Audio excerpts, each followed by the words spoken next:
Chapter 307. Do you know this cat? Yang Yi looked at Tang Mo. Although he felt that the cat was a little different, he didn't think too much about it. He didn't expect Tang Mo to know it. Yes, it's quite an interesting cat. Tang Mo didn't mention that he saw it at Uncle Kuan's place. He only mentioned how he met the black cat. Now that you mention it, I want to see that cat again. I want to take more photos in these 2 days, Yang Yi said. You can only stay for 2 days? Can't help it, I still have things to do over there. This time, I was invited by an old artist. Plus, there's a lot of trouble staying here. Tang Mo understood. The so-called invitation meant that Yang Yi only came to the conference because of the old artist who invited him. It wasn't just for the conference. During this period, those who came to the conference with other ideas would also try to use this opportunity to show their faces in front of Yang Yi. If Yang Yi liked them, those people's value would multiply overnight. Although Yang Yi looked like a university student, it was hard to tell his background, especially when he walked around the university in such an inconspicuous outfit. Actually, Yang Yi was only a few years younger than Tang Mo. He was almost 30. Yang Yi had an entertainment management company, Yixing Culture. The company's name was somewhat famous in the industry, but outsiders might not know about it.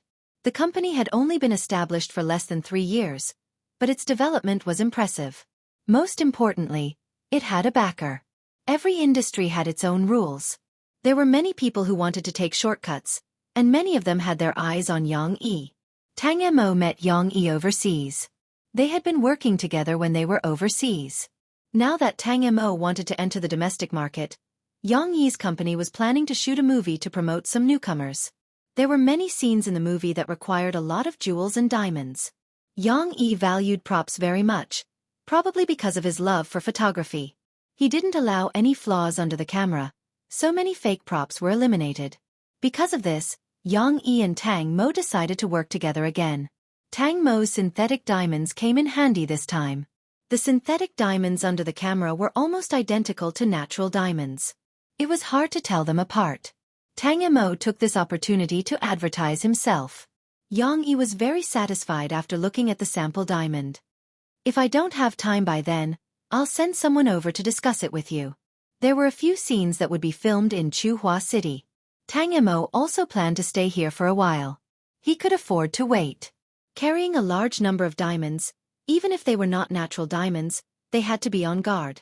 In the next few days, there would be another batch of jewelry shipped over. During this period of time, Tang Mo would stay in the old man's territory to be more secure. After finishing his discussion with Tang Mo, Yang Yi walked out of the restaurant with his backpack and hailed a cab to return to the hotel to rest.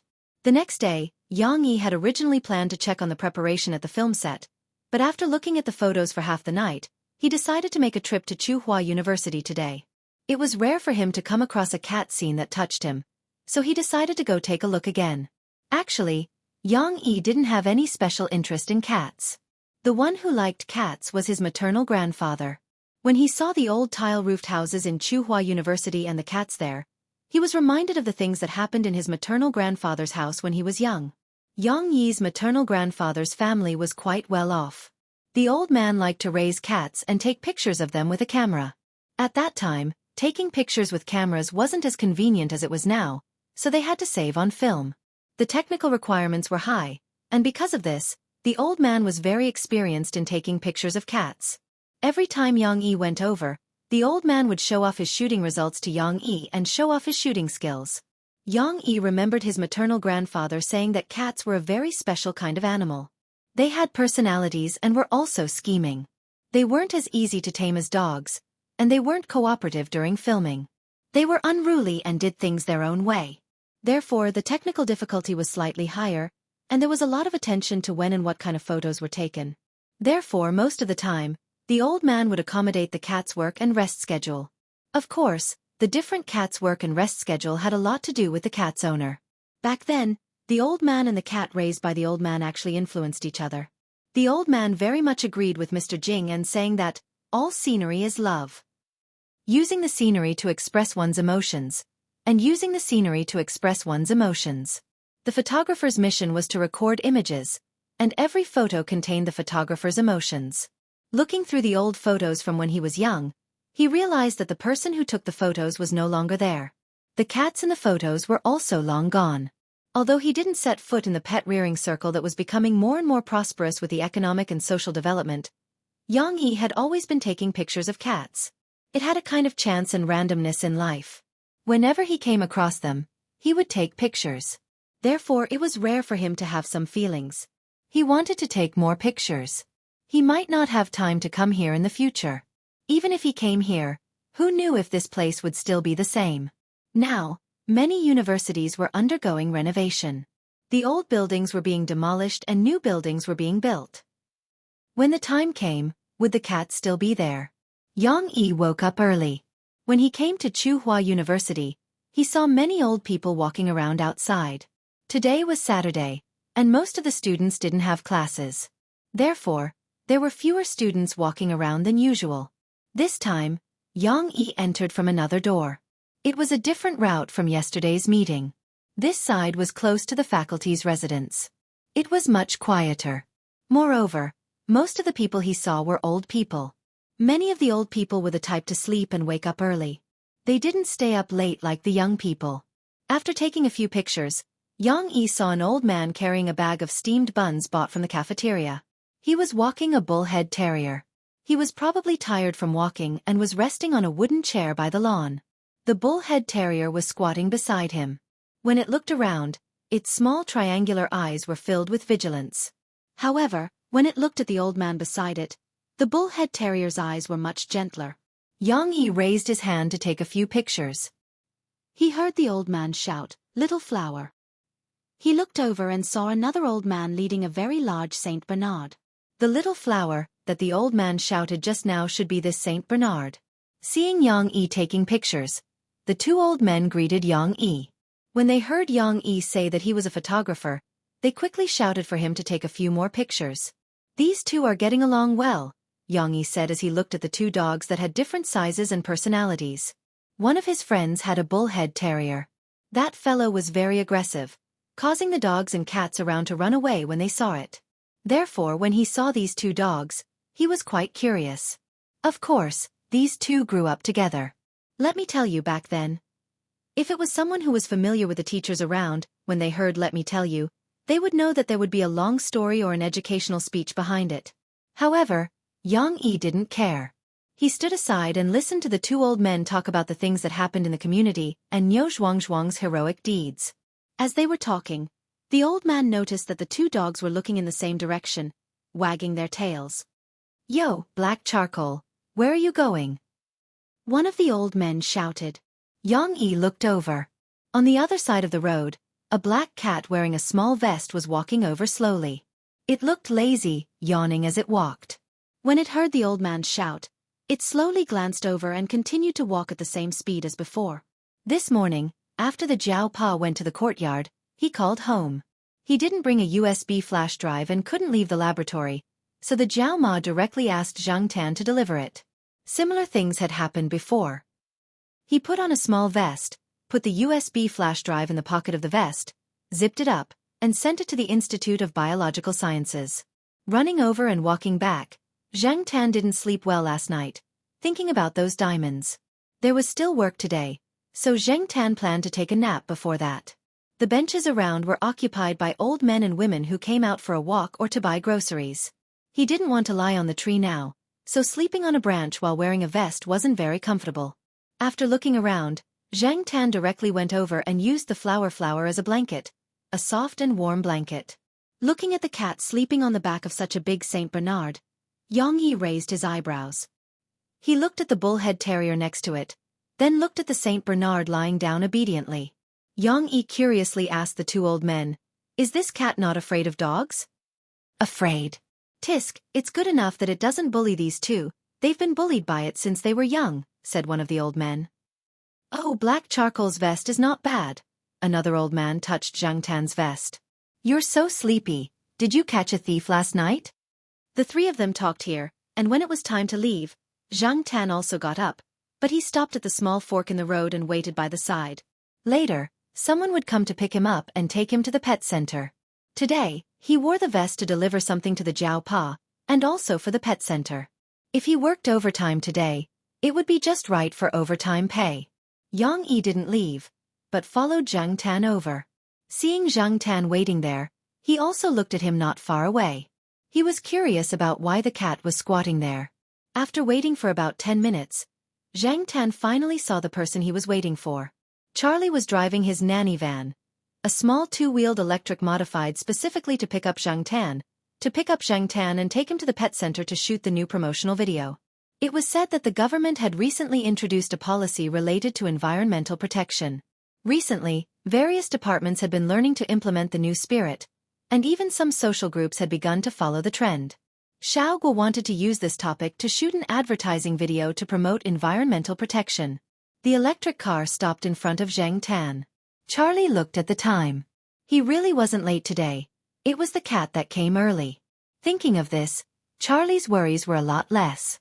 In the past 2 years, not only did Charlie have some understanding of Zhang Tan's temper, but he also knew a little about Zhang Tan's preferences. For example, he knew that this cat, whose breed was only worth a few dozen yuan in some butcher's markets but was very important in this team, didn't like things related to pets, including toys, food, most pet clothes, and so on. Instead, it was more interested in human things, such as computers, televisions, and game consoles. Once, Charlie even saw Bosqua put headphones on the cat so that the cat could listen to MP3 players. After seeing so much, he didn't find it strange anymore. The nanny on the set was dutiful and worthy of the salary that Bosqua gave him. Although the car and clothes didn't have the logo of the pet center, the kettle in Charlie's basket was printed with the words, "Obviously so pet center." Pet center? Didn't they say that this cat was raised by a teacher? Yang Yi thought. "Excuse me, is this cat yours?" Yang Yi walked over and asked. Chapter 308. At first, Yang Yi didn't understand why the other person had such a cold and distant reaction. After a while, he thought of something and took out a business card and handed it over. "I'm from Yixing Culture. I'm here to attend a photography conference." Charlie was still on guard. He didn't know what Yixing Culture was, but since it involved people in the photography industry, he could be considered to have crossed paths with them. So before he fully understood, Charlie still saw Yang Yi as a competitor. The business card Yang Yi gave was a relatively ordinary one. Yang Yi's specific position in the company was not written on it. The phone number was a spare phone number that Yang Yi bought in Chuhua City. Charlie didn't care after glancing at the business card. Out of courtesy, he didn't immediately throw the business card into the trash can. Instead, he put it in his pocket. He wanted to leave with the cat as soon as possible. Seeing that the other person didn't want to continue talking, Yang Yi didn't say anything. After the other person left with the cat on the small electric bike, Yang Yi thought about the scene just now. When the other person knew that he was a photographer, the obvious vigilance in his eyes made Yang Yi speculate a possible answer. He gave the business card out of curiosity. The movie he invested in also involved some cat scenes, but the cats in the movie had to be of expensive breeds. Yang Yi didn't consider the Black House cat. His original plan was to find some trained cats that had a bit of intelligence. When he saw the words Ming Ming Pet Center printed on the bag, he thought that if possible, it would be good to cooperate with such a pet center. It was just a spur-of-the-moment behavior of him. After asking someone to check the pet center, Yang Yi returned to the hotel and watched most of the commercials and videos that Xiao Gua and the others had shot. He didn't sleep the whole night, thinking about the videos. He suddenly had an idea, but this idea needed to be discussed with the person in charge of the pet center first. Yang Yi didn't have to wait long. The next day, he received a call from Xiao Gua. It turned out that after Charlie took Zhang Tan to the pet center, because the temperature in the room was a little high and it was a little stuffy, Charlie threw his jacket in the place where clothes were placed. The business card in the jacket slipped out at that time. At that time, no one paid attention to it, but when Xiao Gua went to put the clothes away, he found it. He picked it up and looked at it. When he saw the words Yixing Culture on it, he immediately became excited. Xiao Gua himself had made a lot of money from advertisements and videos, and had even rented a cat to a small crew to film a TV series. Naturally, he knew a lot about the professional and commercial circles, and Yixing Culture was one of them. He didn't know who this Yang Yi was, or what position he held in Yixing Culture, but since this company was involved, it meant that there was a potential business opportunity. Without caring about anything else, Xiao Gua immediately called Charlie over and asked him about what happened. Charlie didn't hide anything and told him everything. Anyway, it was only a matter of a few minutes. Looking at Bosque's unpredictable expression, Charlie's heart was pounding. Boss, is Yixing culture that awesome? Could it be that they were also shooting commercials? How does it compare to our studio? Charlie asked. In his heart, their studio was the best in the industry. Of course, this was only limited to the circle of cat commercials. Xiaogu knocked Charlie's head with the magazine in his hand. What do you know? The difference between our studio and theirs is like the difference between braised beef instant noodles and braised beef. Charlie was speechless. Wasn't this the difference between a loser and a Mr. Perfect? Looking at the 2 yuan bag of braised beef instant noodles on the table next to them, Charlie didn't say anything. Xiaogu pondered for a whole night, then woke up in the morning and made a phone call. After receiving Xiaogu's call, Xiaogu introduced himself and had a rough idea. When he was investigating the pet center, he had investigated a few key people in it. He knew what role Xiaogu played in the team. The two made an appointment. Yang Yi came to the pet center and walked around with Xiaogu. He also asked about Zhang Tan. However, Xiaogu didn't want to say too much when it came to Zhang Tan. After Yang Yi revealed his identity, he revealed some secrets. Zhang Tan had always been low-key. Although there were many people in the cat community who knew the name Black Sea, they couldn't match it. Also, Xiaogu deliberately hid Zhang Tan's real information. Since the big boss of Yixing culture was interested in working with them, Xiaogu decided to reveal some information to him. Yang Yi didn't immediately decide on the cooperation. He wanted to know more about the shooting. For this reason, Xiaogu invited Yang Yi to watch the next shooting. Yang Yi's heart had been itching for a long time. He really wanted to see how the photos were taken and how the cats performed. In the videos, many of the cats' performances were perfect, especially the black cat. Moreover, although he usually took some photos of animals, there was definitely a gap between him and a professional pet photography team. Just like his grandfather in the past, he was not good at taking photos of people and scenery, but he was good at taking photos of cats. Therefore, after leaving Chuhua for a while, Yang Yi flew back to the pet center for a new round of shooting. Zhang Tan was surprised when he saw Yang Yi. He remembered this person, but he didn't know why Xiaogu allowed him to watch. Normally, Xiaogu didn't allow others to enter the set, unless it was someone he truly trusted. But this person. Looking at Xiaogu's behavior, Zhang Tan felt that Xiaogu was treating Yang Yi with caution. It seemed that Yang Yi's background wasn't small. Zhang Tan wasn't interested in Yang Yi's background. His responsibility was to do a good job today. As soon as the shooting started, Xiaogu's caution was gone. He completely entered his usual state and ignored Yang Yi, almost forgetting about him. Yang Yi didn't care that he was left out. He paid attention to the black cat under the camera, as well as the other cats and dogs playing other roles. It had to be admitted that a professional team was better than others.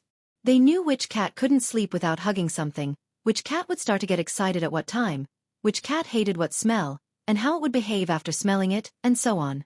Since the establishment of this team, they had a deeper understanding of the cats in the studio that were often in front of the camera. The shooting efficiency was high, and the results were satisfactory.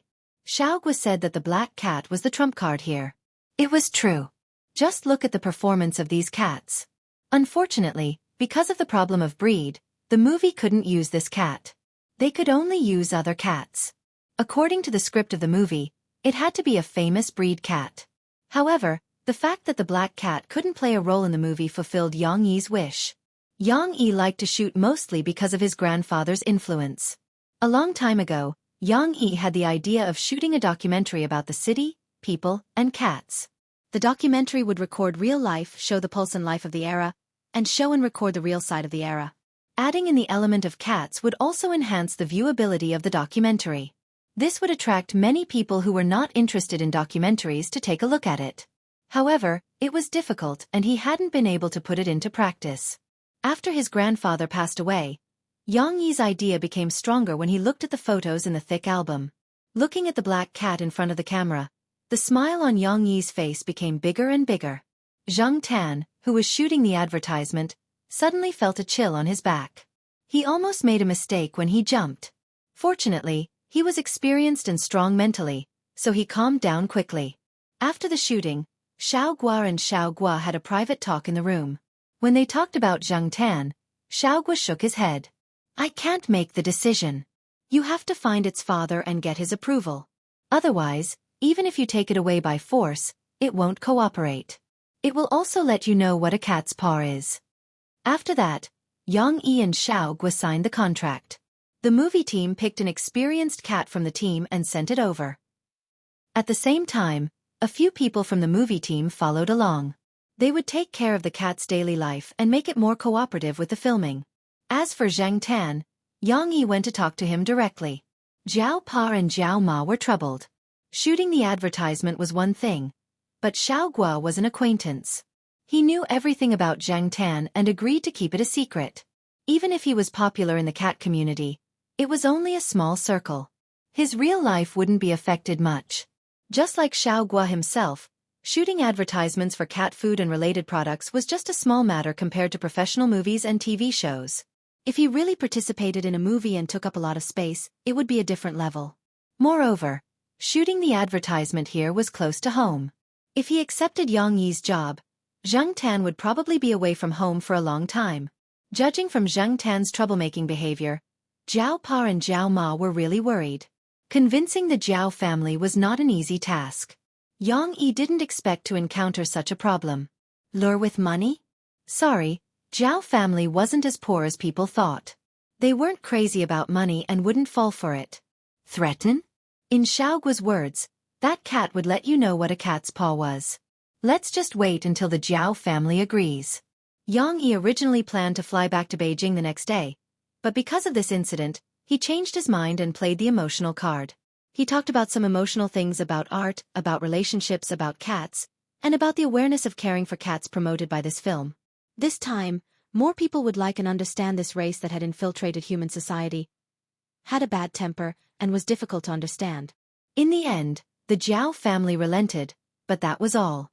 The final decision still depended on Zhang Tan's own opinion. After Zhang Tan agreed, Zhao Pa replied to Yang Yi and agreed to act. After Yang Yi ended the call, he looked at the sunlight outside the window for a while. Then, he picked up his phone and opened the photo album. There was an old photo copied over. In the photo, there was an old man smiling happily. On the old man's shoulder was a yellow and white house cat. The cat intimately leaned against the old man's head. It raised its chin slightly and looked at the camera with a hint of laziness. Some people said that the people in Beijing had the arrogance of the emperor, but also the enthusiasm of the Hutong. The cats in Beijing had the spirit of the Forbidden City, but also the ruffian spirit of the Sihiyuan. Chapter 309. Shooting wasn't something that could be done immediately after signing the contract. It still required a series of preparations, so Zhang Tan wouldn't leave for the time being. He would still stay in Chuhua City for a while. In order to let Zhang Tan better adapt to the shooting, Xiaoguo decided to transfer some people from the working group to help Zhang Tan. The so-called help to familiarize himself with the shooting location was that Xiaoguo thought that Yang Yi's team would probably use a similar shooting method after staying with the film crew for a few days. Therefore, Zhang Tan was taken to the pet center every day to face the familiar people, cameras, props, and so on in the studio. He was brought here for special training, so the people around him were very active. Zhang Tan didn't need to shoot advertising videos and pictures these days, so he was quite bored in the studio. If there was no privacy to eat, sleep, or even poop, Zhang Tan didn't mind letting Xiaoguo know what a cat's paw was. Therefore, when Xiaoguo returned to the pet center from the film crew and opened the door of his lounge, he found that the sofa cushion that he bought less than half a year ago was full of scars. Xiaoguo didn't lock the lounge these 2 days, and only Li Yuanba, Peanut Candy, and Zhang Tan could open the door by themselves. Zhang Tan often slept here, and Li Yuanba occasionally came over. Peanut Candy basically didn't enter the door. Among them, Li Yuanba had his own special place for lunch, the bookshelf. Only Zhang Tan slept on the sofa.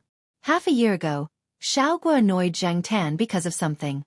In a fit of anger, he destroyed a sofa in Xiaoguo's place. Now, he destroyed the cushion of a new sofa as a warning.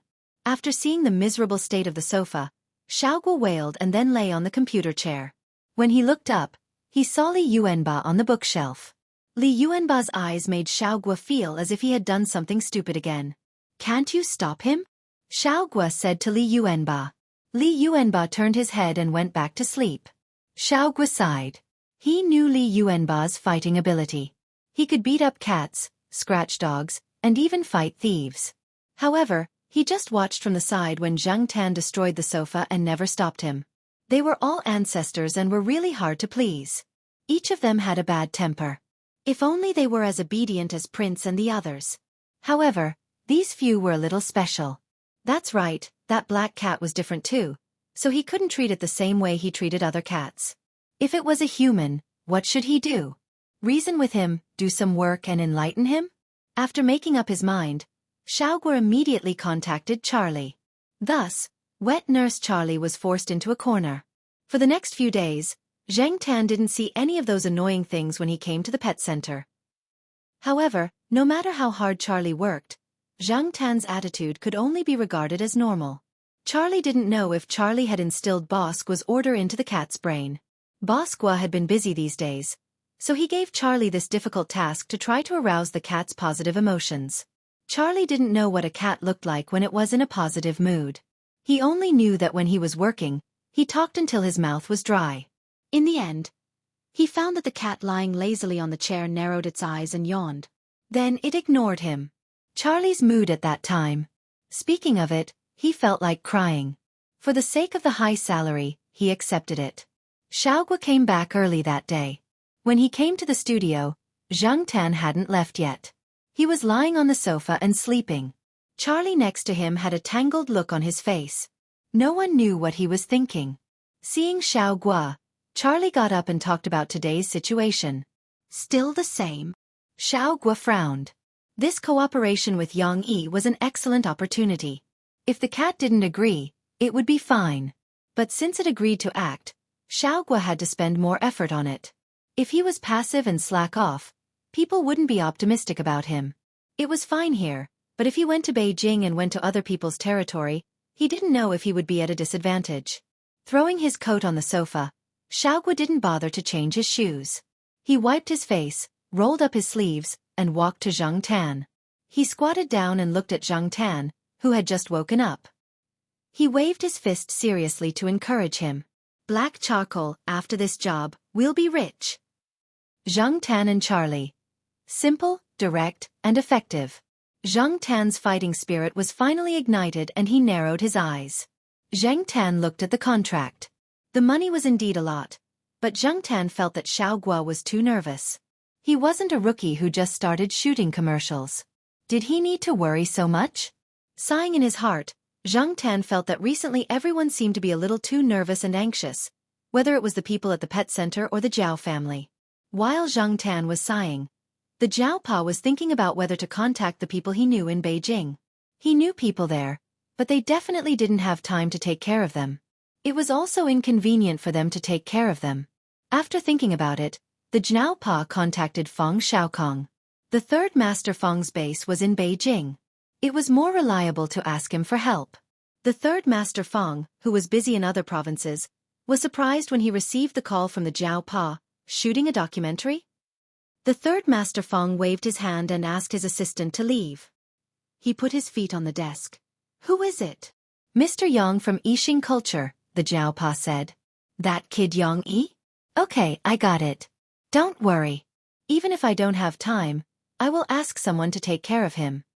The third Master Feng gave the Zhao Pa a phone number.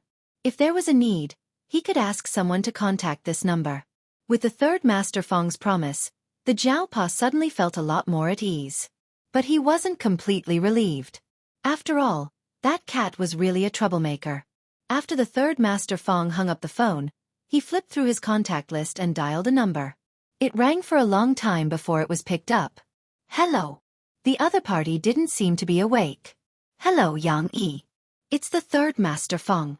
I heard that you are shooting a documentary about cats? Yang Yi was a little confused. He didn't sleep the whole night after organizing some materials. He went out again in the morning and only started to catch up on sleep when he came back at noon. He didn't expect to receive a call from this person. Oh, Uncle Feng. Yang Yi was of the same generation as Mao and the others. He wasn't very familiar with Feng Xiaokong. They had cooperated a few times in business in the past 2 years. He used to call Feng Xiaokong Uncle Feng like Mao and the others. Yes, that's true. What's the matter? Are you interested in investing? Feng Xiaokong had invested in many movies. Yang Yi was just casually mentioning it. He didn't expect Feng Xiaokong to laugh. Yes, but I want to ask, do you still need a role? I have a cat at home too. It's very smart. It's not much worse than black charcoal. Yang Yi paused for a few seconds. Third Master Feng had a cat at home? What he didn't expect was that unlike other people who recommended actors, celebrities, or relatives, the Third Master Feng only recommended his cat. Since Third Master Feng had asked, Yang Yi didn't immediately refuse. Instead he asked, "What's the breed of your cat?" "My cat is a crossbreed. It's not a famous cat, but it's very smart. It's much better than those famous purebred cats. Do you have internet there? I'll send you some photos." Feng Xiaokong took out his laptop, selected a few photos taken at home, and sent them over. He always thought that the smartest cat in the world, other than black charcoal, was his demi. If his demi wasn't good enough, what other cat was qualified? Crossbreed cats referred to cats with impure bloodlines. Yang Yi didn't plan to use many expensive purebred cats in the documentary. Basically, he was going to use house cats and crossbreed cats. Hearing Feng Xiaokong's words, Yang Yi was relieved. He opened the file he received and checked the photos. 10 seconds later. "How is it? Good enough, right?" Feng Xiaokong asked. "His eyes are sharp enough," Yang Yi commented. Feng Xiaokong didn't ask for much. He just wanted to make a cameo appearance as a souvenir for himself. After Yang Yi agreed, Feng Xiaokong immediately looked for an opportunity to ask his daughter for credit. Feng Mengmeng was happy, but she thought of another. "Dad, since our demi is participating, can we get Xiaomi to make a cameo appearance? I haven't seen Xiaomi in a long time." So, after Yang Yi slept restlessly for another hour, he received a call from Feng Xiaokong again. "Hello, Yang Yi. It's me, Feng San." "Yang Yi. I just wanted to ask, are you still looking for roles? I'll recommend another one. She's also a crossbreed. She's from the same family as our demi. She's called Xiaomi. She's just a little dumber than our demi.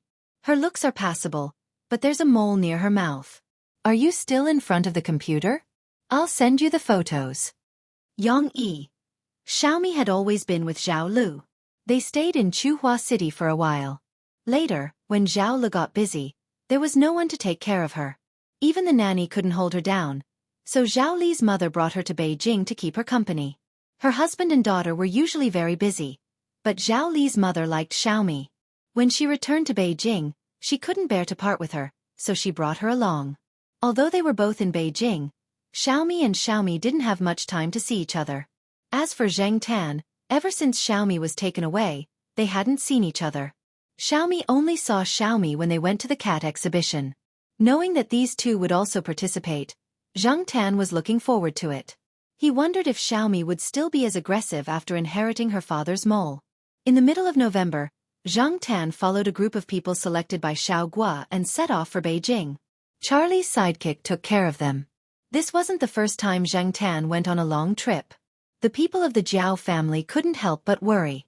Zheng Tan's ears were about to grow calluses from all the reminders he had heard.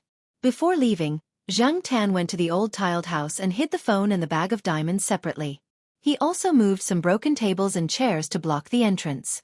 This way, he wouldn't be afraid of other cats entering. They didn't have the strength of Zheng Tan. Yang Yi had already arranged a place for them to stay. There were also some other staff members of the film crew there. These people were very curious about Zheng Tan.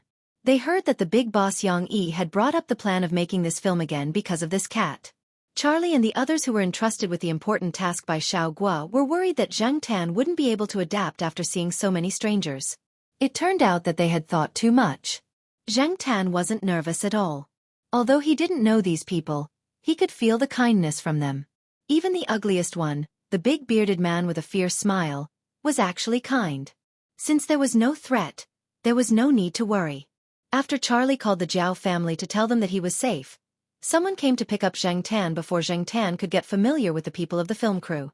It was Feng Xiaokong's people. After going downstairs, Zheng Tan glanced around and his gaze fell on the silver private car. "Black charcoal, over here." Fong Mengmeng opened the car window and waved at Zhang Tan. Chapter 310. Demi still looked the same as when Zhang Tan saw it at the cat show. It still did not have much of an expression and seemed to be indifferent to the people and things around it. Only when it looked over did its eyes widen a little, and its pupils dilate a little. This made it look a little less sharp than usual. As for Xiaomi, this was the first time Zhang Tan saw it after it was taken away. The pattern in his impression and the mole that was the same as its father's made Zhang Tan recognize these two features. Unlike Demi, this was the first time Xiaomi saw Zhang Tan after it left. When it looked at Zhang Tan, it was a little confused. Zhang Tan did not know if this guy still remembered him. Xiaomi's line of sight followed Zhang Tan. It probably felt that the space was too small, so it squeezed Demi beside it. Demi slapped its head, but it did not care. It continued to squeeze and its head was slapped again. The two cats were squeezed by the car window, so Zhang Tan could not enter. It was the driver in front who called out to Zhang Tan and jumped in through the front window. Zhang Tan had never seen the driver before, but from his conversation with Charlie, he knew that this was the person that Feng Xiaokong mentioned to take care of the cats in Beijing. Since they had informed him in advance, Charlie was relieved. After watching the car leave, Charlie reported Zhang Tan's whereabouts to the people in Chuhua City. This was what his boss, Xiao Gua, and Professor Jiao had instructed him to do. On the other side, Zhang Tan, who had jumped into the car, sat in the front passenger seat. Fong Mengmeng and the two cats were in the back seat. There was another person that he did not know. She was sent by Fong Mengmeng's mother to take care of the children and cats. Zhang Tan noticed that Xiaomi was wearing a leash, and the other end of the leash was in the hands of the woman that Zhang Tan did not know. Xiaomi's cat tag was hung on a buckle of the leash. It was made quite delicately. The leash even went under Xiaomi's forearm so that the cat's neck would not bear all the force when the leash was pulled. However, most of the cats that used this kind of leash were more active. Demi was not like that. Just as Zhang Tan had guessed, Xiaomi was prone to hyperactivity. It was completely different from Demi's calm and steady nature. After Zhang Tan got into the car, Little Me was very curious at first. From time to time, she would get close to him and sniff. It was unknown whether she had remembered or felt that Zhang Tan was not a threat, but she kept walking around. She even raised her paw to touch Zhang Tan. She kept moving around in the back seat until Fong Mengmeng forcefully pressed her against the car seat. Even though she was lying down, Xiaomi didn't stay idle. She rubbed around and played around, wagging her tail. Who did she take after? Even peanut candy wasn't like this back then, right? Another thing that made Zhang Tan unhappy was the difference in size. From Zhang Tan's point of view, peanut candy was 1 generation younger than him, and Big Rice and Little Rice were 1 generation younger.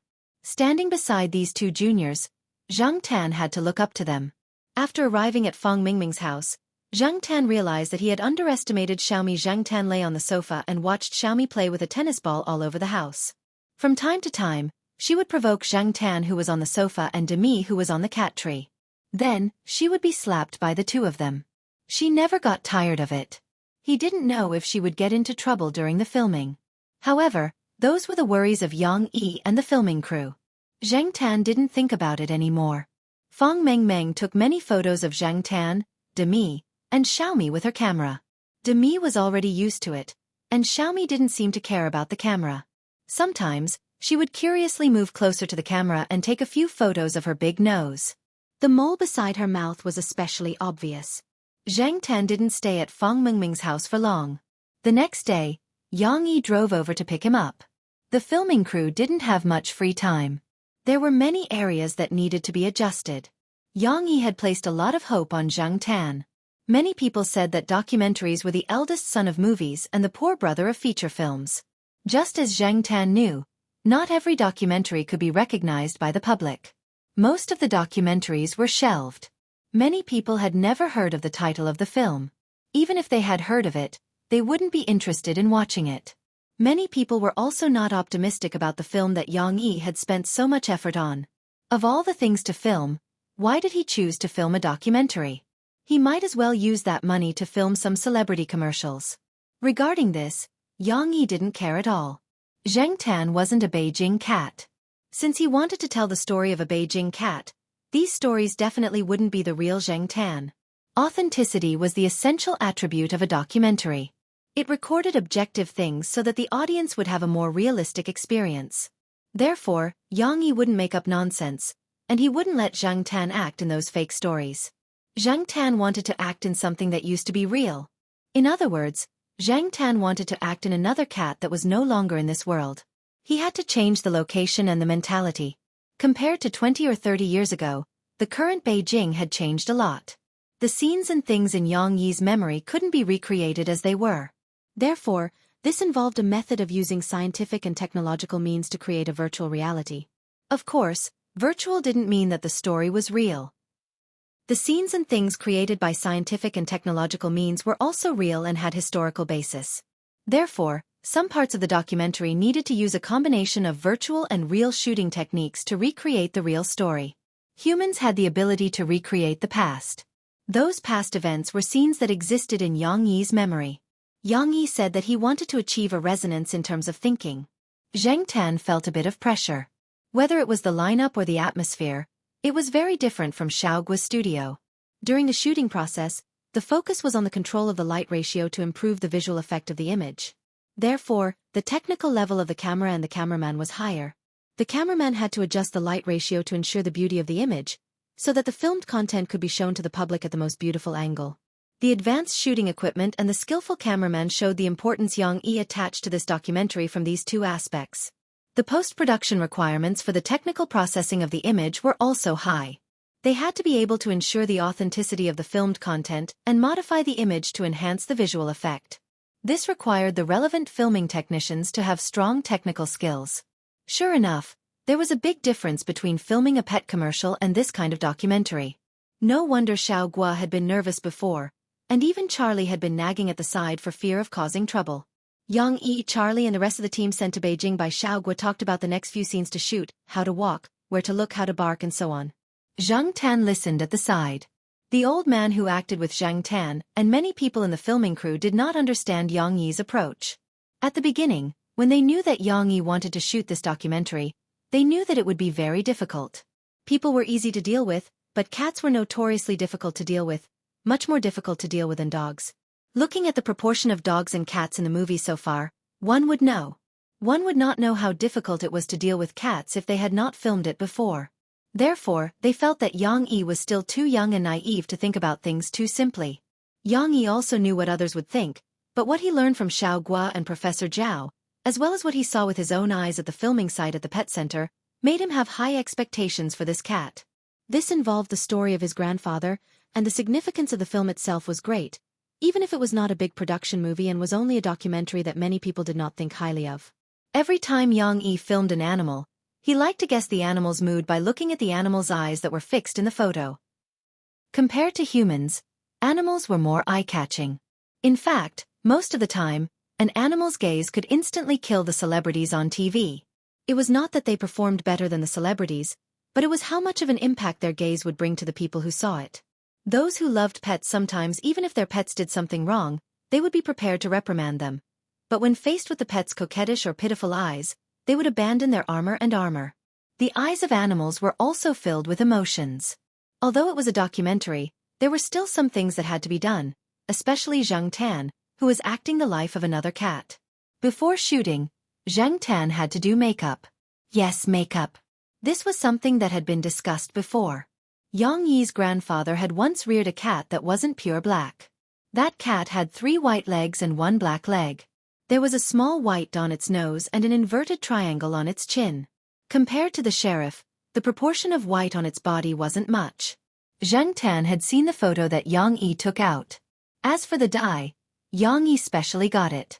It was said that it was harmless, edible, and could be washed off. For this reason, Jiao Pa specially took some for testing. After getting the results, he agreed.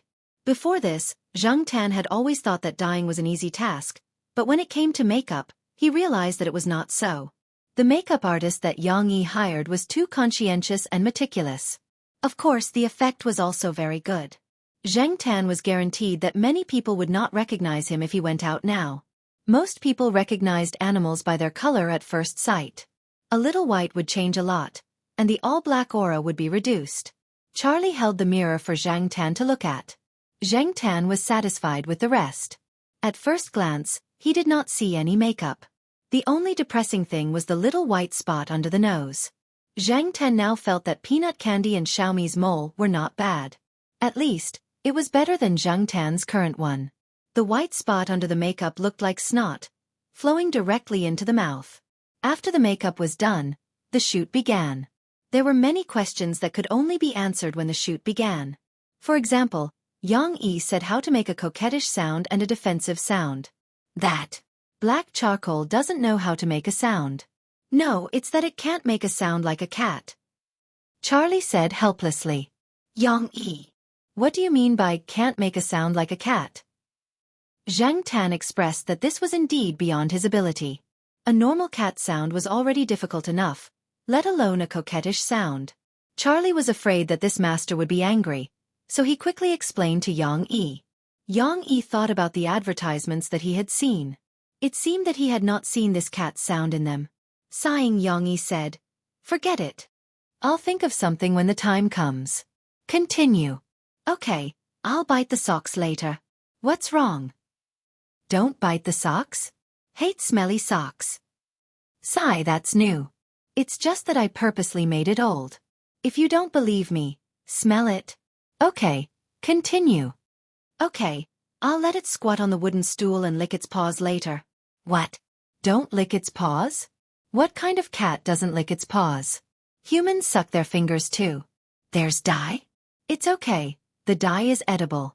I've eaten it before. Or I'll let it lick the paws that don't have any dye. Okay, continue. After a day of shooting, Charlie and the crew were sweating profusely. Zhang Tan was not much better. Yang Yi was too demanding. The director did not feel that there was anything wrong, but Yang Yi was not satisfied. If one thing went wrong, he would reshoot. He probably wanted to have a high degree of overlap with the scenes in his memory. Chapter 3:11. As for Zhang Tan, before he came, the Jiao Pa had told him that he had to play dumb. What did he mean by when necessary? For example, if he didn't want to shoot a scene, if he didn't want to work with someone, if he wasn't used to the place, if he didn't feel well, or if he needed to pee, he could play dumb and pretend that he didn't know how to act. He could just roll around on the spot. After all, he was a cat. How much could the filming crew ask of a cat? The troublesome things could be dealt with by the crew. Xiaogu didn't send so many people over just for show.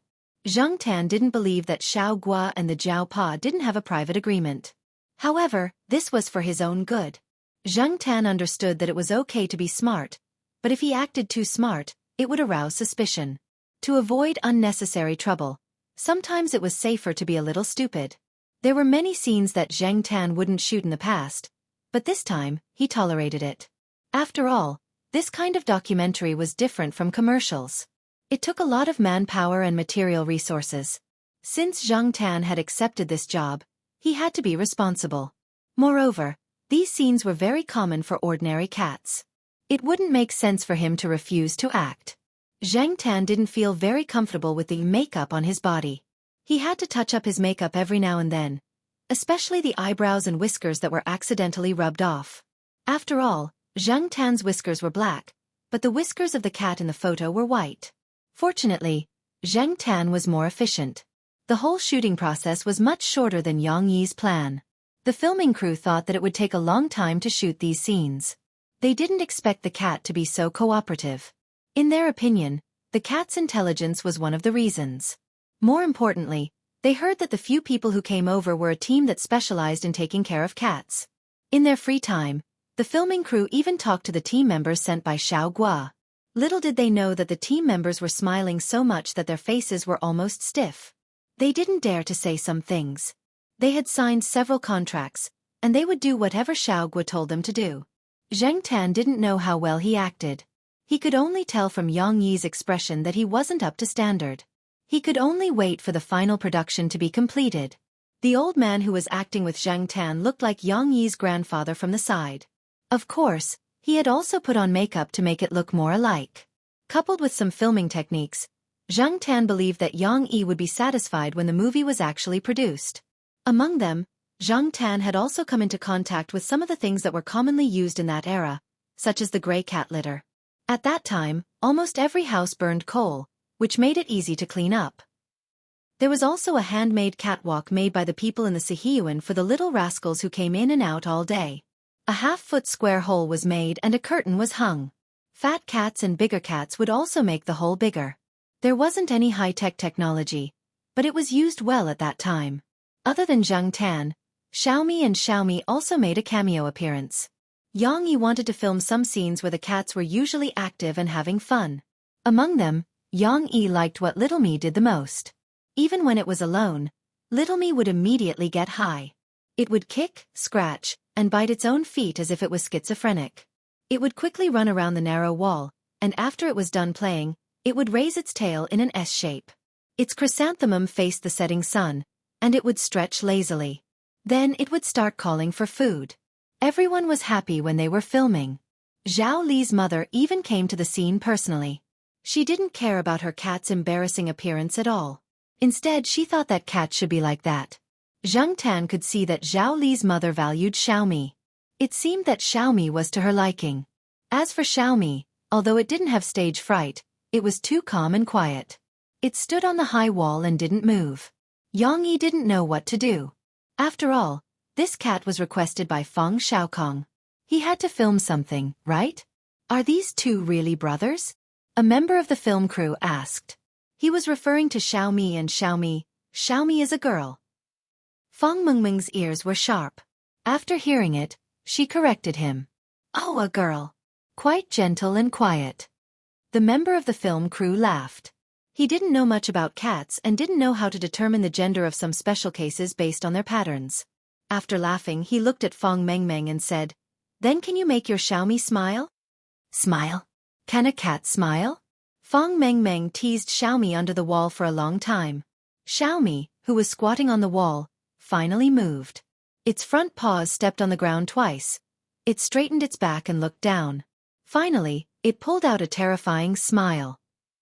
All the members of the film crew who were watching, "Damn, so scary."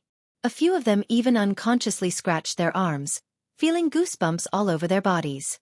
Feng Mengmeng didn't think much of it. Xiaomi was usually more natural in front of people it was familiar with. Once it was unnatural, it would either have facial paralysis or this kind of expression. It was even worse when it was in a bad mood. Feng Xiaokong knew this very well. Now, Xiaomi probably felt that there were too many people it didn't know under the wall. The atmosphere was a little dull. It wasn't as active as Xiaomi and didn't usually take the initiative to stretch out its paws. Feng Mengmeng teased it for a long time but didn't see it stretch out its paws. Feng Mengmeng could only judge its emotional changes through its facial expressions. Of course, it wasn't really Xiaomi's smile just now. It was just a change in its face and mouth that made it look like a smile. However, this was the only way to continue. Okay, that shot just now was good. Every cat is different. If we want to shoot something new, we need to shoot something unique. Yang Yi was quite satisfied. At least they shot something new. At the same time, they could explain it to Feng Xiaokong. At the end of the shoot, Xiaomi was taken away by Zhao Li's mother. Before they left, Zhang Tan heard Zhao Li's mother talking to the people beside her about Xiaomi. She was glad that she brought Xiaomi back. Otherwise, she would probably be depressed if she met a cat like Xiaomi. As for Xiaomi, Feng Mengmeng was even more glad that she chose Xiaomi. Xiaomi was too troublesome. Her Xiaomi was more obedient. Perhaps to some people, other people's cats were always good. However, even if they praised other people's cats, in the hearts of cat owners, their own cats would always be the first. No matter if it was a mischievous person or a taciturn person, they would love their own cats. This documentary didn't only talk about Zhang Tan's grandfather. The filming crew also went to interview some other people. Although the latter interviews didn't talk about Zhang Tan couldn't leave yet. Some scenes might have to be res hot. Zhang Tan had to stay for a while, just in case. Therefore, Zhang Tan followed them to see the people who were being interviewed. The first person they went to was an old writer's house. Both the old man and the old lady were there. The interview was more realistic. The filming location was at the two old people's house. Their children were often not around, so the two old people raised a cat. It was a white field cat. When it saw Zhang Tan, the cat was very curious and vigilant. It hid around the old man and the old lady and stared at Zhang Tan. Zhang Tan walked around the house. The cat didn't have any reaction. It only stretched its neck and stared at Zhang Tan. When Zhang Tan came to its cat nest and approached its cat rice bowl, the cat's fur stood up. It rushed over, arched its back, and waved its paws at Zhang Tan and growled. "Hey, don't worry. That black cat won't fight." Xianxia comforted the worried old lady. Then, he asked the two old people when they could start. After Zhang Tan left its rice bowl and cat nest, the cat immediately ran back to the old man and the old lady. The two old people had been interviewed countless times. Therefore, they could handle this kind of situation calmly. The director wouldn't deliberately ask them to do what they wanted. When the old lady was reading and cooking, when the old man was writing, when he was listening to the radio, and the cat's reaction were all filmed. When the old man was writing, the cat would jump on the desk and cause trouble. It would step on the old man's paper and couldn't be pushed away. If it was pushed away again, it would directly lie on the paper. It would only get up slowly when the old lady called it. The old man wasn't angry. He smiled and scratched the cat's chin with the end of the pen. "This guy is very arrogant. When I sit here, it comes over to bully me. Wife. My wife doesn't say anything about it. Instead, she asked me to write some articles to praise it." Looking at the old man's face, he didn't feel wronged or angry at all. Instead, he was very happy. The old man said that the literati in the capital liked to raise cats. He also gave a few examples of writers of the same generation. Under the literati's pen, the cats in the capital were somewhat like young masters who were spoiled in every aspect. Although most of them went from catching rats to eating, drinking, and playing in high-rise apartments to pets, they still had a sense of manliness in their bones. They didn't care if the person they were facing was a literary expert or a small citizen. What were the morals of Chu Hua's cats? Zhang Ten thought about the few cats he knew. Thinking about it carefully, it seemed that the few cats he knew were somewhat special. Perhaps they were representative of Chu Hua's cats. In addition to the current cat, the old man also recalled the cats he had raised in the past. The old lady also took out a photo album and showed it to everyone. During the interview, the two old people were often immersed in their memories. Sometimes, they would quietly think, as if they forgot that there were people filming the interview around them. There were several times when there was silence. However, neither Xianxia nor the other people in the film crew turned off their phones or interrupted them. There was no impatience on their faces. Before coming, Zhang Tan had been told by Charlie about this situation. It was probably Xianxia's instructions. Every time after the silence, the old man's words were more vivid, very real, and very lively. When talking about the last cat, the old lady's eyes turned red several times. That cat had accompanied the two old people for more than 10 years and had died of old age. The filming crew then went to interview a Chinese art master. During the interview, the old man even took out a painting full of cat footprints. At that time, the old man was painting a fish. In the end, his cat jumped on the table and caused trouble, leaving ink prints everywhere. After that, the old man fixed the painting, framed it, and collected it. When the guests at home talked about related topics, the old man took out the painting to show off, saying that his cat was quite talented in art. Zhang Tan also went over to take a look at the painting. Needless to say, it was quite artistic. As expected of a master of Chinese art. Just like in the movie about Tang Bohu, he could always turn something rotten into something magical.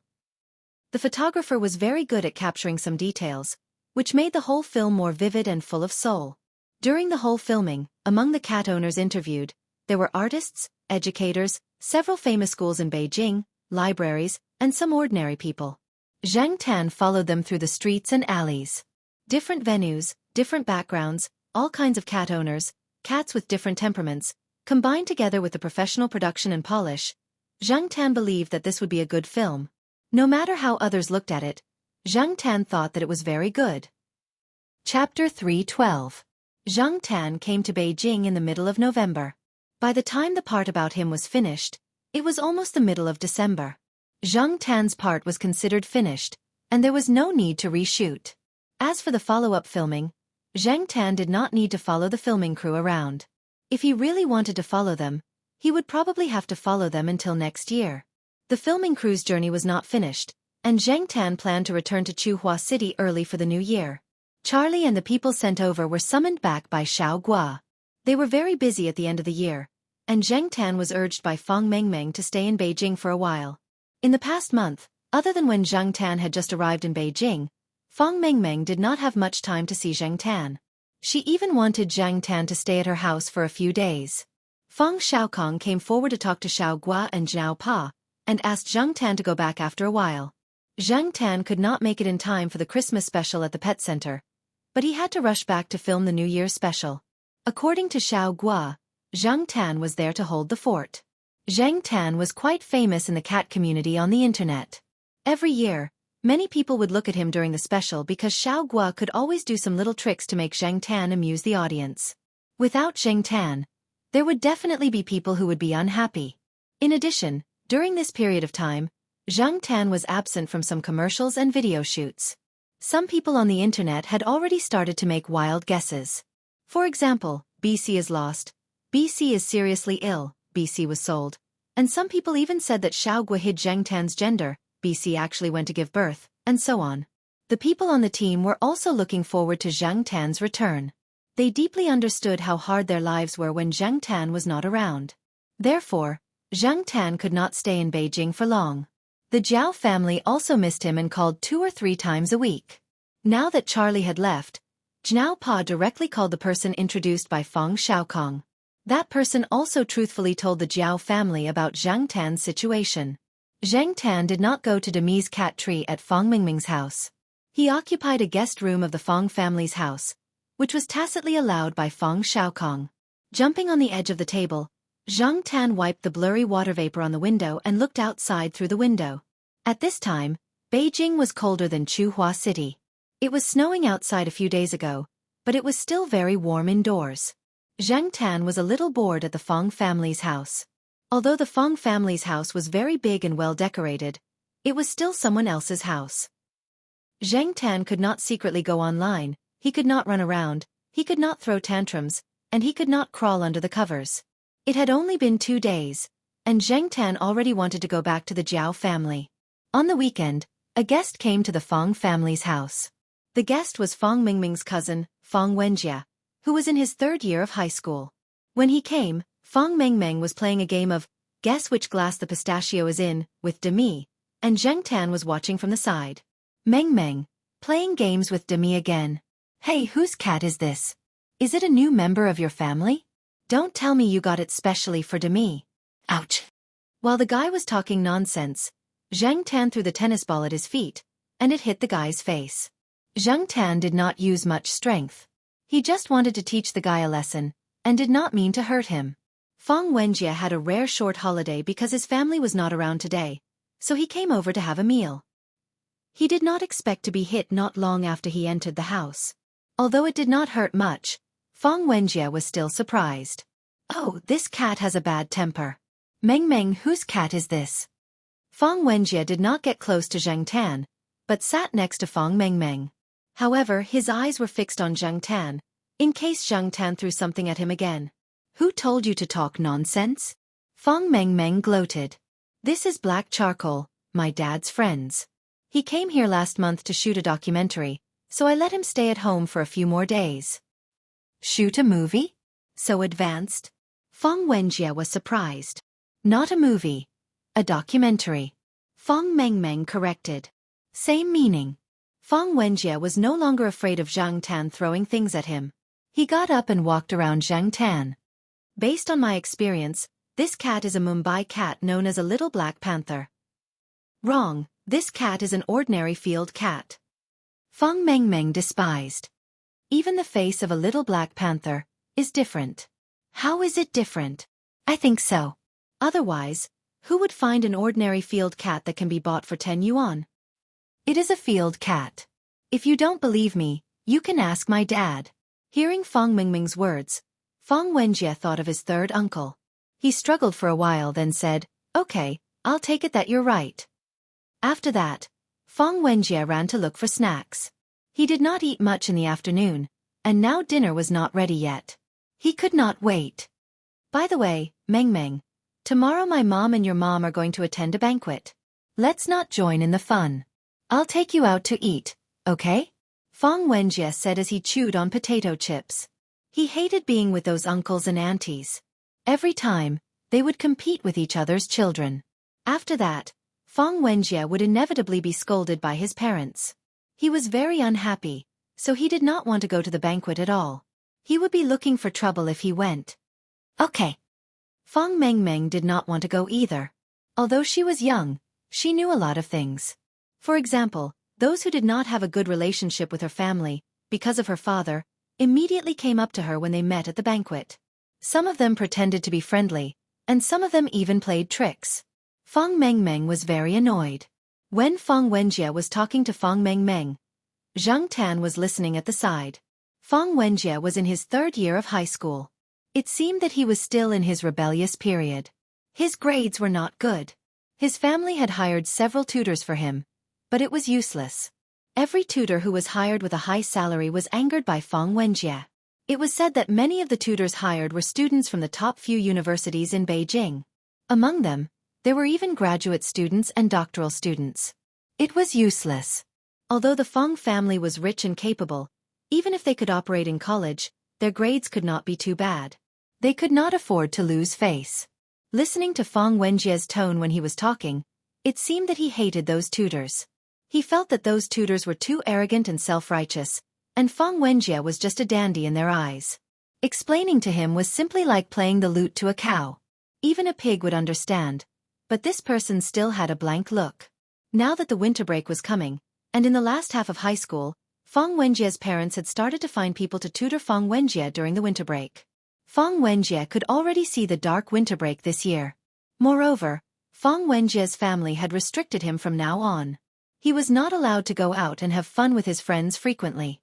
His pocket money was limited, and he was even cut off from the internet. Thinking that this kind of life would continue for another half a year, Feng Wenjie felt that his vision was dark. Just the last half a year. After that it will be easier. Feng Mengmeng said. It's easy for you to say that.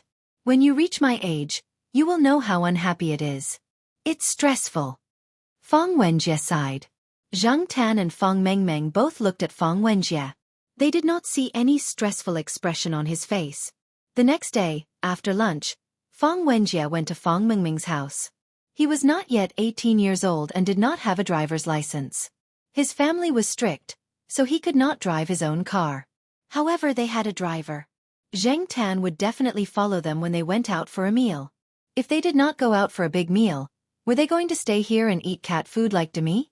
Zhang Tan would not do that. Therefore, Zhang Tan decided to follow them out for a big meal.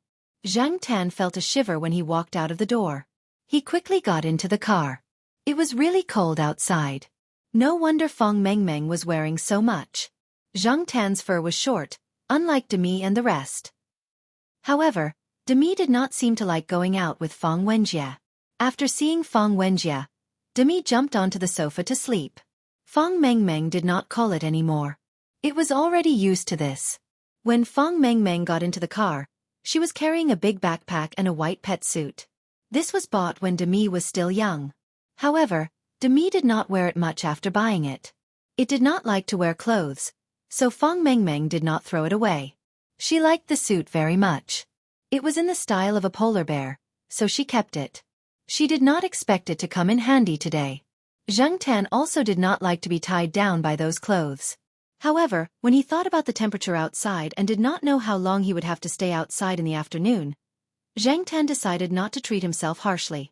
He let Feng Mengmeng put on the white clothes that looked very warm. There was also a hood on his head. After putting it on, Zhang Tan looked at himself in the rearview mirror. The clothes looked a little silly. Feng Mengmeng even took a few photos. Feng Wenjie sat in the front passenger seat and laughed. It was still early. Lunch had not been long ago. They would not go straight to eat. Before that, they had to go to the bookstore. Feng Wenjie wanted to buy a few reference books. His mother had listed them for him. He could not refuse to buy them. Feng Mengmeng was not against going to the bookstore. Instead, she was looking forward to it. Children who did not need to buy reference books, practice books, and practice questions were good. The driver was sent away by Feng Wenjie. The bookstore was very close to the place where they had lunch. There was no need to keep the driver waiting. After lunch, Feng Wenjie would call the driver to pick them up.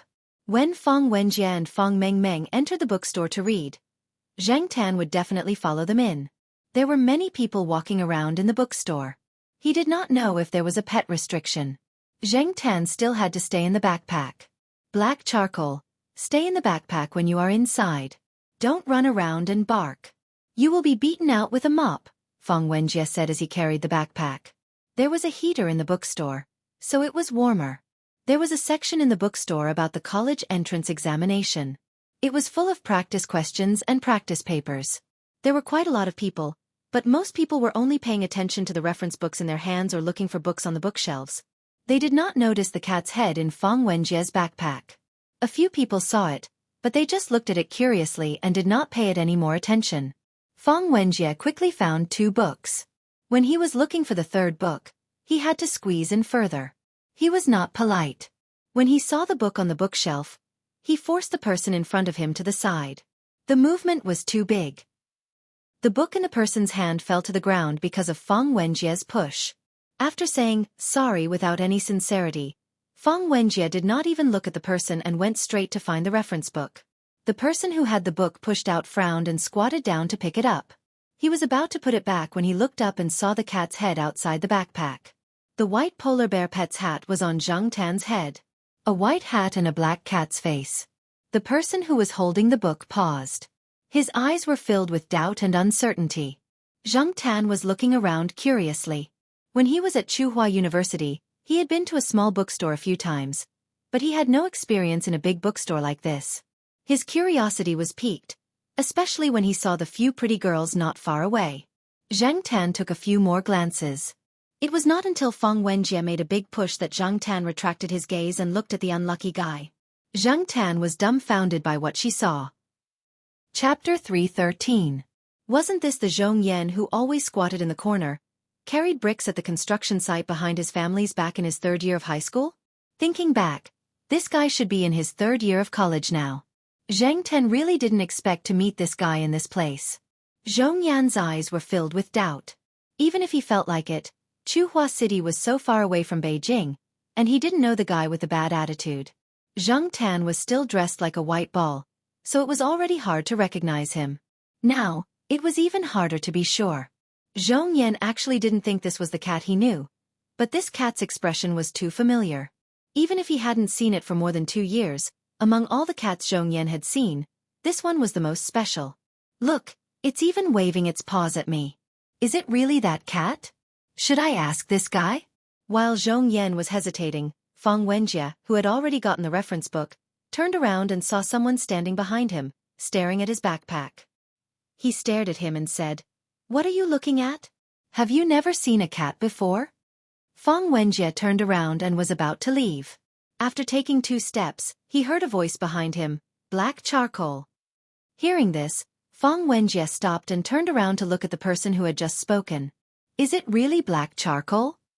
Zhong Yan's eyes lit up, and the annoyance from the book being pushed away dissipated. You know it. Feng Wenjie was puzzled, and raised his hand to point at the backpack behind him. Yes, but isn't it in Tsinghua City? Zhong Yan wondered if this cat had been sold to Beijing, but didn't they say that this cat had someone backing it when they were at the construction site? Hearing Zhong Yan say, Tsinghua City, Feng Wenjie lowered his guard a little, but he wasn't sure. He took out his phone and called Feng Mengmeng, asking her to come over. The bookstore was too big, and there were too many people, so it was easier to contact her by phone. However, even a Jiao family might not be able to recognize all the people Zheng Tan knew. Many of the people he met while walking around didn't even know the Jiao family, let alone Feng Mengmeng. The 2 Fangs could only determine if they were acquaintances through Zheng Tan's attitude. Feng Wenjie's plan this afternoon was to buy some books and then sleep in the bookstore. It was too cold outside and he didn't want to move. When it was time, he would go straight to the restaurant to eat. Now that he met Zhong Yan, he was bored and wanted to talk to him. He was curious how Zhong Yan knew the black cat. As for Feng Mengmeng, she left after coming over. She had found a few books that she was interested in and wanted to read them for a while. Feng Wenjie immediately rushed over and occupied 4 seats before the others sat down. He used his bag and books to occupy the empty seats. Zhong Yan came with his friends today. When he was a freshman, he worked part-time in a fast food restaurant and made 2 friends. They were from different schools. The person who came today was one of them. The other one had graduated this year. Zhong Yan's tutoring job was also introduced to him by this friend. In the morning, he would tutor a third-year student. In the afternoon, Zhong Yan and his friend, who was also a part-time tutor, would come here to look for tutoring books for third-year students. Many people said that the college entrance examination was not a fair platform and was full of regional discrimination. Zhong Yan didn't care. He had already passed the exam. Taking the tutoring books for third-year students was just to tutor another third-year student. There were also differences in the college entrance examination system in different provinces. The types of questions, policies, preferences, and so on all had to be studied. After 2 years of tutoring, he wasn't used to it in the first year. However, it was much better in the second year. Zhong Yan was never a rigid person. He knew how to be flexible and could solve the problem. His reputation was good and the parents were willing to give him money.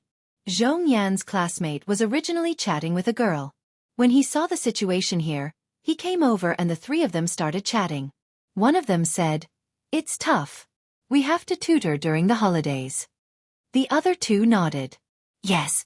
Every time we tutor, those students look at us as if we are their enemies." Zheng Tan listened to them talk. From their words, he knew that Zhong Yan didn't go home after coming to Beijing. He also earned his own tuition and living expenses. It seemed that his relationship with his family was still at a freezing point. No wonder he hadn't seen Zhong Yan in Chuhua for 2 years. Fang Wenjie was quite excited when he heard that Zhong Yan was a super dark horse during the college entrance examination. He directly flew from the ordinary level of the class to the top 3 of the school. He slapped some people's faces loudly. He felt that a creature like a dark horse was simply a beast that pretended to be pretentious and slapped people's faces. Even Zhong Yan was more pleasing to the eye. Although Zhong Yan didn't talk about his own matters, he would still meet his high school classmates in Beijing. Those who were close to Zhong Yan had more or less heard about it. Therefore, when his friend mentioned it, Fang Wenjie was excited. He couldn't stop the topic. As Fang Wenjie chatted, he pondered in his heart. His mother was currently looking for a tutor during the winter break. Instead of finding someone he didn't like, it would be better to just let Zhong Yan and the others go over. When he was bored, he would have someone to talk to. When he was chatting just now, Fang Wenjie felt that Zhong Yan and the others were quite interesting. They weren't like the tutors his mother hired before, who always had arrogant expressions like, "I'm a genius. My words are more correct than the reference answers in the reference books. You have to listen to whatever I say," and so on. Although those people rarely showed it on their faces, Fang Wenjie could see that they thought that way in their hearts. Fang Wenjie also raised his own thoughts. He wasn't joking. He was serious. "Forget about me. I can fool the servants. If you really want a tutor, you should find Zhong Yan. This guy is at least from Beijing University. Moreover, Zhong Yan doesn't go home during the new year. He has time," Zhong Yan's friend said. He could see that Fang Wenjie's family conditions were good. Although he would definitely make a lot of money if he took on this job, he also knew that the better the family conditions, the more the parents valued the school. Therefore, he could only politely decline to avoid being kicked out by the parents when the time came. "Don't go home? That's just right. Zhong Yan, you don't have to take on other tutoring jobs during the winter break. Don't worry, my mother is absolutely generous with the money." Fang Wenjie's words were not wrong. His mother was indeed very generous to tutors. In addition to the remuneration agreed upon at the signing of the contract, she also gave out red packets from time to time. The money in the red packets was definitely not much less than the remuneration in the contract. This was also one of the reasons why Fang Wenjie was very displeased with those tutors. How could they have the face to receive red packets when they didn't produce results? Therefore, Fang Wenjie had an excuse to find fault with those tutors. The last tutor was directly scolded away by him. After all, most intellectuals were thin-skinned. Zheng Tan felt that the people of the Fang family were very unreliable on the surface, but in fact, that was not the case. Fang Xiaokong was an excellent example. And as Fang Xiaokong's nephew, Zheng Tan did not think that Fang Wenjie was a stupid person. Take the matter of hiring a tutor as an example. Fang Wenjie did not impulsively send out the invitation. The so-called pleasing to the eye was naturally one of the reasons. Another reason was that when they were chatting just now, Fang Wenjie's seemingly casual and hot-headed complaints were mixed in with a few learning questions. These questions were all solved by Zhong Yan in a simple and straightforward way that was easier to understand, which made Feng Wenjie very satisfied. Feng Wenjie never felt that he was stupid. He felt that it was very difficult for him to understand the things that those senior tutors said before, mainly because every time those people opened their mouths, they used a lot of professional jargon. If they said it bluntly, it would make them lose face. Would it kill them to be more vulgar? Was there really such a clear distinction between elegance and vulgarity?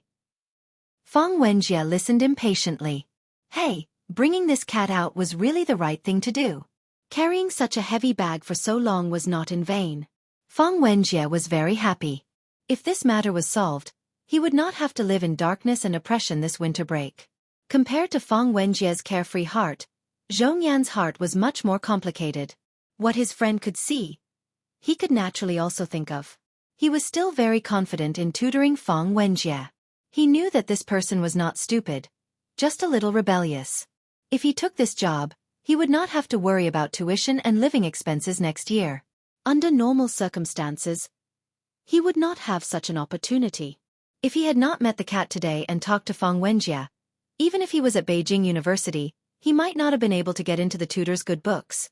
It could be seen from the disdain in Feng Wenjie's eyes when he talked about his previous tutor. Glancing at the black cat on the chair next to him, who was dressed like a polar bear and stretching its neck to look at something, Zhong Yan thought for a moment. It seemed that every time he met this cat, his luck was good. Meeting an old friend in a foreign land. Zhong Yan could finally understand the reason why the ancients put this as one of the 4 joys of life.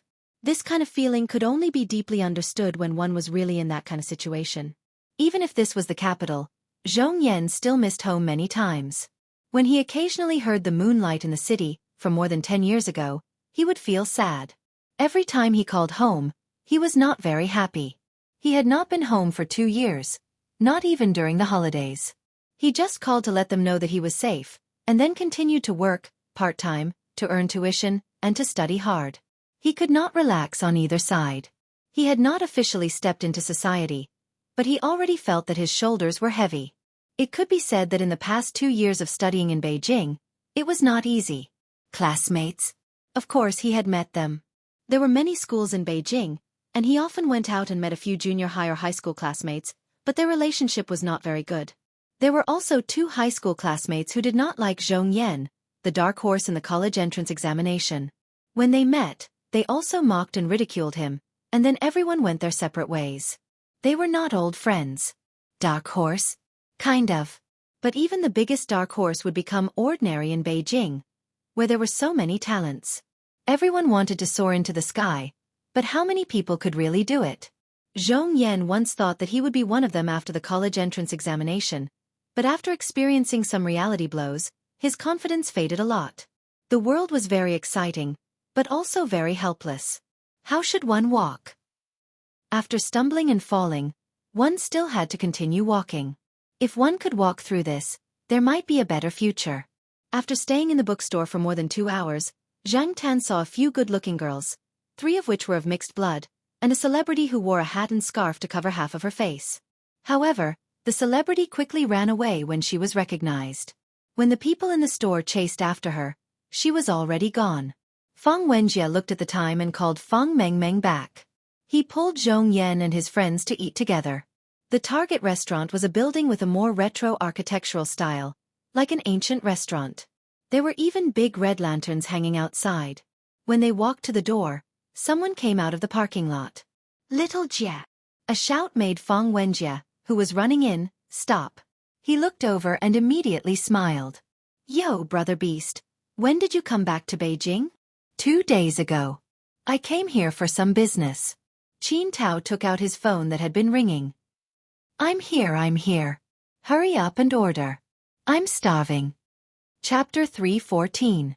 Zhang Tan was originally nestled in his backpack, but when he heard Qin Tao's voice, he poked his head out. He was still wondering why this guy was here when he heard the latter part of Qin Tao's sentence. No matter when or where, Qin Tao always had a funny look on his face. He couldn't take any medicine well. 2 minutes later, Qin Tao and Mao were laughing so hard at the entrance of the restaurant that they couldn't even straighten their backs. The people passing by the entrance looked at them as if they were crazy. No, it was the 3 of them. There was another person who came out with Air Mao. Zhang Tan didn't know him, but he seemed to have a good relationship with Air Mao and Qin Tao. No matter how thick-skinned Fang Wenjie was, he couldn't help but feel embarrassed when so many people stared at him strangely. His level was far below Air Mao and Qin Tao's. As for Fang Mengmeng, she had already taken a few steps back when Qin Tao started laughing. She separated herself from Fang Wenjie and looked elsewhere to show that she wasn't with these jokers. Zhong Yan and his friends were a little embarrassed. They didn't know how to react. Their skin hadn't been worn out yet. Qin Tao and Air Mao came to Beijing to attend a friend's wedding. They came here 2 days in advance for the gathering, but they didn't expect to meet Zhang Tan and the others today. They also saw Zhang Tan wrapped in a jacket that didn't match his style. "I say, Black Coal, how did you get yourself into this?" As Air Mao spoke, he reached out and tugged at the bare ears on the polar bear hat. With his other hand, he took a few photos to show to his wife and Lulu. And he would also buy some new clothes for Black Rice. Zhang Tan couldn't be bothered with these two, but he was puzzled.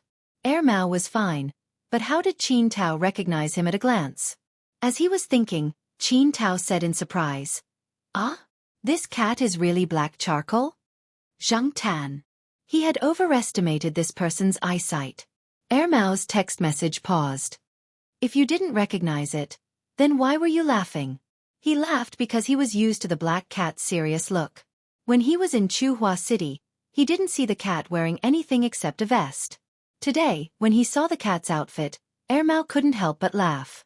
It was like seeing a strong man wearing a doll's outfit. The contrast was too big.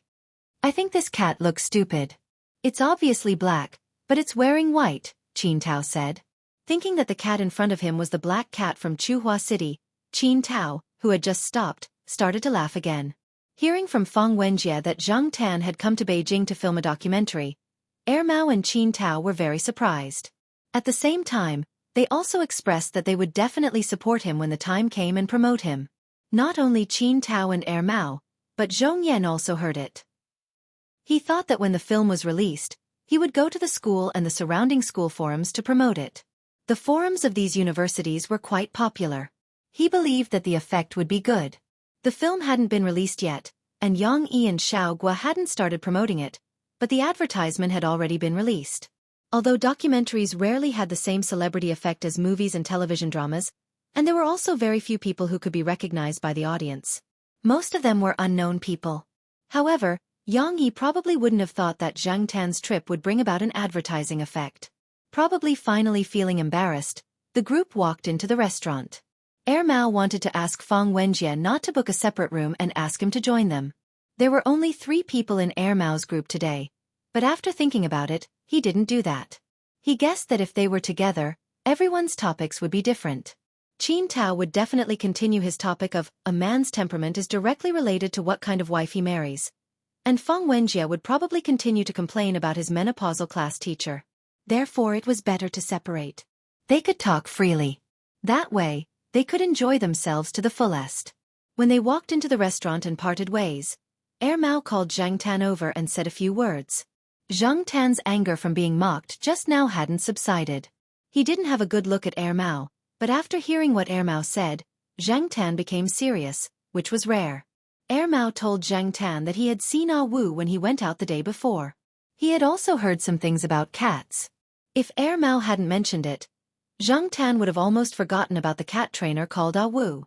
Probably because of the series of activities held in Beijing next year, the relevant departments accelerated the investigation of some criminal cases, as well as those potential threats. After Ah Wu came to Beijing, he was recruited through some channels to assist in the investigation and arrest. He didn't expect that those cats really did a lot of work. Ordinary people wouldn't think too deeply about a cat if they saw it in the daytime or at night. In the area of drug enforcement, firefighting, search and rescue, and so on, only dogs were well known. Who would think of cats? When he was caught, he didn't know what went wrong and exposed himself. Air Mao was just reminding him. He didn't think that Zhang Tan would get involved in this. It was also a reminder.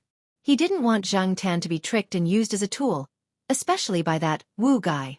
This was not Chuhua City. There was no one to protect Zhang Tan. If something happened, they might not be able to find help in time. After all, it was just a cat. It had no human rights and was not protected by the law. It would die in vain. If something really happened, the Jiao family would probably cry until they fainted in the toilet. Fang Mengmeng and Fang Wenjie definitely hadn't heard of this kind of thing. If he hadn't met Mao today, Zhang Tan wouldn't have known. However, even if Zhang Tan knew now, he didn't think that he would have anything to do with Wu and those people. Moreover, during these days in Beijing, he hadn't seen any familiar cats or other suspicious people. Of course, it could be that Zhang Tan didn't pay attention to it. But thinking that in 2 or 3 days, someone would send Zhang Tan back to Chuhua City. When he returned to Chuhua City, there would be many people to protect him. Thinking of this, Zhang Tan was relieved. It had only been 2 or 3 days. He didn't have to be curious or meddle in other people's business. He just needed to eat, drink, and sleep. When Mao told Zhang Tan about this, no one else heard it. The others didn't expect Mao to tell this to a cat, so they didn't ask much. Just as Mao expected, Fang Wenjie kept complaining about his class teacher in the private room. Then, he brought out the teachers of the other subjects one by one. Whether they were pleasing to the eye or not, he could always come up with a lot of reasons. If Mao and Qin Tao were here, Fang Wenjie might not have said all these things. This was because he wasn't sure if the two of them would turn around and tell on him to his father. Zhong Yan and his friends were listening at the side. Fang Mengmeng had long been used to Fang Wenjie's words. She ate at the side without changing her expression. At the same time, she added some food to Zhang Tan's plate. When she was raising Demi, Fang Mengmeng had read a lot of professional books. She remembered which things could be eaten and which were best not to be fed. However, her father also said that this black cat was a little special and couldn't be judged by common sense. After hesitating, Fang Mengmeng followed her father's instructions and directly added food to his plate. Relationships could always improve by leaps and bounds at the dining table. After a meal, Fang Wenjie had become much more familiar with Zhong Yan and the others. Zhong Yan and Qin Tao also became more casual in their conversation. After the meal, the three of them exchanged contact information. Fang Wenjie said that he would get someone to send Zhong Yan and Qin Tao, but Zhong Yan refused. They could just take the bus.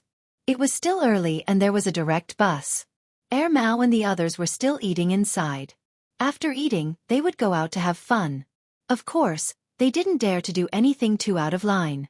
One was already married, one was about to get married, and Qin Tao was still in the process of turning over a new leaf. Before Fang Wenjie left, he went over to say hello. The three of them were drinking happily.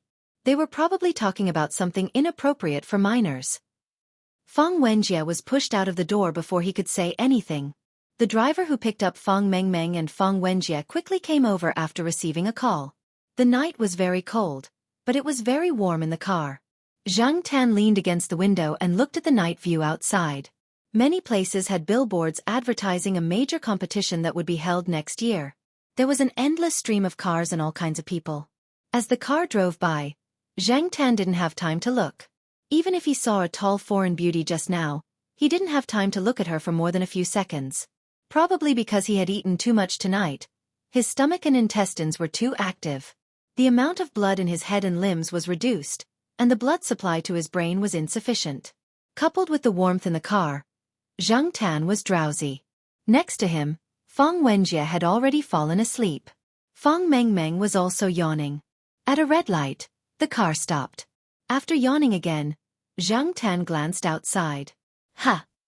Zhang Tanzi stood up and leaned against the window to look out. 3 meters away from their car, there was a row of stone piers on the sidewalk. At this moment, a cat was squatting on one of the stone piers.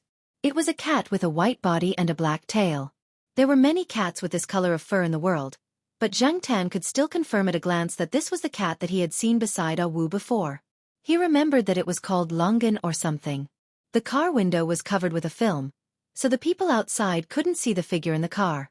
Longan naturally couldn't see Zhang Tan either. She remembered that there used to be 2 other cats around this cat, called Lotus Seed and Babeo. However, when Zhang Tan leaned against the window and looked around carefully, looking for the figures of the other 2 cats, the car moved, and soon, Longan's figure could not be seen. The coolness of the car window made Zhang Tan sober.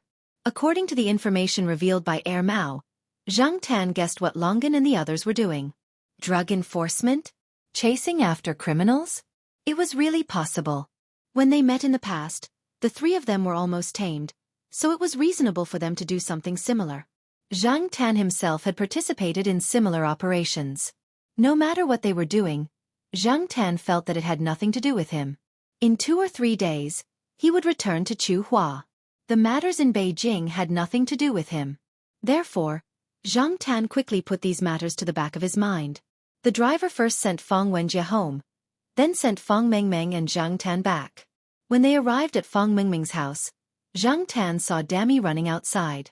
In front of Dami, a pug wearing a small cotton-padded jacket was running around with its tail between its legs.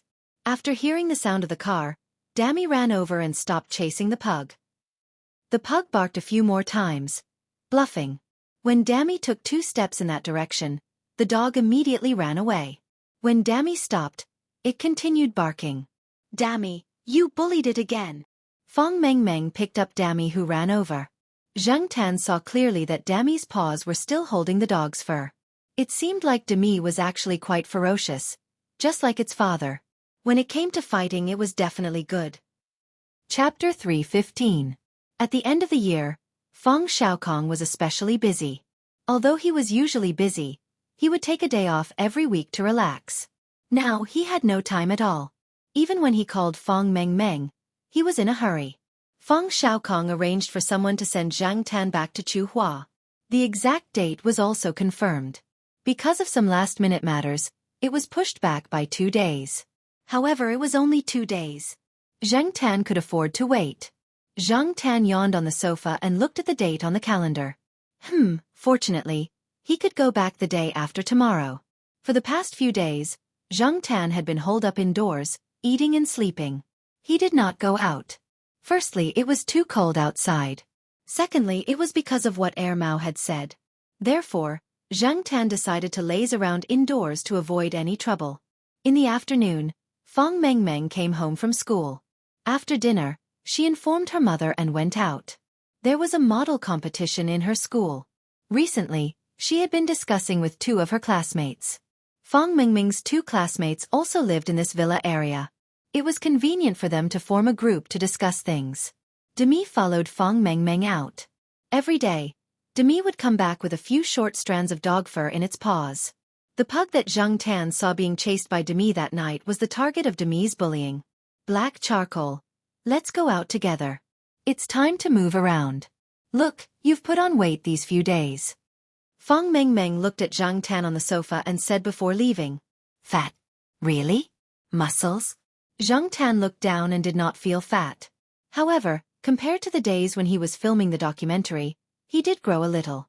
It was mainly because filming the documentary was more tiring.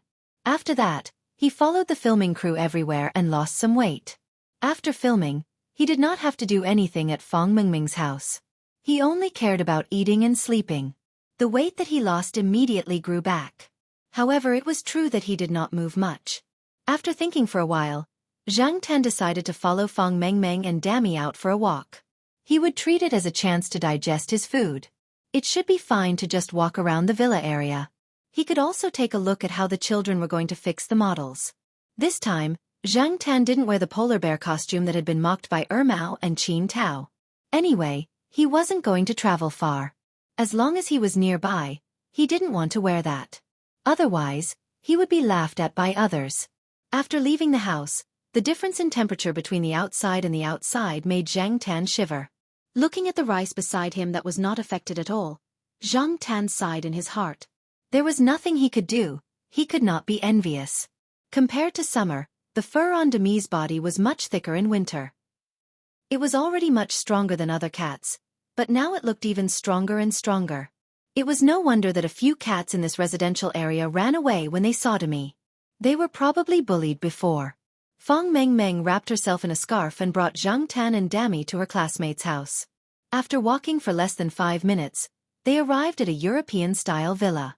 Instead of pressing the doorbell, they stood below and shouted, "Chu Leia." When Zhang Tan first heard this name, he thought that she was calling for someone to come out. Later, he found out that it was the name of a mixed-race girl who was one of Fang Mengmeng's classmates and model team members. After Fang Mengmeng shouted twice from below, Leia came out with a small bag. Whose black cat is this? Leia asked Zhang Tan, who was standing next to Fong Mengmeng and Dammy. My dad's friend's cat. My family's Dammy's. Elder. Fong Mengmeng heard Fong Xiaokong say the word elder when she was on the phone with Fong Xiaokong. Later on, when she introduced Zhang Tan to others, Fong Mengmeng would add this phrase. Elder. Leia walked and looked at Zhang Tan curiously. But it's not as tall as Dammy. Zhang Tan was speechless. He felt like he had been stabbed in the chest. They're not related by blood. They're of different breeds. You can't compare them, Fong Mengmeng explained. Oh, that's true. Leia nodded and did not add insult to Zhang Tan's injury. The two walked along the road for about 10 minutes and came to a villa. This time, Fong Mengmeng did not shout from below. Instead, she walked to the door with Leia and pressed the doorbell. Woof woof woof woof woof woof. As the doorbell rang, the dog inside barked. Zhang Tan knew that it was the pug that was always bullied by Dammy. Soon, the door was opened. A boy about the same age as Fong Mengmeng and Leia opened the door with a biscuit in his mouth.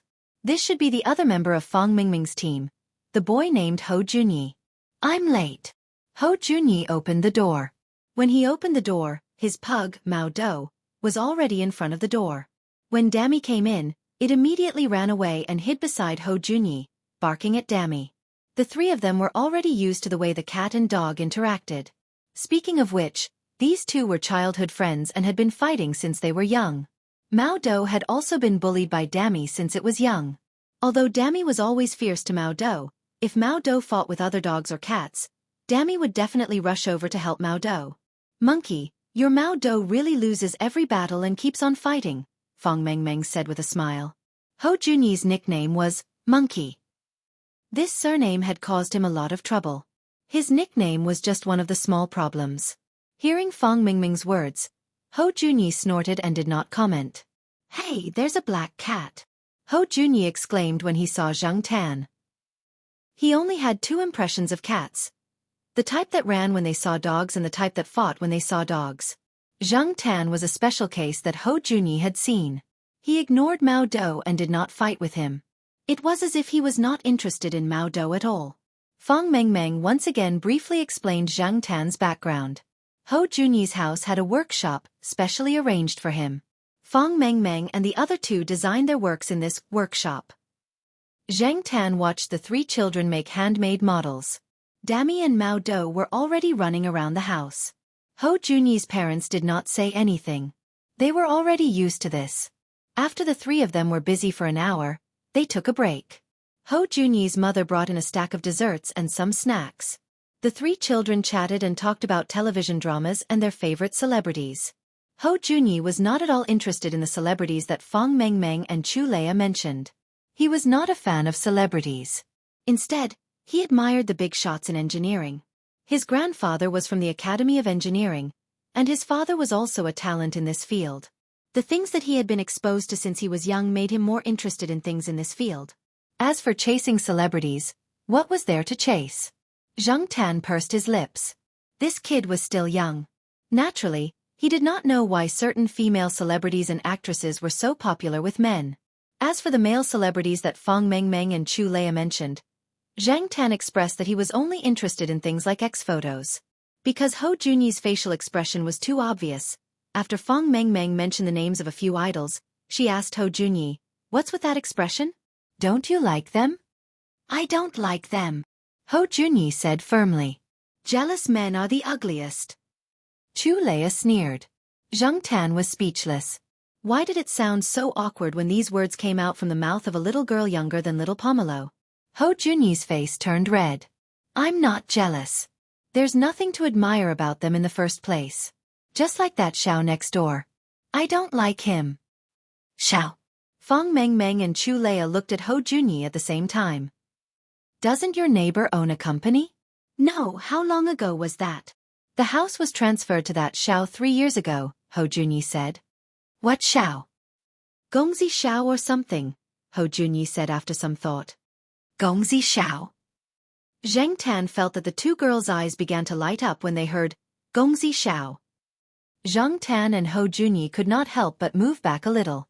Knowing that Gong Zixiao lived next door and might be at home today, the two girls could not help but stand up immediately. They could talk about the model tomorrow. Gong Zixiao was not that easy to bump into. Otherwise, they would have known that Gong Zixiao lived next door to Hou Junyi for the past 3 years. The two girls scolded Hou Junyi for not being loyal enough. Gong Zixiao had lived here for 3 years, and Hou Junyi only mentioned it now. Hou Junyi was also aggrieved. He did not like those celebrities. Besides, Gong Zixiao was often not at home. He just happened to see him today when he went out to walk the dog. The two girls wanted to visit Gong Zixiao. Hou Junyi, who was in a bad mood, was dragged along. Zhang Tan followed them. Speaking of Gong Zixiao, Zhang Tan was quite familiar with this person. This person became popular in the past 2 years. Gong Zixiao was the name of one of the characters this person played. Moreover, this person's name also had the word Xiao in it. Later on, he was called Gong Zixiao by his fans. This person starred in a few good TV series, some in ancient times, some in modern times. When he was in the Zhao family, Zhang Tan and Zhao Ma watched this Gong Zixiao's TV series together. From his past roles in TV series and the management and promotion of entertainment and public relations, many people felt that this Gong Zixiao was a good-looking, good-natured, considerate, humorous, and handsome young man. It could be said that his fans ranged from 8-year-old girls to 80-year-old old ladies.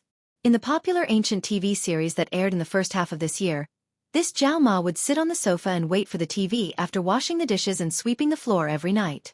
Since the two children wanted to ask for autographs, Zhang Tan thought about asking for one when he had the chance. When he returned to Chuhua City, he would give it to Zhao Ma. Although Zhao Ma had passed the age of fanaticism, an autograph from a favorite celebrity would definitely make her happy for a long time. It was rare for him to come to Beijing, so this trip was not in vain. Actually, Zhang Tan felt that people like Fang Mengmeng only needed a word from her father to get an autograph or photo. But obviously, these children might not have realized this yet. When they went downstairs, Hou Junyi's father saw that the 3 of them were about to go out and asked, "Going out?" "Yes, going out for a while. I'll send them home later," Hou Junyi said. Hou Junyi's father nodded and did not say anything else. He only said, "Don't go too far at night." "I know." Hou Junyi really did not want to tell his parents about the embarrassing thing of asking for an autograph from an idol. Seeing that the young master was going out, Mao Dou immediately squeezed out before the door was tightly shut. Demi was also quick and was 1 step ahead of Mao Dou. 3 people, 2 cats, and a dog stood in front of Gong Zixiao's house. Hou Junyi was pushed forward to press the doorbell. There was a room upstairs with a light on. There was someone in the house. After waiting for a minute, he did not hear any movement inside. He pressed the doorbell again, but still no one came to open the door. Hou Junyi turned around and was about to ask the 2 of them to give up, but when he saw the disappointment in their eyes, he braced himself and pressed the doorbell again. Just as Fang Mengmeng was about to give up, the door opened. The person who opened the door was a good-looking young man in his 20s. He was wearing a sweatshirt and there was a little sweat on his forehead. He looked like he had just finished exercising. Chapter 316. When Gong Zixiao saw the 3 children at the door, he was surprised. Knowing the purpose of their visit, Gong Zixiao called the 3 of them into the house. It was too cold outside, and the 3 children did not have any photos or posters with them. Looking at the stubborn looks of the 2 little girls, even if Gong Zixiao was impatient, he still put on a friendly face. However, when he saw a dog and 2 cats following him through the door, Gong Zixiao stopped in his tracks and frowned. "Well, Gong Zixiao, do you not like cats and dogs?" Fang Mengmeng asked carefully. Gong Zixiao's brows relaxed and he waved his hand. "No, I had a friend who brought a dog here before, but the dog was too naughty. In less than an hour, it destroyed my sofa, a few props, and a script. But it's okay. Well, my Dammy is very obedient and will never cause trouble. I will take care of it and not let it cause you trouble," Fang Mengmeng quickly promised. "My Edu is the same." Hou Junyi called Edu, who was sniffing everywhere, to his side, afraid that it would cause trouble. Zhang Tan had been paying attention to this Gong Zixiao. He had heard people say that an actor with superb acting skills would always have a temperament that was constantly changing. Due to the need to adapt to different roles, They were constantly competing with others in their daily life. Therefore, out of curiosity, Zhang Tan calmly observed this celebrity who was quite popular with women. Perhaps he did not expect to be scrutinized so closely by a cat. The gaze that Gong Zixiao had hidden from the three children earlier was caught by Zhang Tan. From an angle that the three children could not see, when Gong Zixiao saw Zhang Tan, Demi, and Mao Dou, there was a flash of hostility in his eyes. Zhang Tan was very sensitive to this, so he did not doubt his eyesight. It seemed that Gong Zixiao's temperament was not as kind as he appeared to be. He was just pretending in front of others. Zhang Tan curled his lips and spat in disdain. This person obviously did not like cats and dogs, but he was still looking for an excuse. It did not matter. Zhang Tan did not like this star. No matter how bad his personality was, it had nothing to do with him. He just did not know how many female fans would be sad if his true temperament was exposed one day. Usually, no one comes here, so there's only black tea and water. Of course, there's also wine, but you're still young, so you can't drink that. Gong Zixiao brewed 3 cups of black tea and handed it to the 3 of them. That's fine, thank you, Chu Leia said. Sorry to disturb you so late at night. Now that they had calmed down, Fong Mengmeng felt that it was a little rude. It's okay. It's rare to meet 3 little fans like you. I'm very happy, Gong Zixiao said with a smile. At the same time, he took out 3 photos from a drawer, signed them, and handed them over. As for Hou Junyi, he pushed the photo back and said seriously, "Thank you for your generosity, but I'm sorry, I'm not your crazy fan." Fong Mengmeng, Chu Leia, and Gong Zixiao. This child was so straightforward that it made people want to beat him up. Zhang Tan noticed that the corner of Gong Zixiao's eyes twitched. Generally, many celebrities who made it big knew how to be patient. This was also one of the difficult aspects of being a celebrity. Even if they were wronged or angry, they had to endure it and try their best to show their best side in front of others. Therefore, Gong Zixiao did not look embarrassed or angry at all. Although Hou Junyi was there to spoil the atmosphere, it did not dampen the enthusiasm of the 2 little girls at all. When they found out that Gong Zixiao was exercising in his room, he did not hear the doorbell. When he came out to drink water, he heard it and immediately went to open the door. The 2 little girls' resentment of waiting outside the door for so long dissipated. So you were exercising. I heard that actors have to maintain their figures. Do you really have 8-pack abs? Do you really know how to fly a fighter jet?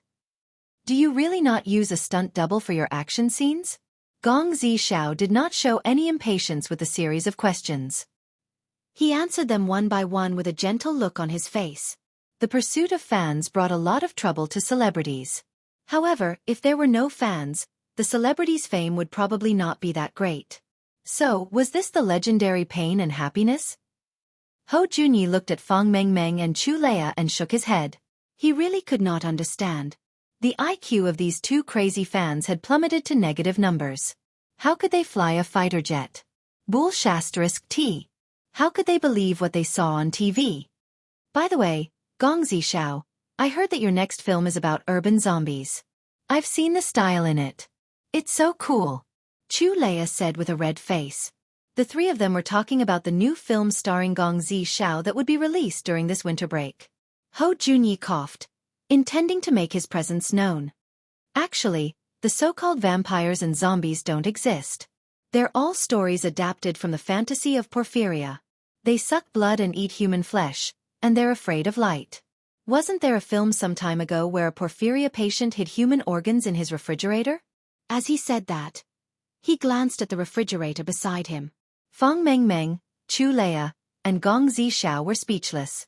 Zhang Tan noticed the corner of Gong Zixiao's eyes twitching again. Gong Zixiao was silent for a few seconds. Then he smiled, got up, walked to the refrigerator, and opened the large double doors. I don't have those scary things here. There was not much in the refrigerator. There were only some fresh-looking fruits in the freezer. When Gong Zixiao took out the fruits for the 3 of them, closed the refrigerator door, and turned around, Hou Junyi spoke again. Have you heard of the refrigerator philosophy? The trash bin and refrigerator can reflect a person's attitude towards life. The things stored and decorations can reveal a person's personality. So according to my deduction, Gong Zixiao doesn't cook by himself. Chu Leia immediately defended himself. Gong Zixiao is so busy. It's understandable that he doesn't have time to cook. Besides, there's a good saying, a gentleman stays away from the kitchen. It's a gentleman stays away from the kitchen. And it doesn't mean that he doesn't cook. It mainly means that he doesn't want to enter the kitchen because he can't bear to see someone kill. That's why my dad said that people who say such things are hypocritical and irresponsible hypocrites.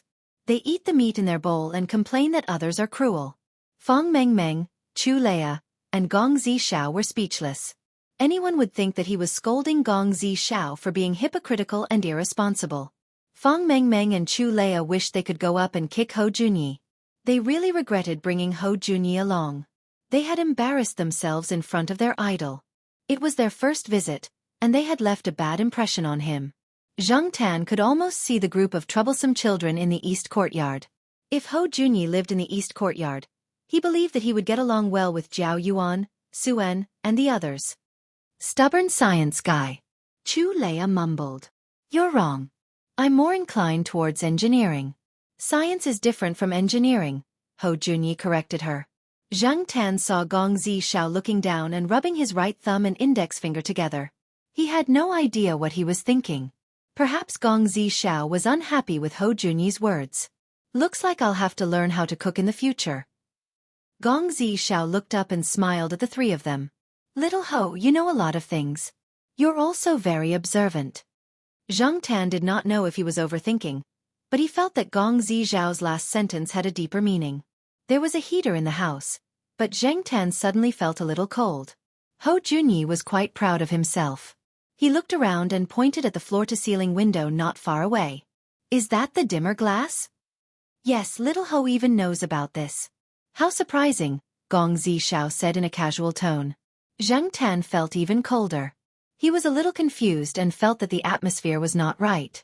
However, seeing that the three children were still the same, Zhang Tan wondered if he was overthinking and being paranoid. He looked around and saw some items of different sizes on a display shelf not far away. He heard that they were all gifts from fans.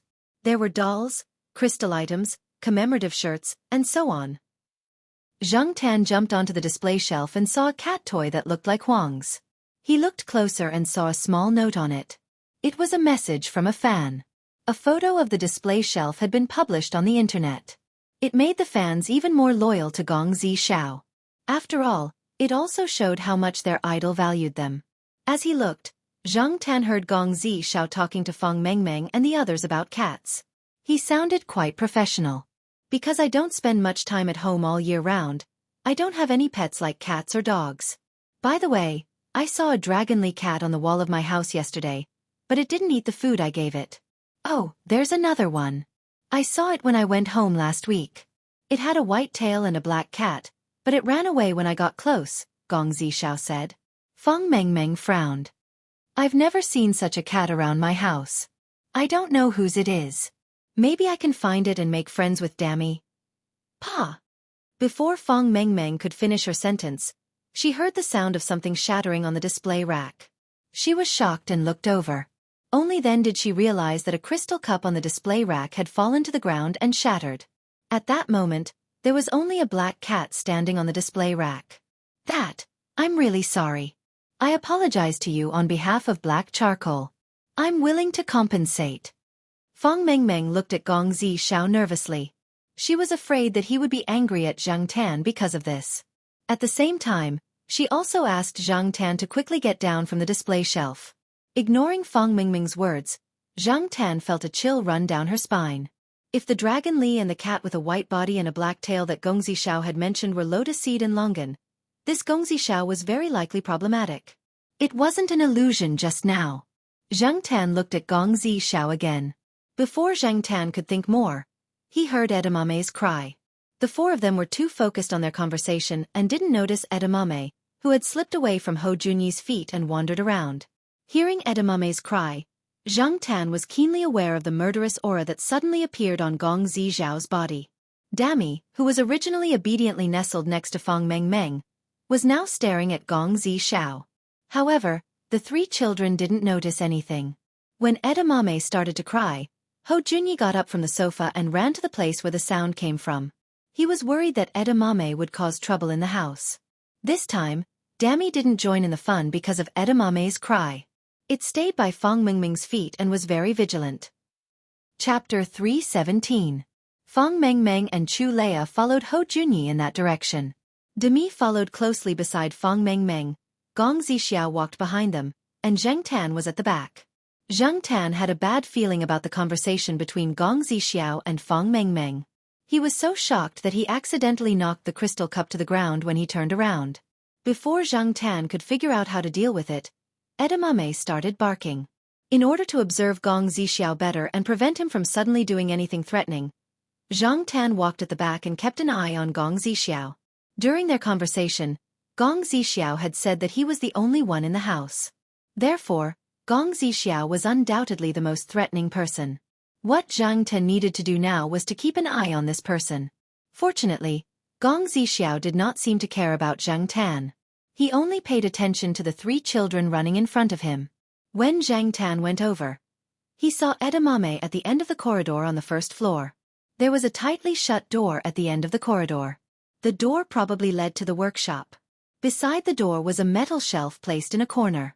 At that moment, Edamame was roaring in front of the shelf. It seemed like there was something hidden under the shelf. From time to time, he would use his claws to scratch at the shelf. Zheng Tan had been paying attention to Gong Zixiao's expression.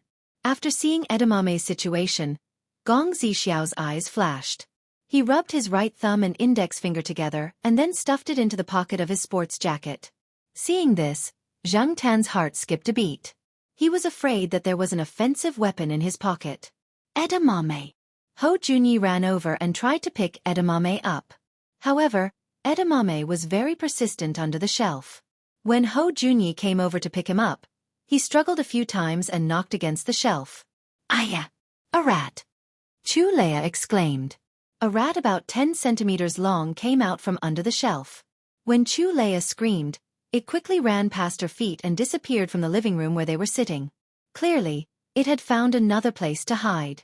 What a busybody! Chu Leia patted her chest. She was scared out of her wits when the rat ran past her feet. As for Mao Dou, they all knew that Hou Junyi's Mao Dou liked to catch mice very much. He had caught 3 mice in a year.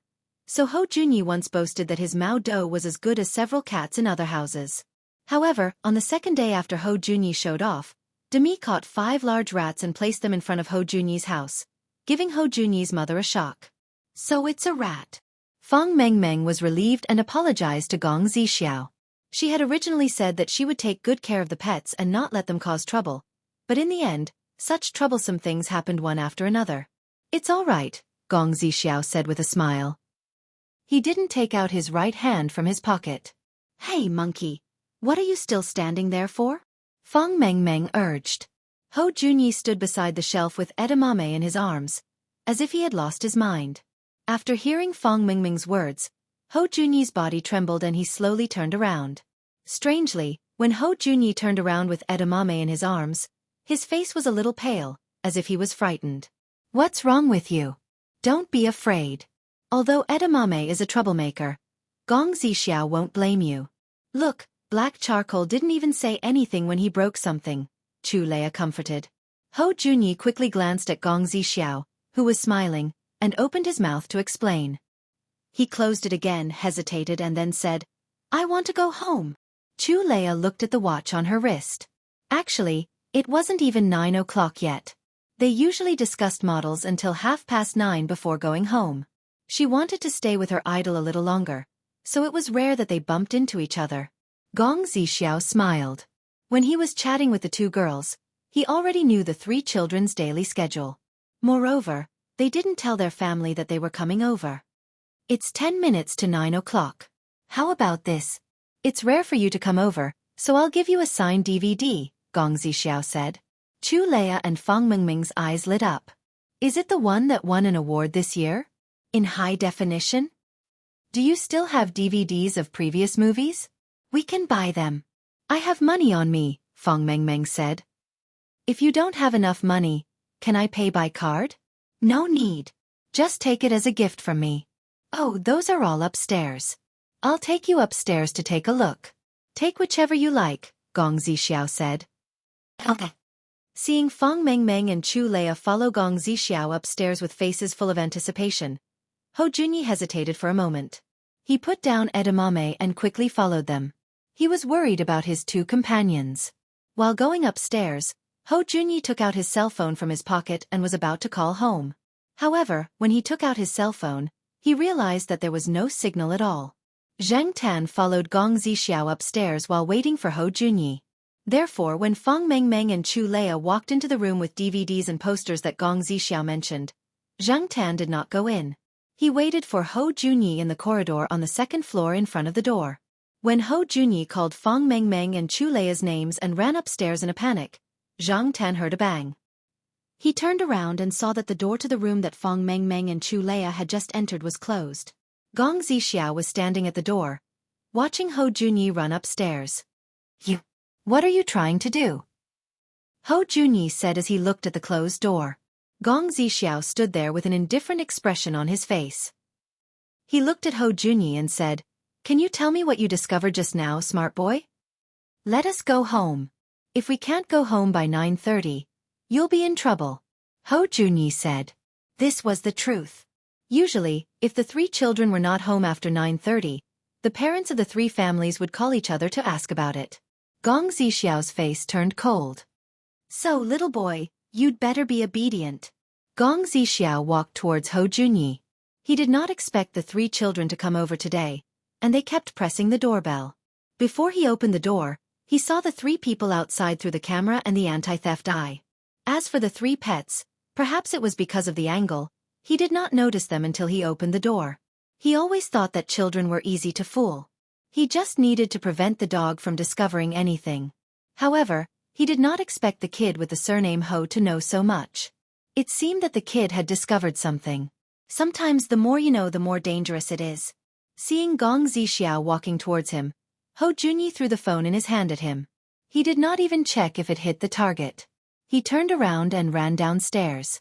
Mao Dou, who did not know what happened, followed Hou Junyi downstairs. Gong Zixiao dodged the phone that was thrown at him and chased after him. Zhang Tan put his ear to the door and listened carefully to the movements of Fang Mengmeng and Mao Dou, who were locked in the room. They seemed to be quite energetic, so they should be safe for the time being. He also ran downstairs. He did not know what Hou Junyi had discovered that made Gong Zixiao expose himself. When Gong Zixiao first entered the door, he showed hesitation and frowned as if he was in a difficult situation. It was probably an act for the three children to see, so that they would take the initiative to protect the three pets. Why did this person not want to see the dog and the cat? Was he afraid that something that should not be exposed would be discovered by the pets with a sensitive sense of smell? Fang Mengmeng and Mao Dou, who were locked in the room, also realized that something was wrong. The door could not be opened, and the only tall window was tightly shut. The glass was too hard to break. They did not know what material it was made of. The originally transparent window seemed to be separated by a thick layer of fog. This was the light-adjusting glass that Hou Junyi had mentioned before. It could be made transparent and could also be used to block vision. What drove them crazy was that all the lights in the room had been turned off. Fang Mengmeng wanted to try the method that her father had taught her to use the light switch to send an SOS signal for help. Now, it seemed that it was not necessary. Their bags were still in the living room on the first floor. They did not bring their mobile phones with them. The only thing they could use was the key ring that Fang Mengmeng always carried with her. There was a mini flashlight that was the size of a pen cap on it. Using this to send an SOS signal? It seemed a little difficult, and the effect would definitely not be good. Seeing that the window could not be broken, Fang Mengmeng decided to change her strategy. After looking around with the mini flashlight, she set her eyes on the louvered vent on the wall. However, this vent seemed to be too small. Even if they smashed the vent open, they might not be able to squeeze in. They also did not know where this vent led to. After all, they were only two children. Although they were very scared and could not think of any good ideas at the moment, it was still much better than other children who only knew how to cry. Chu Leia followed Fang Mengmeng and smashed the vent with something as she screamed for help. However, the people outside the house might not be able to hear their screams. The soundproofing was very good, to begin with.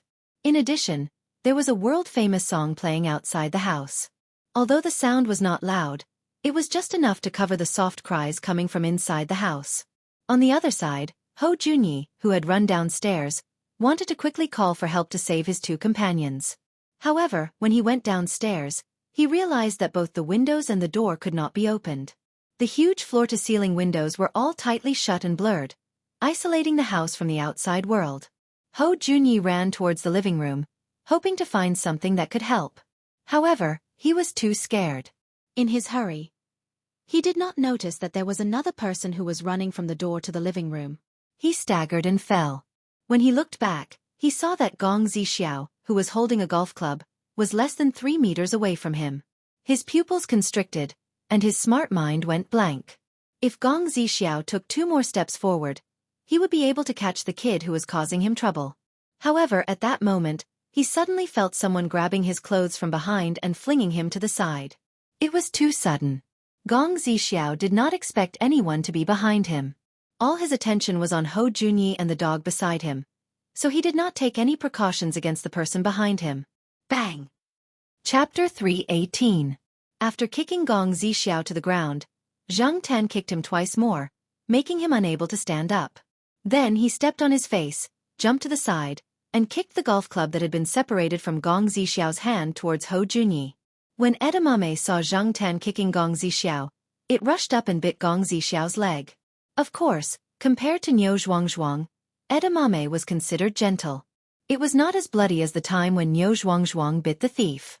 After the bite, the dog was probably not used to biting people. Then, it turned to gnaw on Gong Zixiao's trousers and shoes. Finally, it found some feeling and started to bite more vigorously. After Zhang Tan jumped to the side, he saw that Ho Junyi was still in a daze. There was no reaction at all, and Ho Junyi was staring straight at Zhang Tan. Zhang Tan immediately glared. F***ck, is this kid scared silly? I already kicked him down and kicked the golf club to you. Why don't you pick up the golf club and hit the enemy? Don't you know what it means to take advantage of your weakness to take your life? You haven't fought before, right? Zhang Tan would never have thought that when he kicked Gong Zixiao, what appeared in Ho Junyi's mind was not confusion, nor was it saved, nor was it because he was scared silly as Zhang Tan thought. Instead, it was a diagram of the breakdown of force. Moreover, according to Gong Zixiao's reaction and movements, it estimated the approximate amount of force used by Zhang Tan. It was precisely because of this that Ho Junyi was stunned. Because the result did not conform to common sense. How could a cat have so much strength? After calculating it once, it recalculated it twice, and the result was the same all 3 times. Unbelievable. Dumbfounded. Little Ho Junyi's mind was currently running like a herd of alpacas. If Zhang Tan knew what Ho Junyi was thinking, he would definitely run up and give him a few kicks. F***ck, at such a tense moment, this kid actually had the time to do a physical and mechanical analysis. Did he learn to be stupid? However, Ho Junyi soon came to his senses after hearing edamame's roar. He looked at Gong Zixiao, who was struggling to stand up, and picked up the golf club with trembling hands. When Gong Zixiao looked at him with red eyes, Ho Junyi gritted his teeth and swung the club. Bang! The big star was hit on the head, and tragically fainted. Seeing this, Ho Junyi was very scared. He was afraid that he would knock someone to death.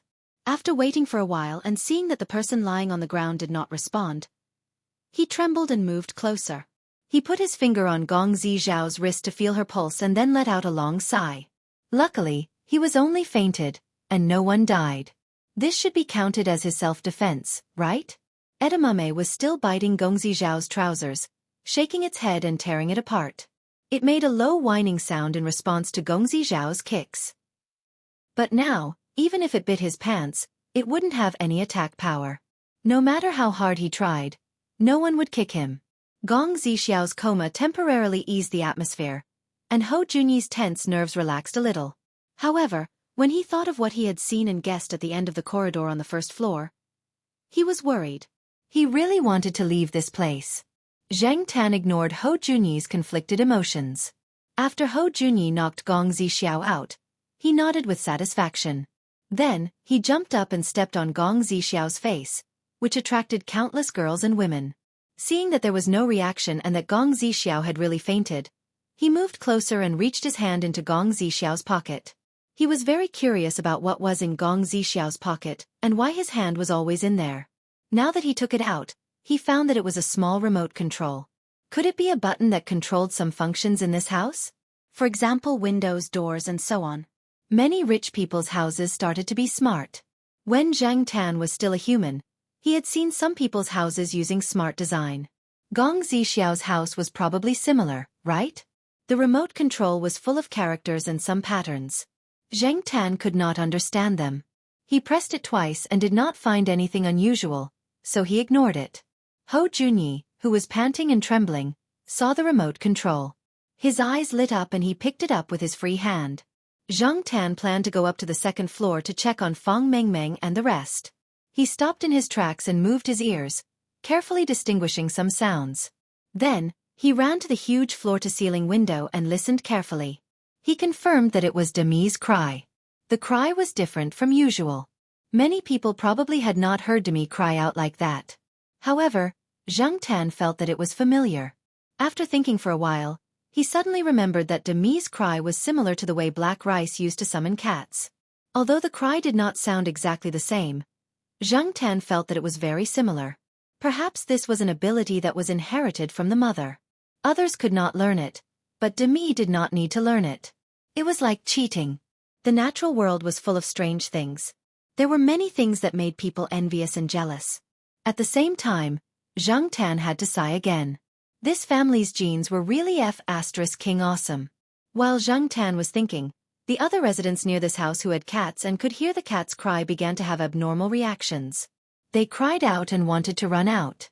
In Fang Mengming's room on the second floor, the two of them worked together to smash the louvered vent and let Demi escape through the vent. Fang Mengmeng even took off the bow on her head and let Demi carry it to find help. She had seen this on TV before.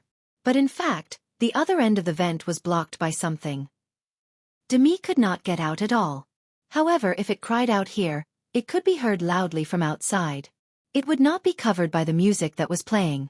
As it cried out, it created an effect that Fang Mengmeng did not expect. Zhang Tan stood in front of the floor-to-ceiling window and thought for a while. Then, he planned to go back to the second floor. At this time, Hou Junyi fiddled with the remote control and figured out something. After pressing a few buttons, the originally blurry floor-to-ceiling window suddenly became transparent. There was only some water vapor attached to it. Zhang Tan wiped it and found that on the other side of the glass window, there were a few cats. There was Lotus Seed, Longan, and the forest cat that he had not seen for a long time. It seemed that they had been trained by Ah Wu. Since they could hear Demi's cry, it was obvious that they were not far from here. This also proved that there was something wrong with Gong Zixiao, and it was not a small problem. In addition to these familiar-looking cats, there were also cats from nearby households. Most of them seemed to be expensive cat breeds, and they even had cat tags on them. Regardless of whether they were ordinary or expensive cats, they were all howling and wandering around the house at the moment. With such an abnormal phenomenon and movement, it was believed that the people nearby would come over. Zhang Tan had already seen Hou Junyi's father running over. Originally, Hou Junyi's father was smoking outside the door and waiting for Hou Junyi. He did not expect to hear Demi's cry. Although the sound sounded different from usual, they were familiar with Demi and could associate it with Demi. Moreover, the sound came from the house next door. The two houses were about 10 meters apart. Hou Junyi's father walked over and looked into the yard. He found several cats in the yard and other cats that he knew lived in the nearby residents' houses. It was a very strange phenomenon. Hou Junyi's father pressed the doorbell and found that no one opened the door. He realized that something was wrong and called Hou Junyi, but there was no response. Therefore, Hou Junyi's father contacted the parents of the other two families. When he found out that none of the three children had been seen, he directly called the police. The security in charge of this residential area also rushed over. Although Hou Junyi used the remote control to make the dimmer glass transparent, he could not find the correct button and solution for the door of the room upstairs. Perhaps there were other input instructions. He scratched his ears and cheeks anxiously for a while. After hearing the knocking on the glass window, he looked up and saw the people outside the glass window. Hou Junyi, who had been nervous, almost burst into tears. He kept patting the floor-to-ceiling window. Through a layer of glass, Hou Junyi's father was quite worried after seeing his son's appearance. Without waiting for the police and security to come, he ran home to get the tools. Zhang Tan did not know what tools Hou Junyi's father was holding. He just followed Hou Junyi back and found shelter. Then, the next moment, he saw that the floor-to-ceiling window was all broken. It did not explode everywhere, only falling in the area of the floor-to-ceiling window. By the time the police and security rushed over, Ho Junyi's father had already used the tools to cut open the door on the second floor. Looking at Ho Junyi's father, who was wearing work clothes and gloves and holding a set of tools, Zhang Tan thought that these people were too tough. When Fang Mengmeng and Chu Leia came out, other than being a little surprised, they were in good health. They only had some scratches on their hands, which were not serious injuries. The parents accompanied and comforted them. After all, they were still children. After experiencing such things, they did not know if it would leave a psychological shadow. The parents were thinking about how to get rid of the negative emotions that might affect the children. Zhang Tan looked around. Lotus Seed and Longan had disappeared. Ah Wu was probably nearby. Now that there were more people here, it called them back. The police and security did not think that these cats would be of any use. They watched them leave and did not stop them. The people who lived in this area were either rich or powerful. After such a big incident, the police would definitely be very busy. Who would pay attention to those cats? When the police car arrived, it made a lot of noise. The unconscious Gong Zixiao was taken away. In addition, Zhang Tan saw the police carry out a long object wrapped in a black bag. Zhang Tan sniffed it and smelled a faint smell of blood in the wind. The three children were accompanied by their parents and did not see the situation over there. This was good. Otherwise, they would probably be even more traumatized if they saw it. Chapter 319. If the key to this incident was Zhang Tan taking the lead by surprise and kicking Gong Zixiao out, then Demi's actions directly sped up the end of the crisis. Without Demi's howl, it would not have caused such a big commotion, and the people around might not have been able to react so quickly. Fang Mengmeng hugged Demi and sat next to her mother. Zhang Tan did not go over. He was worried. At that time, he was only focused on getting rid of Gong Zixiao, so he did not have time to hide. Now that he thought about it, Zhang Tan realized that Ho Junyi looked at him suspiciously. After coming out of the house, Ho Junyi calmed down and told a police officer about the whole incident. He even glanced at Zhang Tan a few times. Other than the police officers who were handling the case outside, the three children and their parents were temporarily staying at Ho Junyi's house. Why was Ho Junyi the one telling the story? Because among the three children, he was the first to calm down. Ho Junyi was accompanied by his father and told them about the incident. Fang Mengmeng and Chu Leia were resting in another room, so they could not hear what Ho Junyi said. Zhang Tan was still worried. He moved closer and hid behind a cabinet to eavesdrop on their conversation. At that time Mao Do found the mouse. I went over to pull it back, but it bumped into the shelf. I saw bloodstains on the wall behind the shelf. It wasn't much, but the color didn't look like it was from a long time ago. It was relatively new. Moreover, the color and traces on the wall showed that it used to be a shorter and wider object. The shelf was moved over later, and it was just enough to block the bloodstains on the wall. I also smelled something like bleach. There was no signal on the phone. Ho Junyi spoke intermittently, but the rules were still clear. His voice also trembled a little. His father patted him on the back, which comforted Ho Junyi's emotions that had started to fluctuate again because of his narration. However, when Ho Junyi was telling the story, both the police officer and Ho Junyi's father, who was accompanying him, twitched their faces a few times. The former felt that the child knew too much and was very observant. Moreover, he was able to notice things that many adults might not notice. He was not like a child at all. The latter, on the other hand, felt that while their child had the halo of a genius on his head, there was also a retard stamp on his head. Perhaps in the eyes of many people, Ho Junyi was a retard. It was true that he had a higher IQ than others and knew more things. However, when it came to dealing with people, he could be said to be childish. Sometimes, his words could drive people crazy. Father Ho had received more than one phone call from the school teachers complaining. Ho Junyi's narration was quite detailed, from the moment he entered young Master Zhao's house to the moment he left. Mr. Ho saw a very serious problem from his narration. Although he had always thought that it would be better when the child grew up, he had to solve this problem now. Otherwise, he was afraid that something similar would go wrong in the future.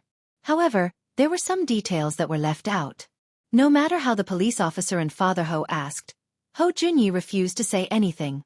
For example, the part where Zhang Tan kicked Gong Zixiao. Zhang Tan eavesdropped anxiously and found that Hou Junyi didn't sell him out. Only then did he feel relieved. Before, he didn't find this kid pleasing to the eye, but now he found that this kid was still okay. Dad, did I do something wrong? Hou Junyi looked like he was about to cry. He wasn't stupid. After thinking about it, he realized that many times, it was his fault that Fang Mengmeng and Chu Leia were in danger. Seeing Hou Junyi's expression, Father Hou didn't ask any more questions. He waved at the police officer, indicating that he could leave. Then, he began to comfort Hou Junyi. After all, he was only a child. You couldn't expect him to take care of everything. As for those problems, Father Hou decided to take it slow and solve the problem at hand first. Fang Xiaokong arrived early the next morning. When he received the call, he was busy in another province. After learning about it, he bought the earliest flight and flew over. Zhang Tan saw that he was really angry this time. Since the incident, no one had come to look for Zhang Tan. However, this might only be temporary. It was also because Hou Junyi hadn't sold Zhang Tan out. Zhang Tan kept thinking about Air Mao's words. Ah Wu was around last night, so he should be able to find him. Although Hou Junyi didn't tell Zhang Tan out, Gong Zishao was still there and his injuries were still there. If they really wanted to pursue the matter, they might be able to link it to Zhang Tan. However, after getting a guarantee from Fang Xiaokong, Zhang Tan was relieved. The matter here was handed over to Fang Xiaokong. In order to avoid some other problems, Fang Xiaokong decided to let Tong Qingti send Zhang Tan back to Chuhua City the day before. This was also what Zhang Tan was willing to do. He always felt uneasy staying here. He was afraid that he would be dragged to join Ah Wu's team. Before leaving, Zhang Tan heard Fang Xiaokong talking to someone about this matter. It turned out that the person Lotus Seed and Longan were following was not Gong Zishao, but the person who was killed by Gong Zishao. Of course, Gong Zishao was also involved. According to the conversation, Gong Zishao was involved in a lot of things, including prostitution, gambling, and drugs. He even had a murder case. He probably received some news and knew that the higher-ups were investigating something. After returning to his residence, he observed for 2 days. Unless it was absolutely necessary, he didn't want to give up the things he earned. After the suspect went to find Gong Zishao, the two had an argument. The former directly suffered a tragedy. As for Gong Zishao, someone tipped him off. When he found that the situation was not right, he was ready to pack up and leave. He didn't expect to receive an unexpected guest when he was busy packing up and leaving. In order not to give himself away, Gong Zishao disguised himself very well. However, he didn't expect that the boy surnamed Ho to know so much. Moreover, he clearly didn't know how to observe people's expressions, but he could find problems that others didn't notice. He said that he really didn't want to kill. He just wanted to lock up the 3 children first and wait for him to escape, the person who spoke to Fang Xiaokong said. But he didn't guarantee that there wouldn't be other dangers to their lives, such as hunger, thirst, or mental stress. Those are only children. Moreover, when people act impulsively, anything is possible. Maybe one of the children will become a hostage, or something else unexpected, Fang Xiaokong said as he smoked. He was telling the person in front of him that he was going to investigate this matter. There were also a few people involved, as well as the person who tipped off Gong Zishao. None of them would be able to escape. I know what you mean. The person finished speaking and left. Fang Xiaokong knocked on the table with one hand, took a puff of his cigarette, and put it out in the ashtray. He took his coat and walked out. Black charcoal. I owe you a favor this time. Fang Xiaokong's heart was clear. Otherwise, he wouldn't be in a hurry to send Zhang Tan away. Temporarily avoiding this matter was also a form of protection for Zhang Tan. Zhang Tan jumped into the car. He had already packed everything and was waiting for Tong Qing to come. Just now, Tong Qing was called over by Fang Xiaokong to give him some instructions. After a while, Tong Qing came back. He opened the car door and was about to get in when he heard a voice behind him. Wait a minute.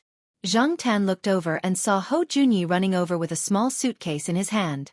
Hou Junyi's complexion was not bad. His family must have counseled him. But, why is this kid carrying a suitcase over? Hou Junyi's forehead was covered in sweat from running.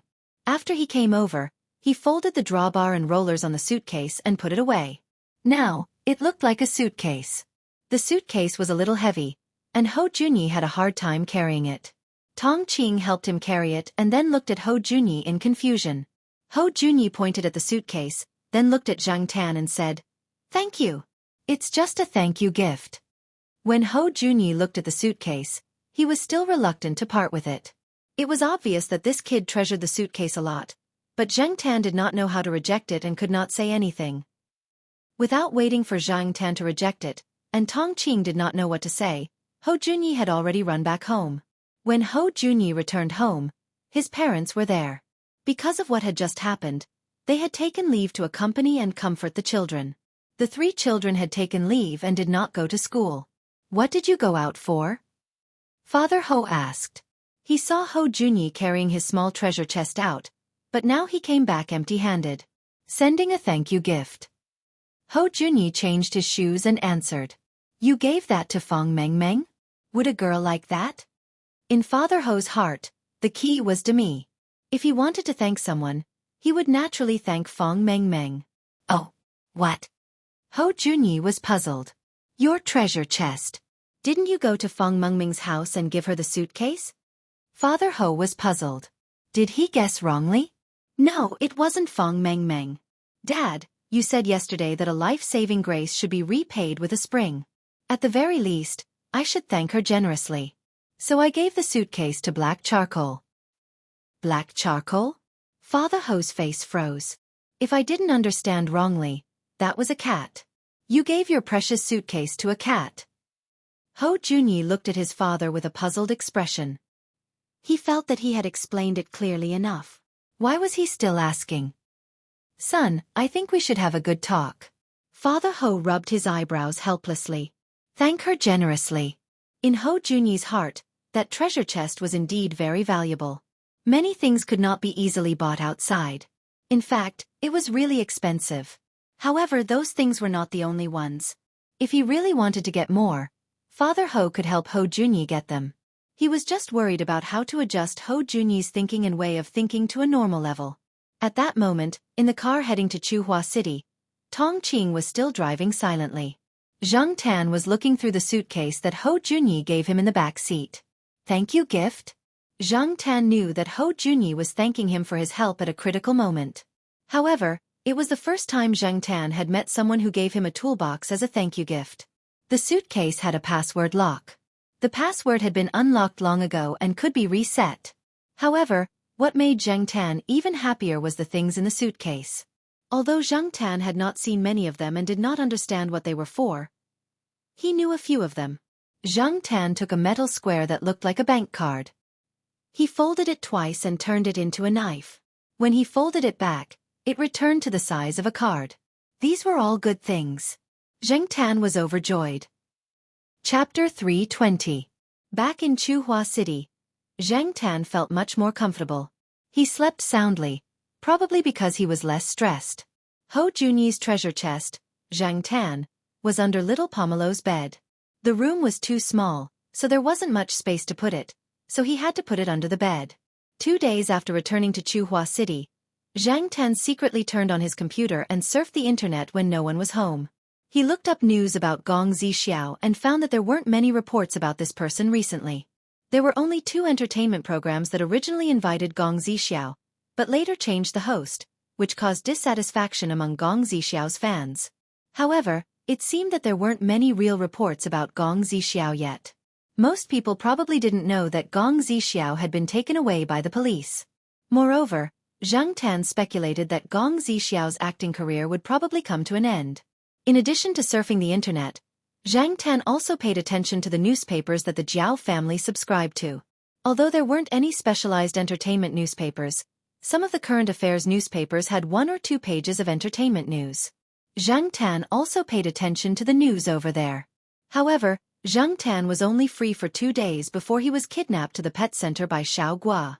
Looking at Xiao Gua's dark circles, Zhang Tan didn't get angry at Xiao Gua's kidnapping this time.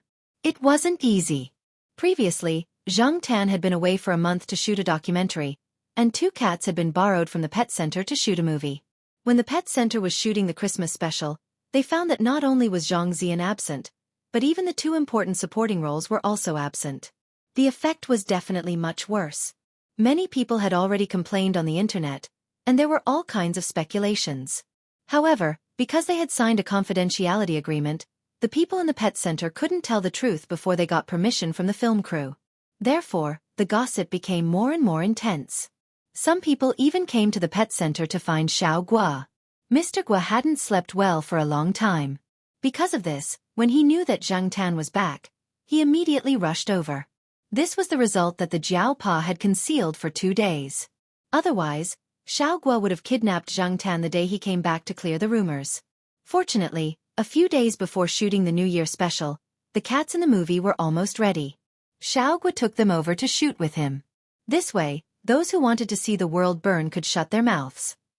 In addition to shooting the New Year special in the pet center, Zhang Tan had something on his mind. The bag of diamonds was hot. He was just a cat now. What did he need these diamonds for? Although it was worth a lot of money, to Zhang Tan, it was a hot potato that could not be taken out in public. Giving it away would only bring trouble to others. Therefore, Zhang Tan was thinking about when to return the bag of diamonds. Anyway, the Jiao family's living conditions were not bad.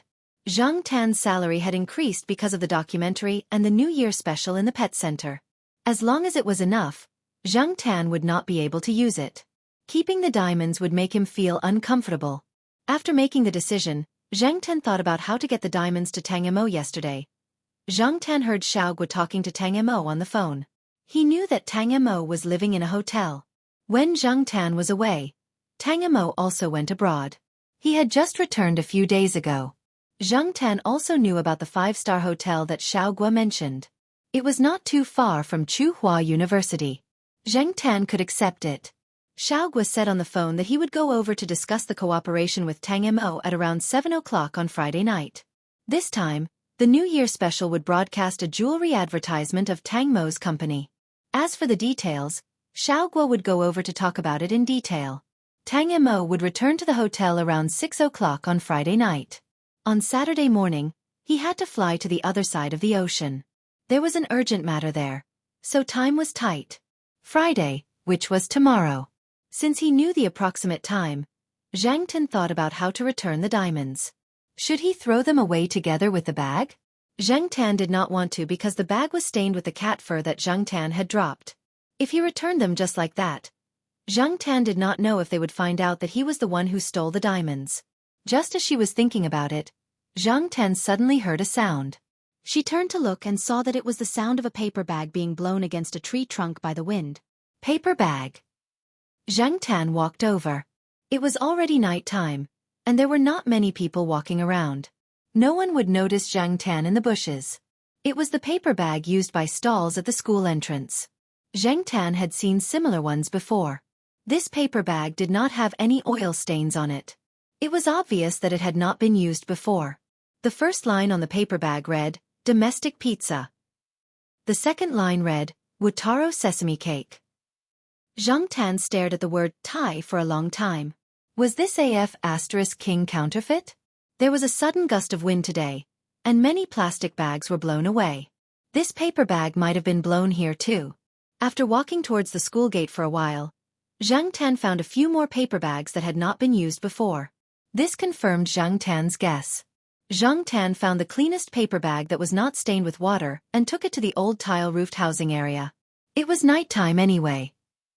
As long as Zhang Tan was careful, no one would notice this two-legged cat running away.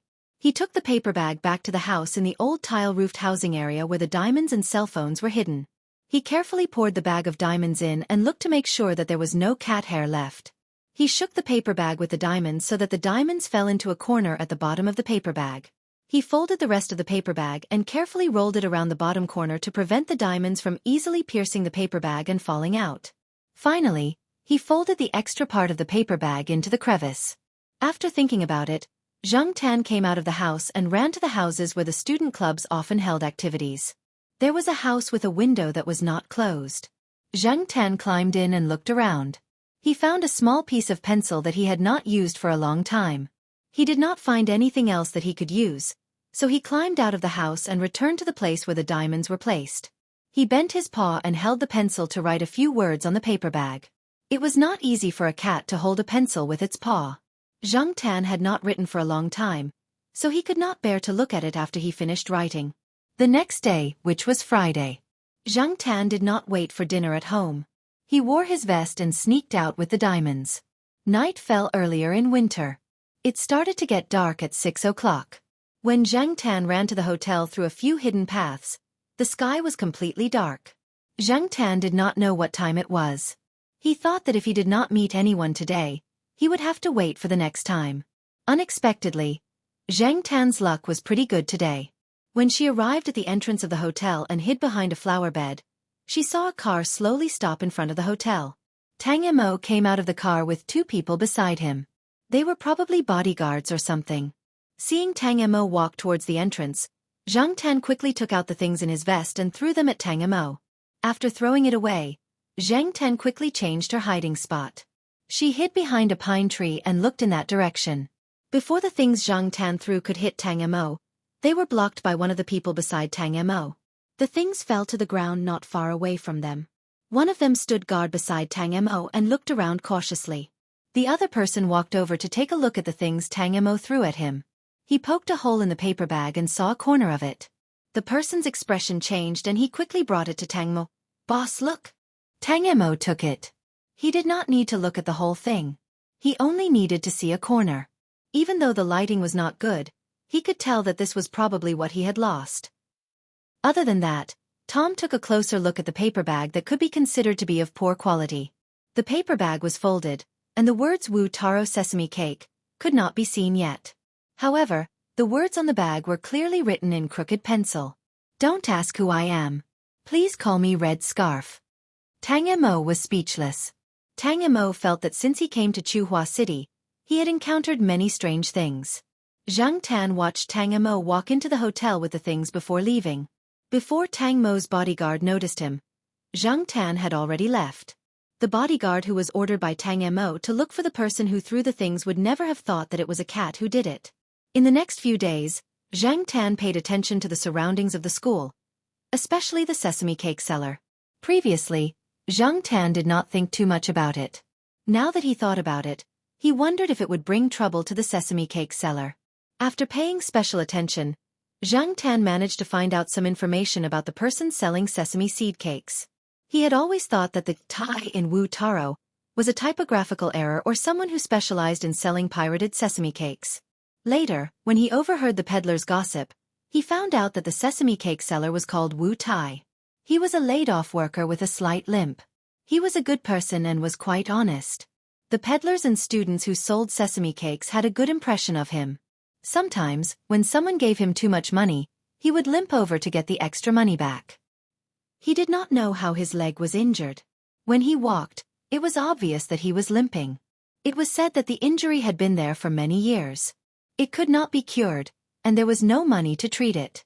It was also said that Wu Tai's wife ran away with someone else, leaving behind two older children. With the meager subsistence allowance, he looked like he was in his 40s despite being in his 30s. Wu Tai learned how to make sesame cakes from others.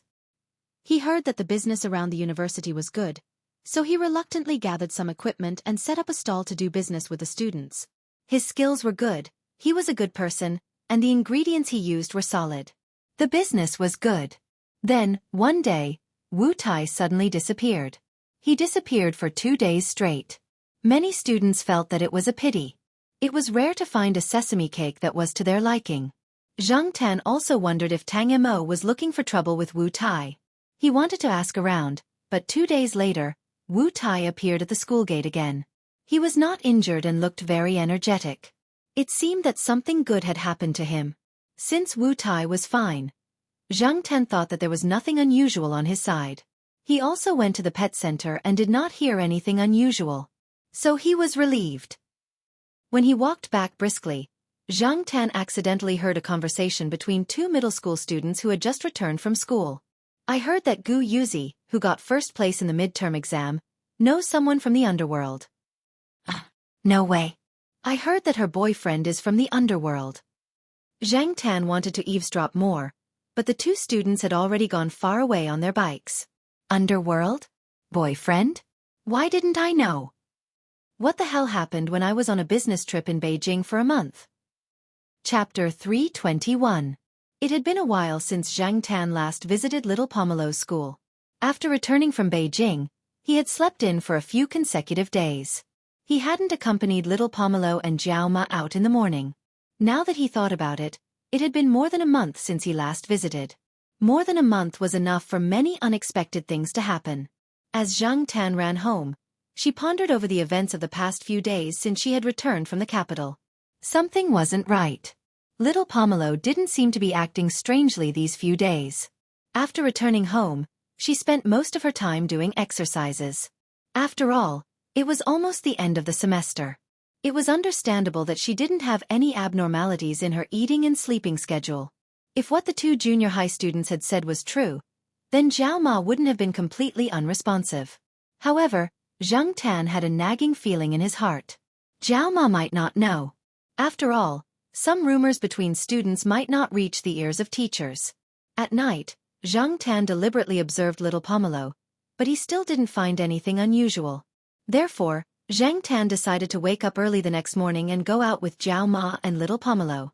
This year's winter seemed to be colder than usual. Zhang Tan shivered after leaving the house, then jogged after little Pomelo and Jiao Ma. It didn't feel as cold when he jogged after them. Jiao Ma rode her scooter to school first, while little Pomelo met up with her classmates in the Western District courtyard. Then, the three of them rode to school together. The three girls wore hats, scarves and thick gloves, but the cold didn't dampen their mood to chat. Zhang Tan ran not far behind them, perking up his ears to eavesdrop on their conversation. At first, they were talking about a TV series. Zhang Tan had watched a few episodes, but he didn't think it was very interesting. However, the male lead was very popular with the girls. When they were almost at school, Xianxia thought for a moment and said to little Pomelo, "Pomelo, are we really not going to care about those rumors? I think the rumors are getting more and more ridiculous." Zhang Tan was looking elsewhere, but after hearing Xianxia's words, his ears perked up. He stopped looking around and stared at little Pomelo. "Don't worry about it. Let them spread it." Little Pomelo's attitude was rather cold, as if she didn't care at all. This made Zhang Tan feel a lot better. It seemed that it was just a rumor. According to what Xianxia and the others said, it seemed that someone was not convinced that little Pomelo was the top student in the midterm exam, so they spread some rumors. However, Zhang Tan glanced at little Pomelo. Unknowingly, the little girl from back then had become a young girl. She was good-looking, and most importantly, she was good at her studies. In high school, people with good grades were always particularly favored by the opposite sex.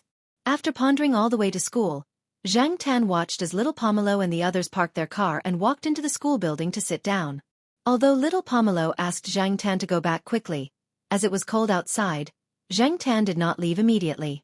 Instead, he stood on the wall near little Pomelo's class and watched for a while.